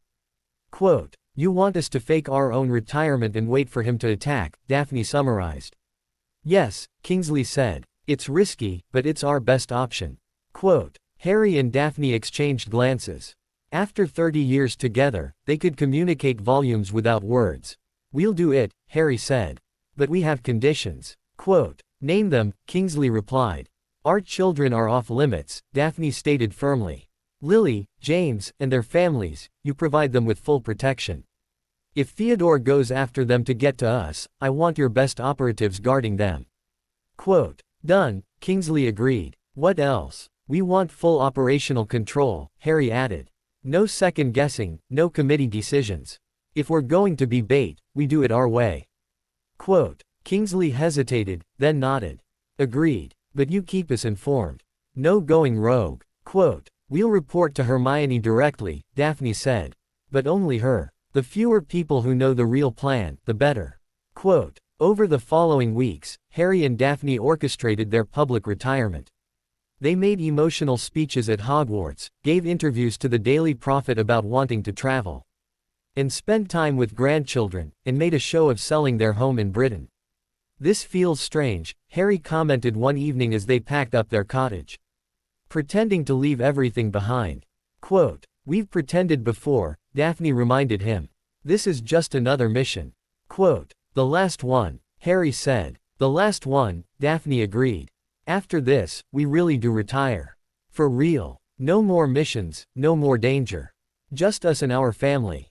Quote, "Promise?" Harry asked. "Promise," Daphne replied, kissing him gently. They relocated to a villa in southern France, a property that appeared to be a peaceful retirement home but was actually a heavily fortified Vale-safe house. And then they waited. 3 months passed with no sign of Theodore. "Maybe he saw through the deception," Harry suggested one evening. "Or maybe he's just being patient," Daphne countered. "Theodore never rushes." Quote, the attack came on their 31st wedding anniversary. Harry and Daphne were having dinner on their terrace, watching the sunset over the Mediterranean, when the wards triggered. "We have company," Daphne said calmly, drawing her wand. "How many?" Harry asked, doing the same. "At least 20, Daphne estimated, reading the ward notifications. "Coming from 3 directions." Quote, "Theodore brought friends," Harry observed. "Then let's give them a proper welcome," Daphne replied with a cold smile that reminded Harry of the Ice Queen she'd once been. The battle that erupted was fierce but controlled. Harry and Daphne had spent months preparing defensive positions, trap spells, and contingency plans. They fought with the precision of a team that had been partners for over 30 years. But Theodore's forces were well trained and heavily armed. It quickly became clear this wasn't just an assassination attempt, it was a full-scale assault. "We need to fall back to the secondary position," Harry shouted over the spell fire. "Agreed," Daphne replied, laying down covering fire while Harry prepared their retreat portkey. They materialized in a safe house in the Swiss Alps, another Vale property that Theodore shouldn't know about. "That was closer than I'd like," Harry admitted, healing a cut on his arm. "He's committed now," Daphne said. "We've forced him out of hiding. Now we just need to find him." Quote, Hermione contacted them through secure channels. "We tracked the attackers back to a staging area in Bavaria," she reported. "But Theodore wasn't with them. He's still somewhere else, probably coordinating remotely." Quote, "Then we need to make him come to us personally," Harry said. "What's the one thing Theodore wants more than anything?" "Revenge," Daphne answered. "Personal revenge. He doesn't just want us dead, he wants to confront us. To make us understand why we deserve it." Quote, "Then we give him the opportunity," Harry decided. "We send a message saying we want to negotiate. That we're willing to discuss his grievances." Quote, "That's insane," Hermione protested. "He'll know it's a trap." Quote, "Of course he will," Daphne said. "But his ego won't let him resist. Theodore always believed he was smarter than everyone else. If we offer him a chance to prove it, he'll take it." Quote, they arranged a meeting on neutral ground, an abandoned magical facility in northern Norway that had been used during the war against Voldemort. Both sides would come with limited backup, and there would be wards preventing anyone from using lethal spells. "This is either brilliant or suicidal," Harry commented as they prepared. Often the same thing, Daphne replied. Theodore arrived exactly on time, accompanied by 6 heavily armed guards. He looked older, gray-haired and lined with age, but his eyes were as sharp and calculating as ever. Harry Potter and Daphne Greengrass, he said, his voice cold. The legendary couple. I've waited a long time for this. Quote, Theodore, Daphne replied coolly. You wanted to talk, so talk. Quote, you destroyed everything I cared about, Theodore said. The Serpent's Den, the grand design, my family. Astoria died because of you.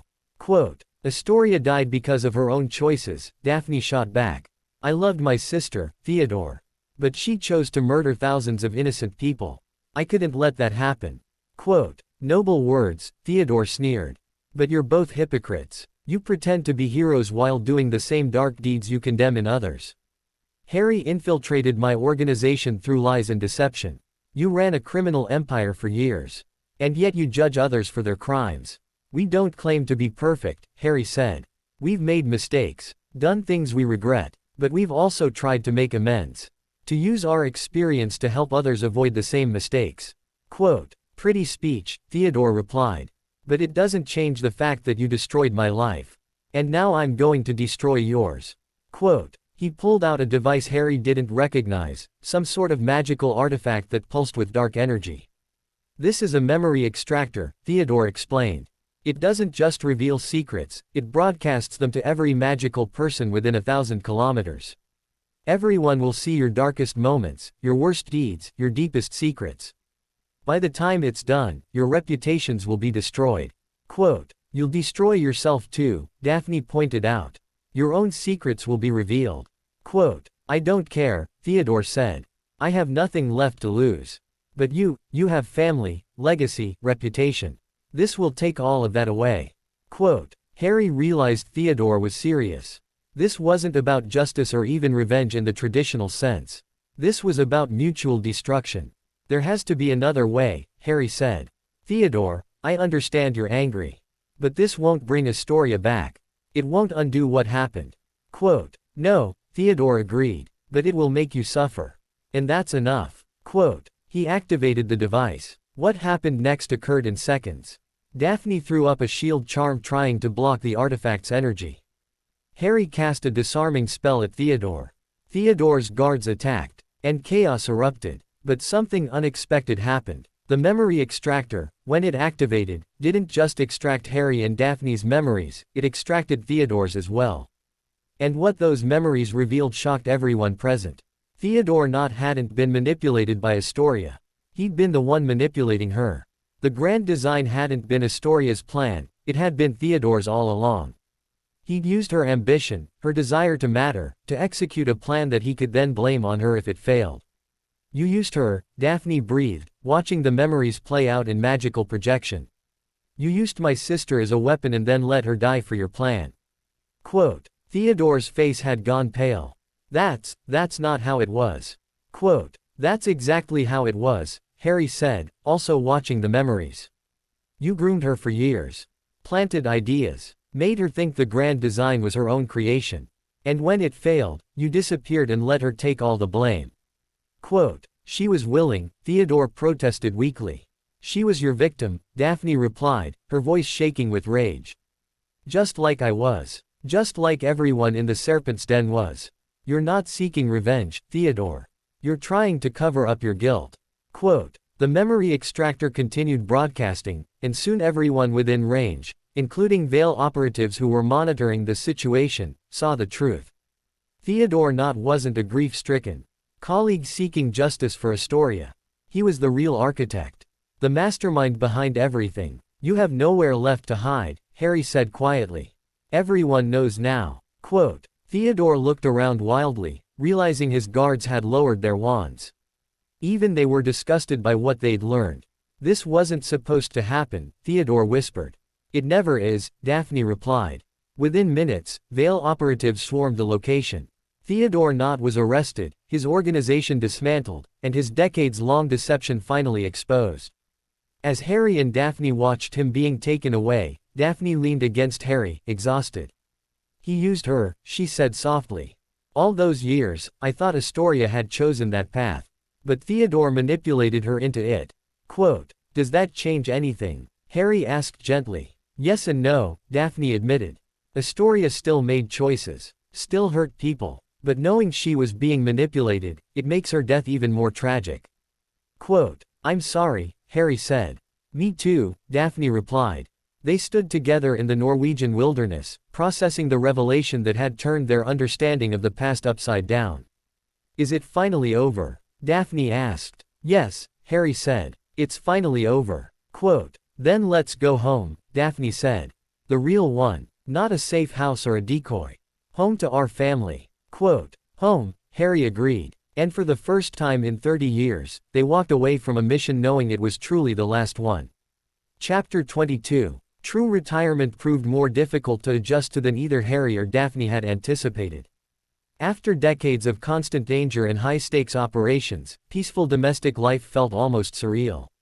"I keep expecting someone to attack," Daphne admitted one morning as they had breakfast on the terrace of their new home, a genuine retirement cottage in the Lake District. "Me too," Harry said. "I've checked the wards 17 times this morning." Quote, "Only 17, Daphne teased. "Getting sloppy in your old age." Quote, they were interrupted by the arrival of their granddaughter, Rose, Lily's daughter, who burst through the flow in a whirlwind of energy. "Grandma, Grandpa," she called excitedly. "Guess what? I got accepted to Hogwarts." Quote, "Of course you did," Daphne said, pulling the 11-year-old into a hug. "You're brilliant." Quote, "Do you think I'll be in Gryffindor like Grandpa or Slytherin like you?" Rose asked. "The sorting hat will put you where you need to be," Harry replied. "And both houses are wonderful." Quote, "But Slytherin has a reputation," Rose said uncertainly. Daphne knelt down to Rose's level. "Listen to me carefully," she said. "I was a Slytherin. And yes, our house produced some dark wizards. But it also produced brilliant, loyal, ambitious people who changed the world for the better. Being a Slytherin doesn't make you evil. It makes you resourceful, cunning, and determined. Those are strengths, not weaknesses." Quote, "Really?" Rose asked. "Really," Daphne confirmed. "Your grandpa fell in love with a Slytherin, after all. So we can't be all bad." Quote, Rose giggled. "Tell me the story again," she begged. "About how you met." Quote, Harry and Daphne exchanged amused glances. Their grandchildren never tired of hearing about their unconventional romance. "Well," Harry began, "it started with a mission. I was sent to infiltrate a criminal organization. And your grandmother was the scary Ice Queen who ran it," Rose finished excitedly. "Exactly," Daphne confirmed, "though I wasn't really that scary." Quote, "You were terrifying," Harry corrected with a grin. "I was professionally intimidating," Daphne amended. "There's a difference." Quote, they spent the morning entertaining Rose with stories, carefully edited for age appropriateness but still conveying the essential truths, that people were complicated, that love could bloom in unexpected places, and that redemption was always possible. After Rose left to share her Hogwarts news with the rest of the family, Harry and Daphne sat together in comfortable silence. "Do you ever regret it?" Daphne asked suddenly. "The life we led, all the danger and deception." "Not for a moment," Harry replied. "It brought me to you. It gave us our children and grandchildren. It taught us who we really are." Quote, "Even the painful parts," Daphne pressed. "Especially the painful parts," Harry said. "Because pain is what makes us human. What teaches us empathy. I wouldn't trade our journey for anything." Quote, Daphne smiled. "Good answer." Quote, their peaceful retirement was interrupted a week later by an unexpected visitor, Scorpius Malfoy, now in his 30s and a senior Veil operative. "Professor Potter, Professor Greengrass," he greeted them formally. "I apologize for the intrusion, but we have a situation that requires your expertise." Quote, "We're retired," Daphne pointed out. "I know," Scorpius said. "But this is specifically about your past. About the Serpent's Den." Quote, Harry and Daphne exchanged glances. "What about it?" Harry asked. "We've discovered that there are still elements of the organization active," Scorpius explained. "Not criminals, but people who were part of the network and never got caught.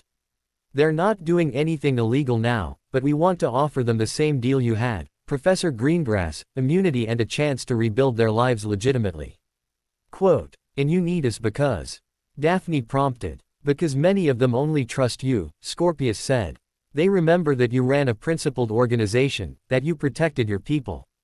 If you reach out to them, offer them a path forward, they'll listen. Quote, it was a strange request. Harry and Daphne had spent years trying to leave the serpent's den behind. But the opportunity to help others find redemption, the way Daphne had, that was appealing. We'll do it, Daphne decided. But on one condition. Quote, name it, Scorpius said. We're not going into the field, Daphne stated. We'll make contact, offer guidance, provide advice. But no more missions. No more danger. We're advisors now, not operatives. Quote, agreed, Scorpius said with relief. That's exactly what we were hoping for. Quote, over the following months, Harry and Daphne worked with Scorpius and the Veil to reach out to former Serpent's Den members. It was rewarding work, helping people who had been criminals find legitimate paths forward, offering them the same second chance Daphne had received. This feels right, Daphne commented one evening after a particularly successful session. Like we're finally making amends for the past. Quote, we've been making amends for 30 years, Harry replied. True, Daphne agreed. But this is different. This is specifically addressing the organization I built. The people I recruited. It's my responsibility. Quote, our responsibility, Harry corrected. We're partners, remember. Quote, partners for life, Daphne said with a smile. One of the former Serpent's Den members they worked with was Marcus Vane, the broker who had helped them track down Corvina not decades earlier. He was older now, tired, and ready to leave the criminal world behind. Daphne Greengrass, he said when they met. Or should I say Potter now?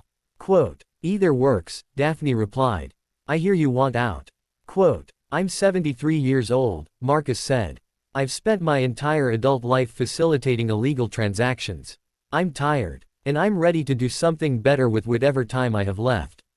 Quote, then let's talk about your options, Harry said. They spent several hours discussing Marcus's skills, his connections, and what legitimate work might suit him. Eventually, they arranged for him to work as a consultant for Gringotts. His expertise in rare artifacts and magical items was valuable, and the goblins didn't care about his criminal past as long as he didn't steal from them. Thank you, Marcus said as they concluded the meeting. I never thought I'd get a chance like this. Quote, everyone deserves a second chance, Daphne replied. I got mine. Now it's your turn. Quote, as more and more former criminals found redemption through their program, Harry and Daphne realized they'd stumbled onto something important. We should formalize this, Harry suggested. Create an official program within the Veil for helping former criminals transition to legitimate lives. Quote, the Second Chance Initiative, Daphne said. I like it. Quote, they presented the proposal to Hermione and Kingsley, who approved it enthusiastically. Within a year, the Second Chance Initiative had helped over 50 former criminals find legitimate work, receive counseling, and rebuild their lives. You two have done something remarkable, Hermione said during a review meeting. You've created a path for redemption that didn't exist before. Quote, we're just sharing what we learned, Daphne said. That people are capable of change. That past mistakes don't have to define your future. Quote, that love and support make transformation possible, Harry added. The initiative's success caught the attention of magical governments across Europe. Harry and Daphne found themselves invited to speak at conferences, to advise on criminal justice reform, and to share their unique perspective on redemption. We've accidentally become activists, Daphne observed one evening. Accidental activists, Harry agreed. Who would have thought? Not me, 30 years ago, Daphne said. The Ice Queen becoming an advocate for criminal justice reform. Life is strange. Quote, strange but good, Harry replied. Very good, Daphne agreed, kissing him. As they settled into this new phase of their lives, advisors, activists, and grandparents, Harry reflected on their incredible journey. They'd started as enemies, become lovers, faced unimaginable challenges, and ultimately built a legacy of redemption and second chances. Do you think we've made a difference? Daphne asked one night as they prepared for bed. Yes, Harry said without hesitation. We've helped dozens of people find better paths. We've changed how the magical world thinks about redemption. We've raised children who understand complexity and compassion. That's making a difference. Quote, good, Daphne said, because I'd hate to think we went through all that for nothing. Quote, it was never for nothing, Harry assured her. Every moment, even the painful ones, led us here. To this life, this work, this happiness. Quote, always the optimist, Daphne teased. Always the realist, Harry corrected. I just happen to think reality is pretty wonderful. Quote, Daphne smiled. It is, she agreed. Thanks to you. Quote, thanks to us, Harry replied. They fell asleep holding each other, two people who had found love in the darkness and spent their lives spreading light. Chapter 23. The Second Chance Initiative's 5th anniversary celebration was held at the Ministry of Magic, attended by former criminals who had successfully rebuilt their lives, Vale operatives who had helped facilitate the transitions, and government officials who had supported the program. Harry and Daphne stood together on the stage, looking out at the crowd. 5 years ago, Daphne began, we started this initiative with a simple belief, that people are capable of change. That past mistakes don't have to define your future. That everyone deserves a second chance. Quote, today, Harry continued, we celebrate the proof of that belief. Over 200 former criminals have successfully transitioned to legitimate lives through this program. They're working as healers, curse breakers, teachers, and productive members of society. Quote, the crowd applauded, and Harry noticed several former Serpent's Den members in the audience, people he'd once viewed as criminals, now living honest lives. After the formal program concluded, a young witch approached them nervously. Professor Potter, Professor Greengrass, she said. I wanted to thank you personally. I was part of a smuggling operation 5 years ago. I thought my life was over when I got caught. But your program gave me a chance to start over. Now I'm working at St. Mungo's as a trainee healer. Quote, that's wonderful, Daphne said warmly. What made you decide on healing? I wanted to help people instead of hurt them, the young witch explained.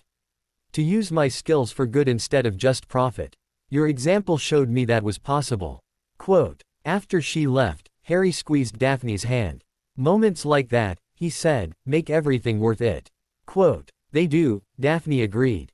The celebration was interrupted by unexpected news. Kingsley approached them with an urgent expression. We have a situation, he said quietly. Can we talk privately? They moved to a private room, where Hermione joined them. What's wrong? Harry asked. We've received intelligence about a new dark organization forming in South America, Hermione explained. They're recruiting former Death Eaters, dark wizards, and criminal operatives. And they've explicitly stated their goal, to prove that redemption is a lie. Quote, they're targeting our program, Daphne realized. Yes, Kingsley confirmed. They're planning to kidnap former criminals who've gone legitimate, force them back into criminal activity, and use it as proof that people don't really change. Quote, that's insane, Harry said. That's ideological warfare, Hermione corrected. They're not just fighting us, they're fighting the idea that redemption is possible. Quote, why? Daphne asked. Because your success threatens their worldview, Kingsley explained. If criminals can change, if redemption is real, then it challenges the black and white thinking that justifies their own behavior. Quote, so what do we do? Harry asked. We protect our people, Daphne said firmly. Everyone who's gone through the Second Chance Initiative gets offered protection. And we hunt down this organization before they can execute their plan. Quote, agreed, Kingsley said. But this is a major operation. We'll need our best people. Quote, then use them, Harry replied. Daphne and I will coordinate from headquarters. We're not going into the field, but we can provide strategic guidance. Quote, over the following weeks, the Vale mobilized to protect over 200 former criminals who had rebuilt their lives. It was a massive undertaking, requiring careful coordination and significant resources. Harry and Daphne worked 16-hour days from Vale headquarters, analyzing intelligence, coordinating protection details, and providing strategic guidance to field operatives. This is exhausting, Daphne commented one evening. Getting too old for this. Harry teased. We're both getting too old for this, Daphne corrected. But we can't let them destroy what we've built. Quote, the threat materialized faster than expected. The Dark Organization, calling themselves the Purists, launched coordinated attacks on 3 former criminals simultaneously. Thanks to the Vale's preparations, all 3 attacks were repelled. But the message was clear, the Purists were serious and well organized. We need to go on the offensive, Scorpius Malfoy suggested during a strategy meeting. Stop reacting and start attacking. Quote, agreed, Harry said. But we need intelligence first. We need to know who's leading the purists and where they're operating from. Quote, that intelligence came from an unexpected source, Marcus Vane, the former broker who had gone legitimate through the Second Chance Initiative. I still have contacts in the criminal world, Marcus explained during a private meeting with Harry and Daphne. And I've heard things. The purists are being funded by someone with deep pockets. Someone who hates you both personally. Quote, who? Daphne asked. I don't have a name yet, Marcus admitted. But I'm working on it. Give me a few days. Quote, 3 days later, Marcus returned with shocking news. The person funding the purists, he said, is Rodolphus Lestrange. Quote, Harry felt his blood run cold. Rodolphus Lestrange, Bellatrix's husband, one of Voldemort's most devoted followers. He'd been imprisoned in Azkaban after the war, but he escaped, Harry realized. 6 months ago, Marcus confirmed. The ministry covered it up to avoid panic. But he's been building the purists ever since. Quote, why target our program? Daphne asked. Because you're Harry Potter, Marcus said. The man who destroyed his master. And because your Second Chance Initiative represents everything he despises, the idea that people can change, that Death Eaters can find redemption, that Voldemort's ideology was wrong. Quote, so this is personal, Harry said. Very personal, Marcus agreed. Lestrange doesn't just want to destroy the initiative. He wants to destroy you. Quote, the revelation changed everything. Rodolphus Lestrange wasn't just dangerous, he was fanatical, skilled in dark magic, and motivated by decades of hate. We need to find him, Hermione said during an emergency meeting. Before he launches a major attack. Quote, easier said than done, Kingsley replied. Lestrange has been evading us for months. He knows our tactics, our methods. Quote, then we use someone he doesn't know, Daphne suggested. Someone from outside the veil. Quote, who? Hermione asked. Marcus Vane, Daphne said. He has criminal contacts Lestrange would trust. He could infiltrate the purists, find Lestrange's location, and report back. Quote, that's asking a lot from someone who just went legitimate, Harry pointed out. I know, Daphne agreed. But it's our best option. Quote, they approached Marcus with the proposal. He listened carefully, then nodded. I'll do it, he said. This program gave me a second chance. If Lestrange destroys it, hundreds of people will lose their opportunity for redemption. I can't let that happen. Quote, it's dangerous, Harry warned. If Lestrange discovers you're working with us, I'll die, Marcus finished. I understand the risks, but some things are worth risking death for. This is one of them. Quote, over the following weeks, Marcus carefully infiltrated the purists. He used his old contacts, his reputation as a broker, and his apparent dissatisfaction with legitimate life to gain their trust. Finally, he got what they needed, Lestrange's location. The purists were operating from an old Death Eater safe house in the Brazilian rainforest, heavily warded and defended by over 30 dark wizards. This is going to be a major operation, Kingsley said. We'll need international cooperation, significant resources, and careful planning. Quote, how long? Harry asked. At least 2 weeks, Kingsley replied. We don't have 2 weeks, Daphne said urgently. Marcus's cover won't last that long. And Lestrange is planning something big. Marcus said he's preparing for a major attack within days. Quote, then we move now, Harry decided. With whatever resources we have available.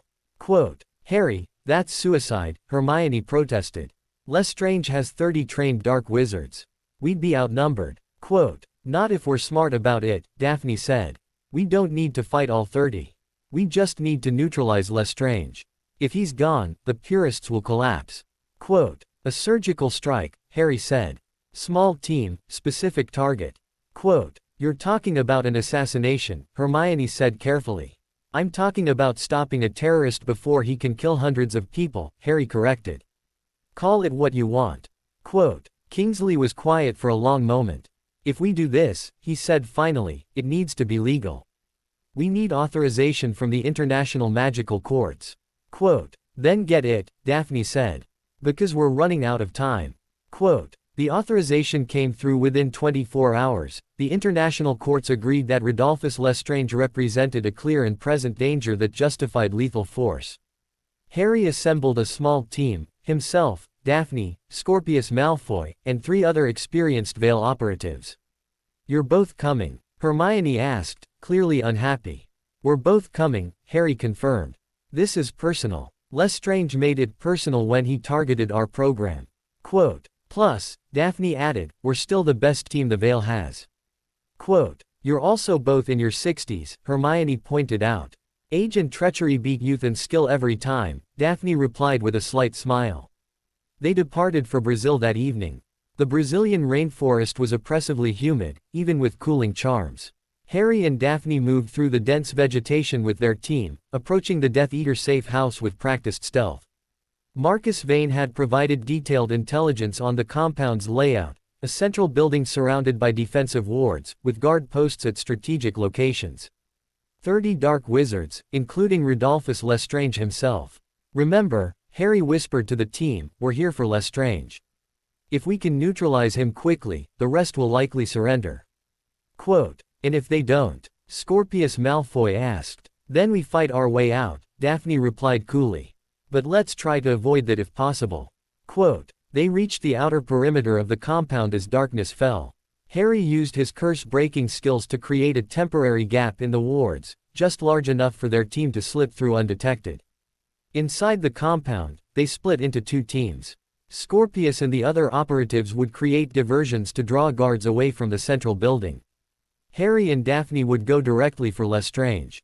"Just like old times," Daphne murmured as they crept toward the main building. "Except we're both significantly older," Harry replied. "Age and treachery," Daphne reminded him with a slight smile. They entered the building through a side entrance that Marcus had identified as less heavily guarded.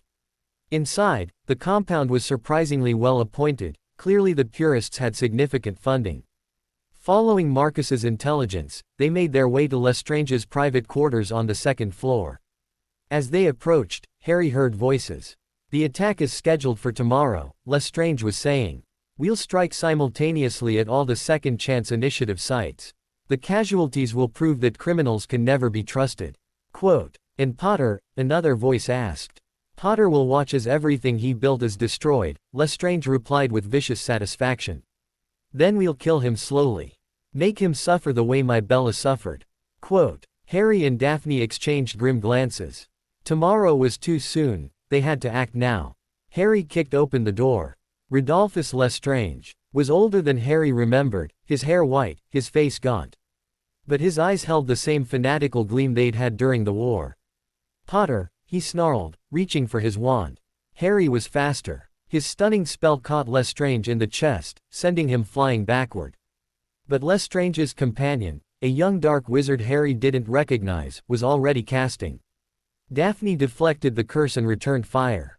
Within seconds, the room erupted in spell fire. More Purists burst into the room, drawn by the noise. Harry and Daphne found themselves surrounded, fighting desperately to reach Lestrange, who had recovered and was now directing his followers. "You can't win, Potter," Lestrange shouted over the chaos. "You're outnumbered. You're old. You're—" His words were cut off as Daphne hit him with a precise cutting curse that sliced through his wand arm.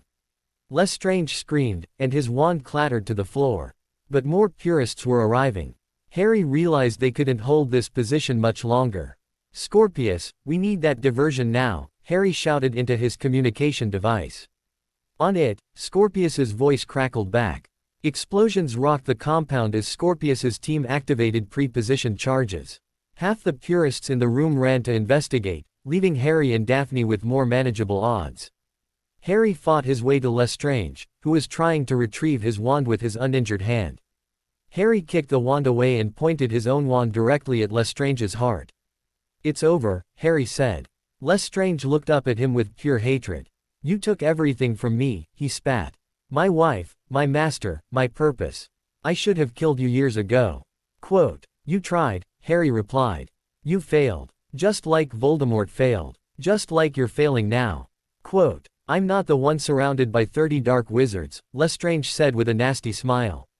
"Actually, you are," came a new voice. Hermione Granger stepped into the room, flanked by 24 oars and veil operatives. The cavalry had arrived. How? Lestrange gasped. You really think we'd let Harry and Daphne come here alone? Hermione asked. We've been here the entire time, waiting for the right moment. Quote, within minutes, the purists were overwhelmed. Those who resisted were stunned. Those who surrendered were arrested. And Rodolphus Lestrange, one of the last remaining Death Eaters from Voldemort's inner circle, was finally captured. As Aurors led Lestrange away, he looked back at Harry. This isn't over, he said. There will always be others who reject your soft, weak philosophy of redemption. Quote, maybe, Harry replied, but there will also always be people like us, ready to stop them.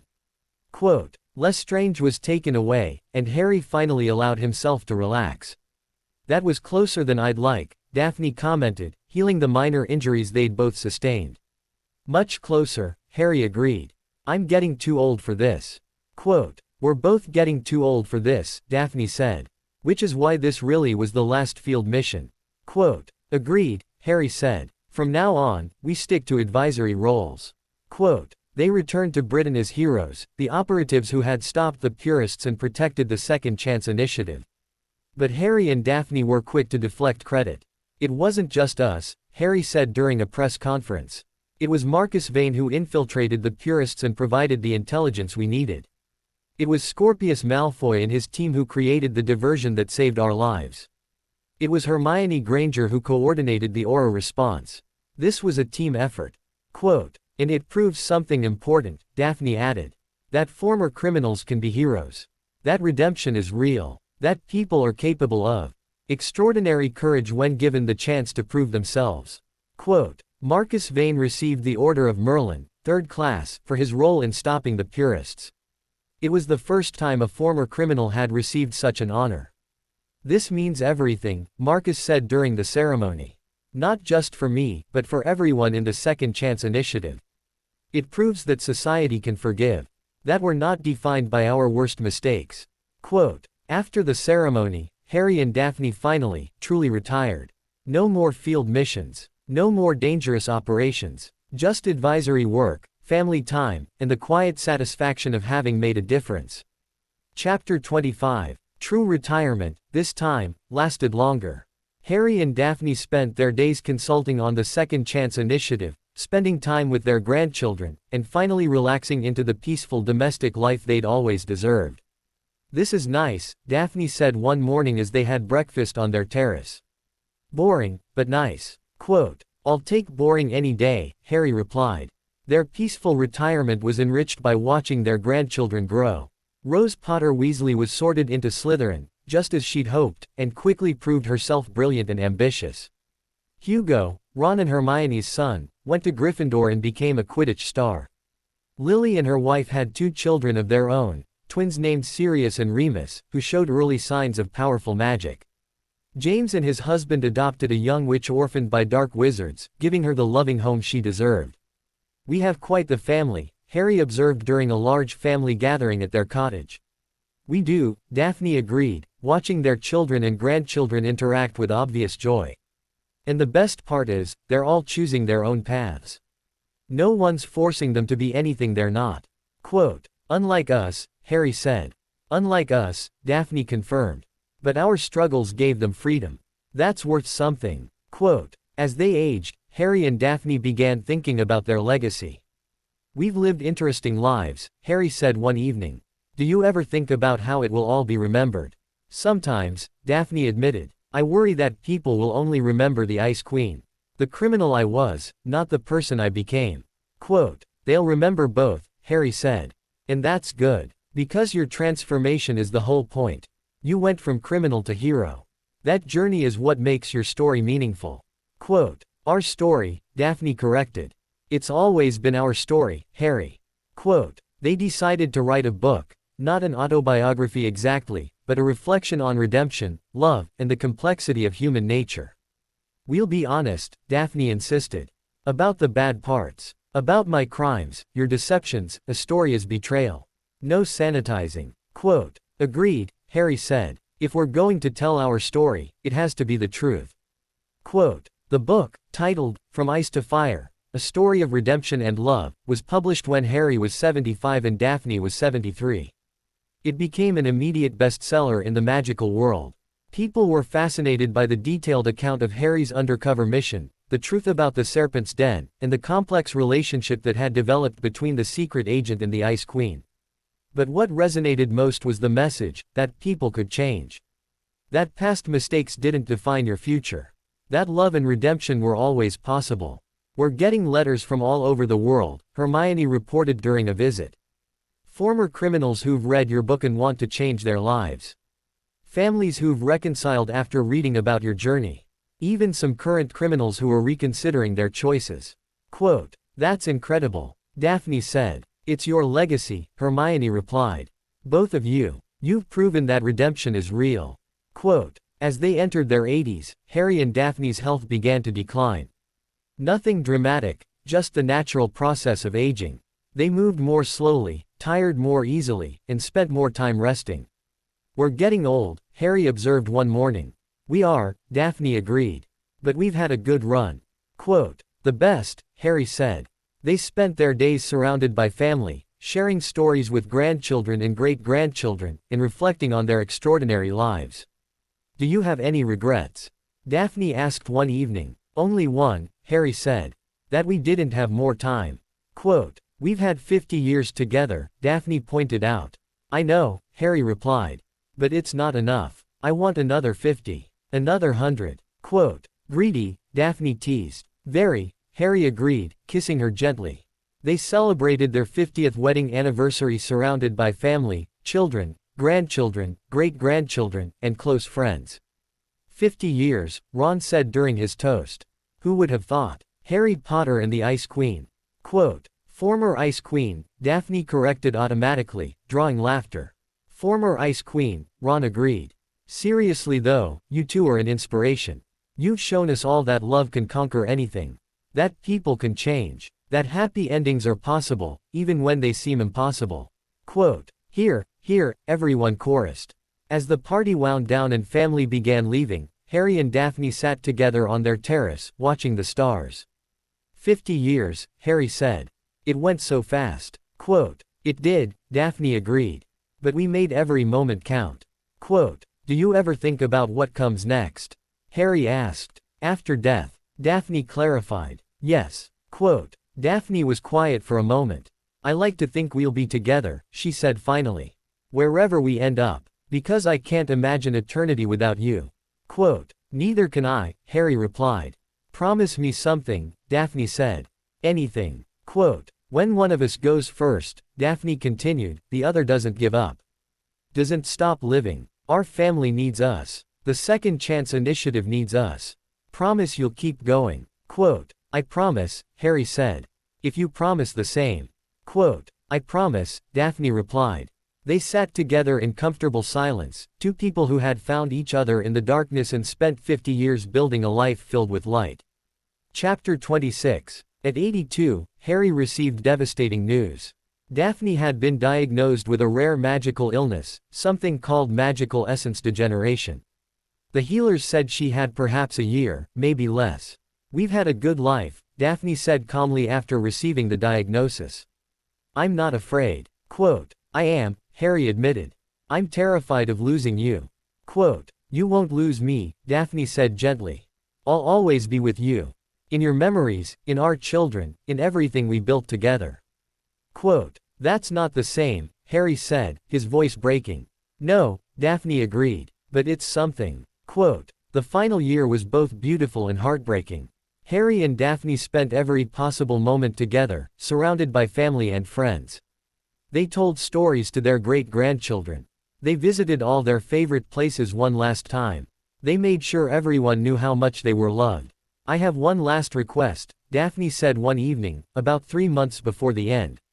"Anything," Harry replied. "Take me back to where it all began," Daphne said. "To the ruins of the Serpent's Den." Quote, They traveled to Romania together, to the valley where the Serpent's Den had once stood. It was peaceful now, reclaimed by nature, with only faint traces of the magical compound that had been there. "This is where we first met," Daphne said, looking around. "Where you infiltrated my organization." Quote, Where I fell in love with you, Harry corrected. Were you scared? Daphne asked. Terrified, Harry admitted. Not of you, but of what I was feeling. I knew falling for my target was wrong, dangerous, potentially disastrous. But I couldn't help myself. Quote, I was scared too, Daphne said. When I started to care about you. The Ice Queen wasn't supposed to have feelings. But you melted through my defenses. Quote, best mission of my life, Harry said. Best mistake of mine, Daphne replied with a smile. They sat together in the valley, two elderly people holding hands and remembering when they were young and dangerous and falling in love against all odds. The end came peacefully. Daphne died at home, surrounded by family, with Harry holding her hand. Her last words were simple, I love you. Always. Quote, always, Harry whispered back. The funeral was attended by hundreds, family, friends, former criminals who had been helped by the Second Chance Initiative, Vale operatives, ministry officials, and ordinary people whose lives Daphne had touched. Harry delivered the eulogy, his voice steady despite his grief. Daphne Greengrass Potter was many things, he began. She was the Ice Queen, a feared criminal who ran one of the most sophisticated organizations in Europe. She was a sister who loved deeply and was betrayed terribly. She was a wife who showed me what real partnership means. She was a mother who taught our children to see the world in shades of gray rather than black and white. She was a grandmother who spoiled her grandchildren shamelessly. And she was a hero who proved that redemption is real. Quote, he paused, gathering himself. Most importantly, he continued, Daphne was proof that people can change. That our worst moments don't define us. That love is stronger than any wall we build around ourselves. She spent 30 years of her life helping others find the same redemption she found. And she did it with grace, wisdom, and an occasional flash of that Ice Queen coldness that kept everyone on their toes. Quote, the crowd laughed through their tears. I will miss her every day for the rest of my life, Harry concluded. But I'm grateful, so grateful, that I had 53 years with her. Years filled with love, adventure, laughter, and the kind of partnership most people only dream of. Daphne, if you can hear me, thank you. For everything. For melting the ice. For showing me what real love means. For being my partner in every sense of the word. Quote, after the funeral, Harry kept his promise. He didn't give up. He continued working with the Second Chance Initiative, spent time with family, and did his best to honor Daphne's memory by living fully. But the grief was constant. It gets easier, Hermione told him one day. Not better, but easier. Quote, does it? Harry asked. Eventually, Hermione said. Ron and I, we've talked about it. About what we'd do if one of us went first. And we agreed that the best way to honor the one who's gone is to keep living the values you shared. Quote, keep spreading the message of redemption, Harry said. Exactly, Hermione confirmed. Harry threw himself into work. He expanded the Second Chance Initiative internationally, established scholarships for children of former criminals, and spoke at conferences about rehabilitation and redemption. You're doing incredible work, Scorpius Malfoy told him after one such conference. Daphne would be proud. Quote, I hope so, Harry replied. 2 years after Daphne's death, Harry received an unexpected visitor, Marcus Vane, now in his late 90s. I wanted to thank you, Marcus said. Before it's too late. Quote, thank me for what? Harry asked. For giving me a second chance, Marcus replied. I was 73 when you and Daphne reached out to me. I thought my life was over, that I'd die as a criminal. But you showed me a different path. I've had 25 years of legitimate work, respect, and purpose. That's a gift I can never repay.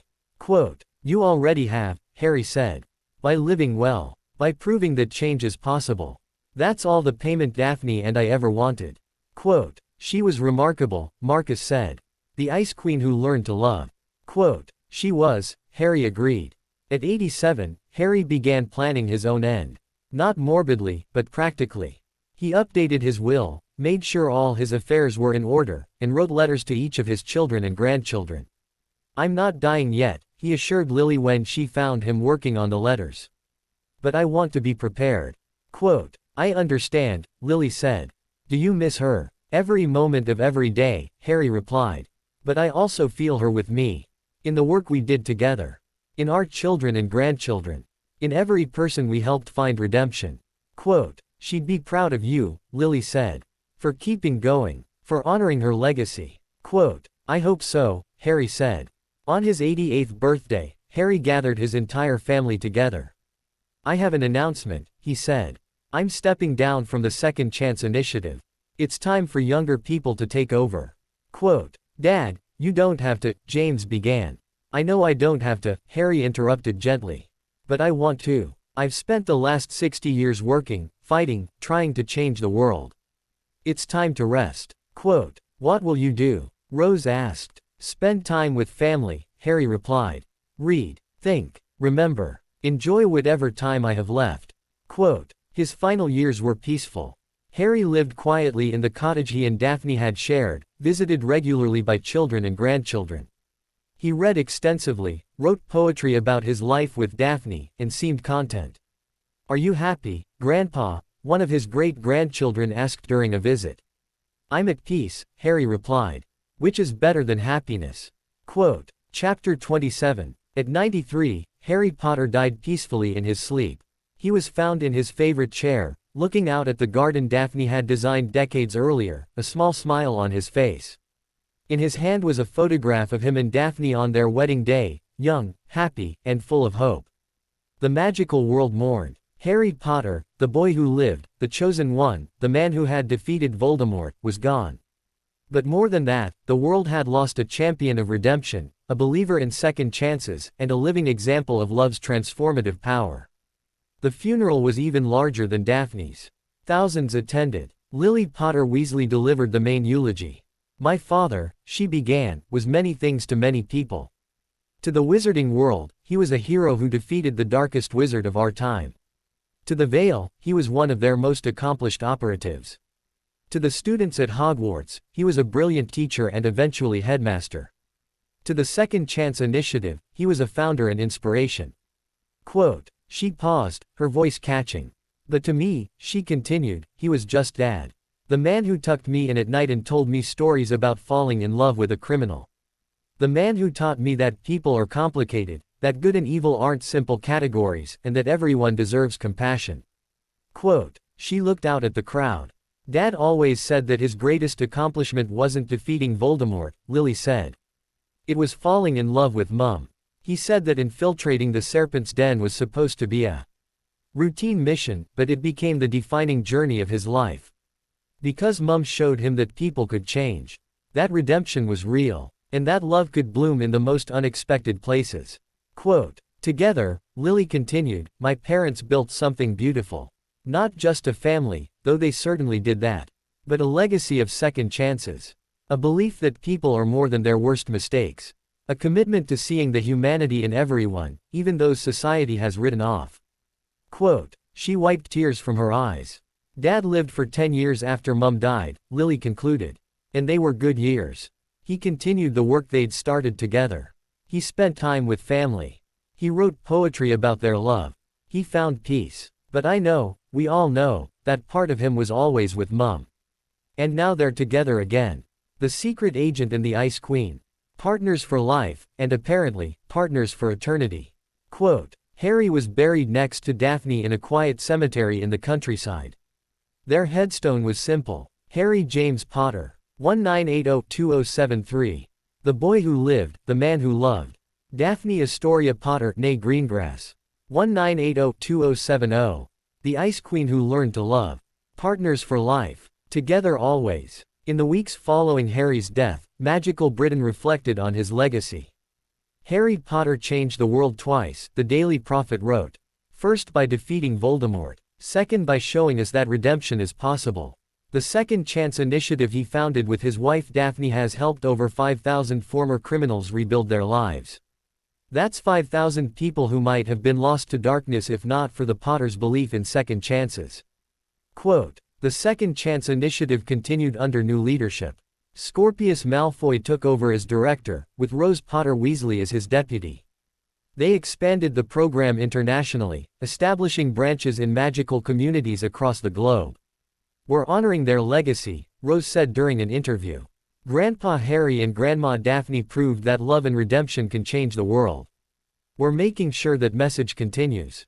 Quote, In the magical history books, Harry and Daphne's story became legendary. Children at Hogwarts learned about the boy who lived defeating Voldemort. But they also learned about what came after, about the undercover mission that became a love story, about the Ice Queen who melted, and about two people who dedicated their lives to proving that everyone deserves a second chance. Were they perfect? Professor Longbottom asked his history of magic class. No, the students replied. Did they make mistakes? He continued. Yes, the students said. But did they make a difference? Neville concluded. Yes, the students answered firmly. That's right, Neville said. Harry and Daphne Potter weren't perfect. Harry lied during his undercover mission. Daphne ran a criminal organization for years. They both made choices they regretted. But they also showed us something important, that our mistakes don't define us. That we can choose to become better. That redemption is always possible if we're willing to do the work. Quote, a student raised her hand. Professor, do you think they were happy? Neville smiled. I knew them both, he said. And yes, I think they were very happy. Not because their lives were easy, they faced incredible challenges. But because they faced those challenges together. Because they chose love over fear, hope over cynicism, and redemption over revenge. Quote, that's what we should all aspire to, Neville concluded. Not perfection, but growth. Not avoiding mistakes, but learning from them. Not judging others, but seeing their potential for change. Quote, years passed. The second chance initiative continued to grow and evolve. Former criminals found redemption and built productive lives. Families reconciled. Society slowly learned to judge people by their current actions rather than their past mistakes. And always, Harry and Daphne's story served as inspiration. The secret agent and the Ice Queen. The hero and the reformed criminal. The partners who proved that love could conquer anything. Chapter 28. 20 years after Harry's death, the magical world celebrated the centennial of his birth. A major exhibition was held at the Ministry of Magic, showcasing artifacts from Harry and Daphne's lives. There was Harry's invisibility cloak, Daphne's wand from her Serpent's Den days, letters they'd written to each other, and photographs documenting their 53 years together. But the centerpiece of the exhibition was something unexpected, the journal Harry had kept during his undercover mission. Lily had discovered it among her father's belongings and, after much consideration, had decided to donate it to the exhibition. People need to understand what it was really like, she explained. Not the sanitized version, not the legend, but the truth, how Dad struggled with his deception.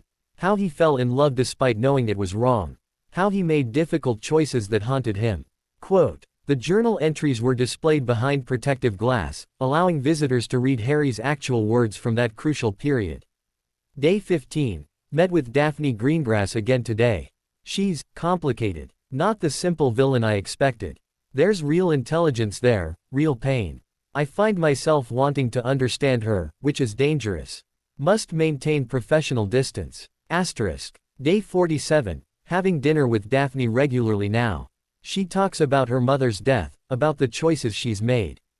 I see her building walls to protect herself. I recognize it because I used to do the same thing. Makes me wonder if we're really that different. Asterisk. Day 93. I'm in trouble. Real trouble. I've developed feelings for Daphne that I can't ignore. This violates every rule of undercover work. I should request extraction. But I can't. Because maybe, just maybe, I can help her find a better path. Or maybe I'm just lying to myself because I don't want to leave her. Asterisk. Day 156, she kissed me today. Said it was a test. But there was real feeling there.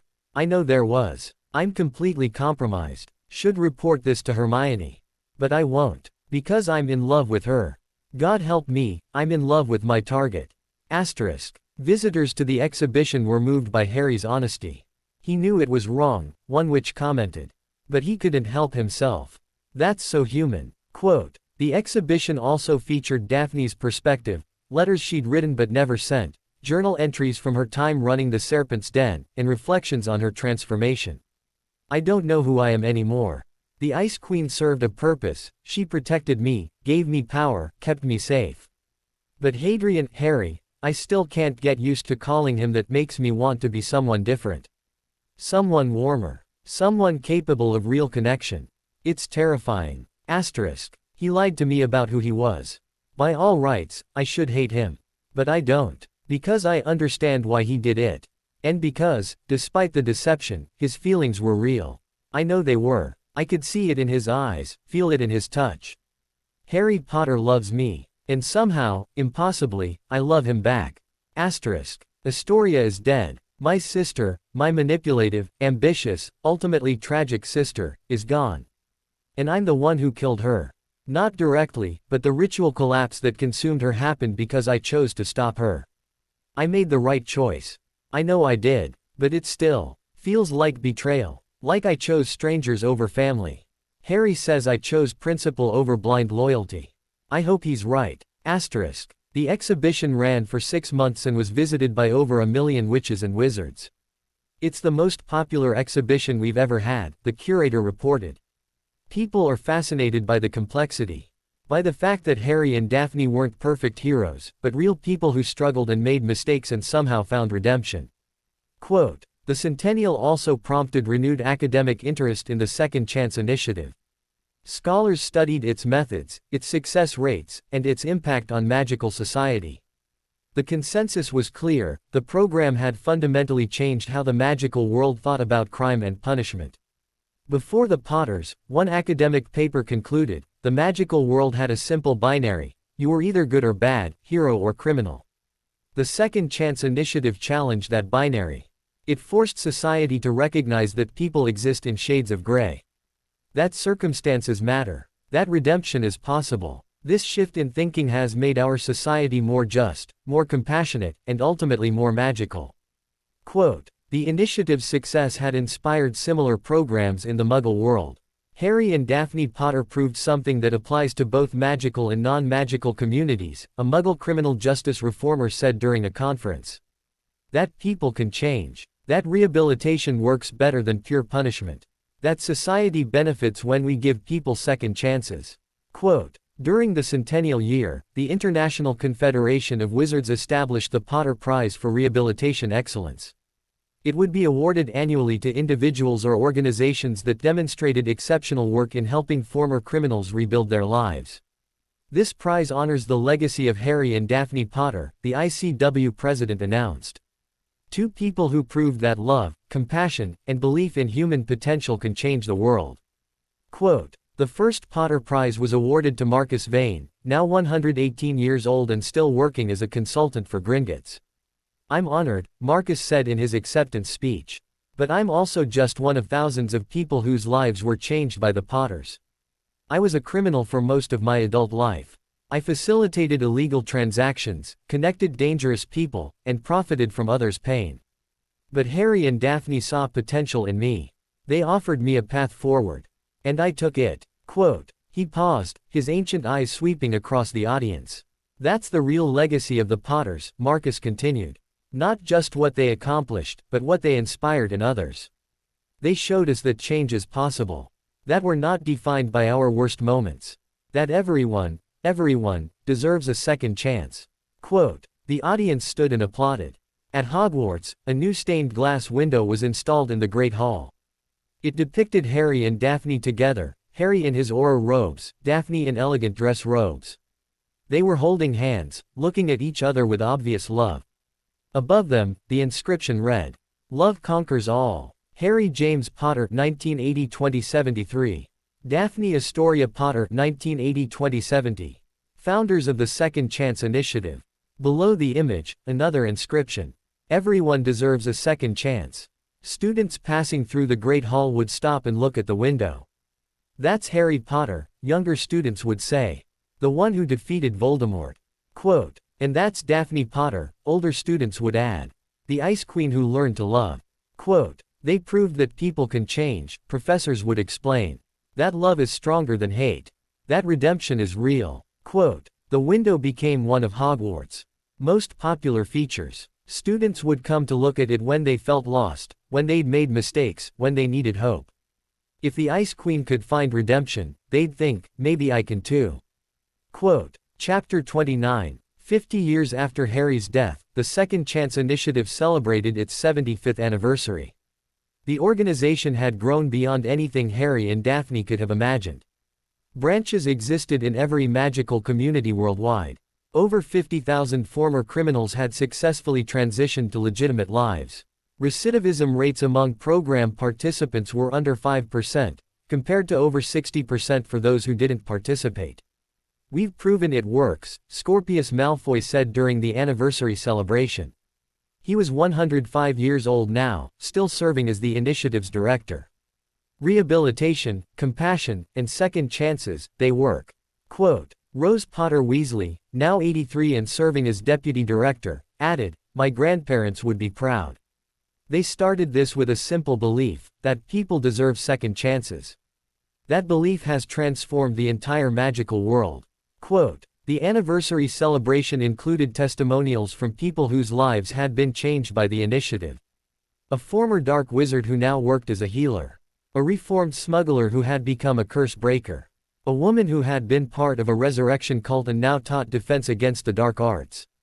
"I was lost," the former dark wizard said. "I'd made terrible choices, hurt people. I thought my life was over. But the initiative gave me a chance to start again. To become someone better. I've now saved more lives as a healer than I took as a dark wizard. That's redemption." Quote, the magical world had changed in fundamental ways because of the Potter's work. Criminal justice systems now emphasized rehabilitation over punishment. Former criminals were given support rather than just condemnation. Society had learned to see people as capable of change rather than permanently defined by their past. "The Potters changed our fundamental assumptions about human nature," a magical sociologist wrote. "Before them, we believed people were either good or evil. After them, we understood that people are complex, that circumstances matter, and that change is always possible." Quote, the anniversary also prompted reflection on Harry and Daphne's personal story. "They were an unlikely couple," Hermione Weasley said during an interview. She was 120 years old now, one of the last surviving people who had known Harry since childhood. A hero and a criminal.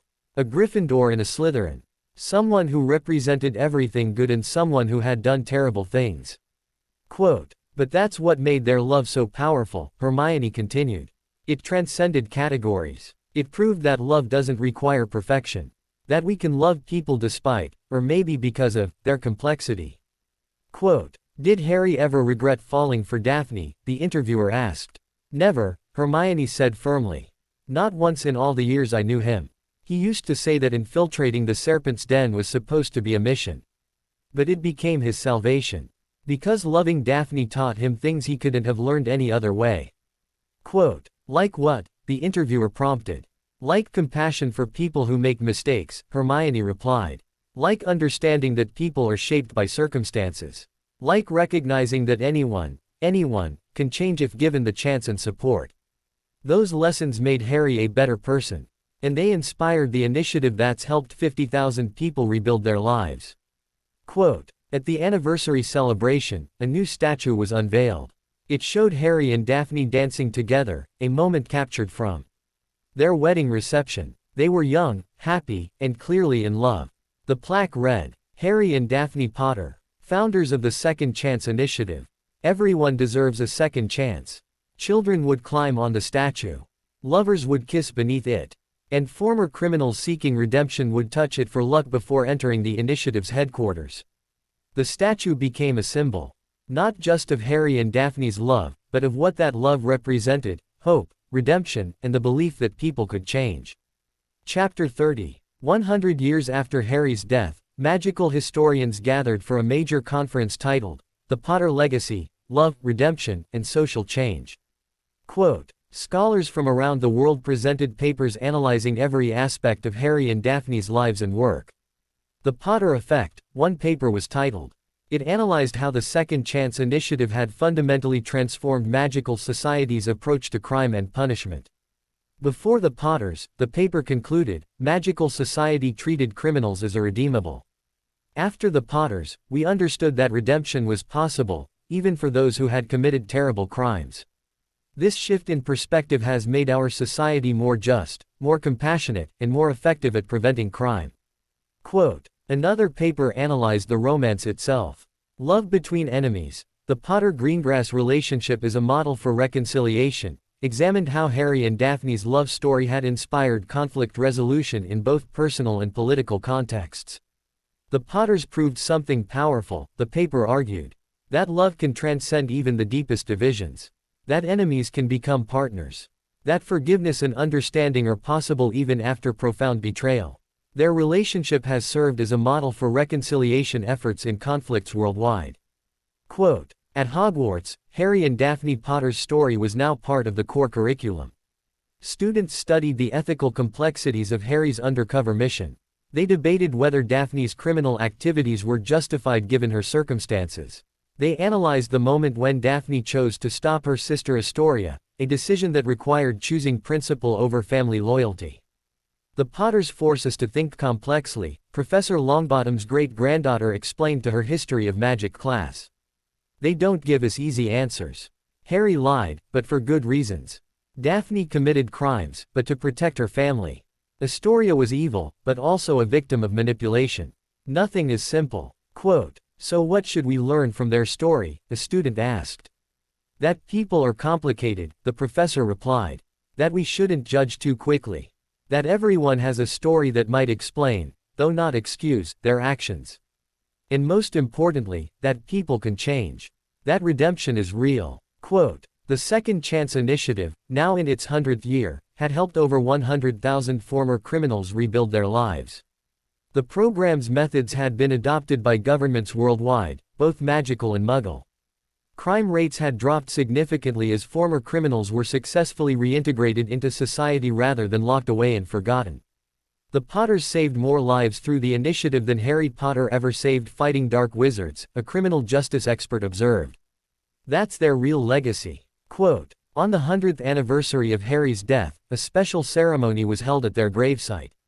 Thousands attended. Rose Potter Weasley, now 133 years old and one of the last living people who had known Harry and Daphne personally, gave a brief speech. "I was 7 when Grandma Daphne died," she said, her voice wavering with age but still strong. "And 17 when Grandpa Harry followed her. I knew them as loving grandparents who told wonderful stories and spoiled us shamelessly." Quote, "She smiled at the memory. But they were also so much more," Rose continued. "They were two broken people who found each other and became whole. They were a criminal and a hero who fell in love despite every reason not to. They were partners who built something beautiful from tragedy and loss." Quote, "Most importantly," Rose concluded, "they were believers. They believed in love. They believed in redemption. They believed that people were capable of change. And they spent their lives proving those beliefs were true." Quote, "She placed flowers on their grave. 'Thank you, Grandma and Grandpa,' she said softly. 'For showing us what love can accomplish. For proving that redemption is real. For building a legacy that will outlive us all.'" Quote, "The crowd stood in silence, honoring two people who had changed the world. Not through grand battles or dramatic victories. But through love, compassion, and the simple belief that everyone deserves a second chance." As the sun set over the cemetery, light played across the headstone. Harry James Potter, 1980-2073. The boy who lived, the man who loved. Daphne Astoria Potter née Greengrass, 1980-2070. The Ice Queen who learned to love. Partners for life. Together always. And below, carved in smaller letters, "Everyone deserves a second chance." The words glowed softly in the fading light, a reminder that love endures, that redemption is real, and that the choices we make to see the humanity in others can change the world. Harry and Daphne Potter had lived remarkable lives. They'd faced impossible challenges, made difficult choices, experienced profound loss. But through it all, they'd held onto each other and the belief that people could change. That belief had transformed magical society. And their love story, unlikely, complicated, and ultimately beautiful, had become legend. The secret agent and the Ice Queen. The hero who fell for his target. The criminal who found redemption. Partners who proved that love conquers all. And that is just the beginning of Harry's true destiny.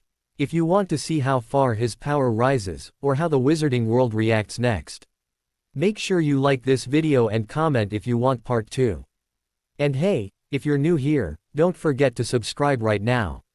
Because I upload daily dark and powerful Harry Potter what-if stories. And trust me, the next one will be even more insane. And I'll see you in the next magical chapter. Until then, stay legendary.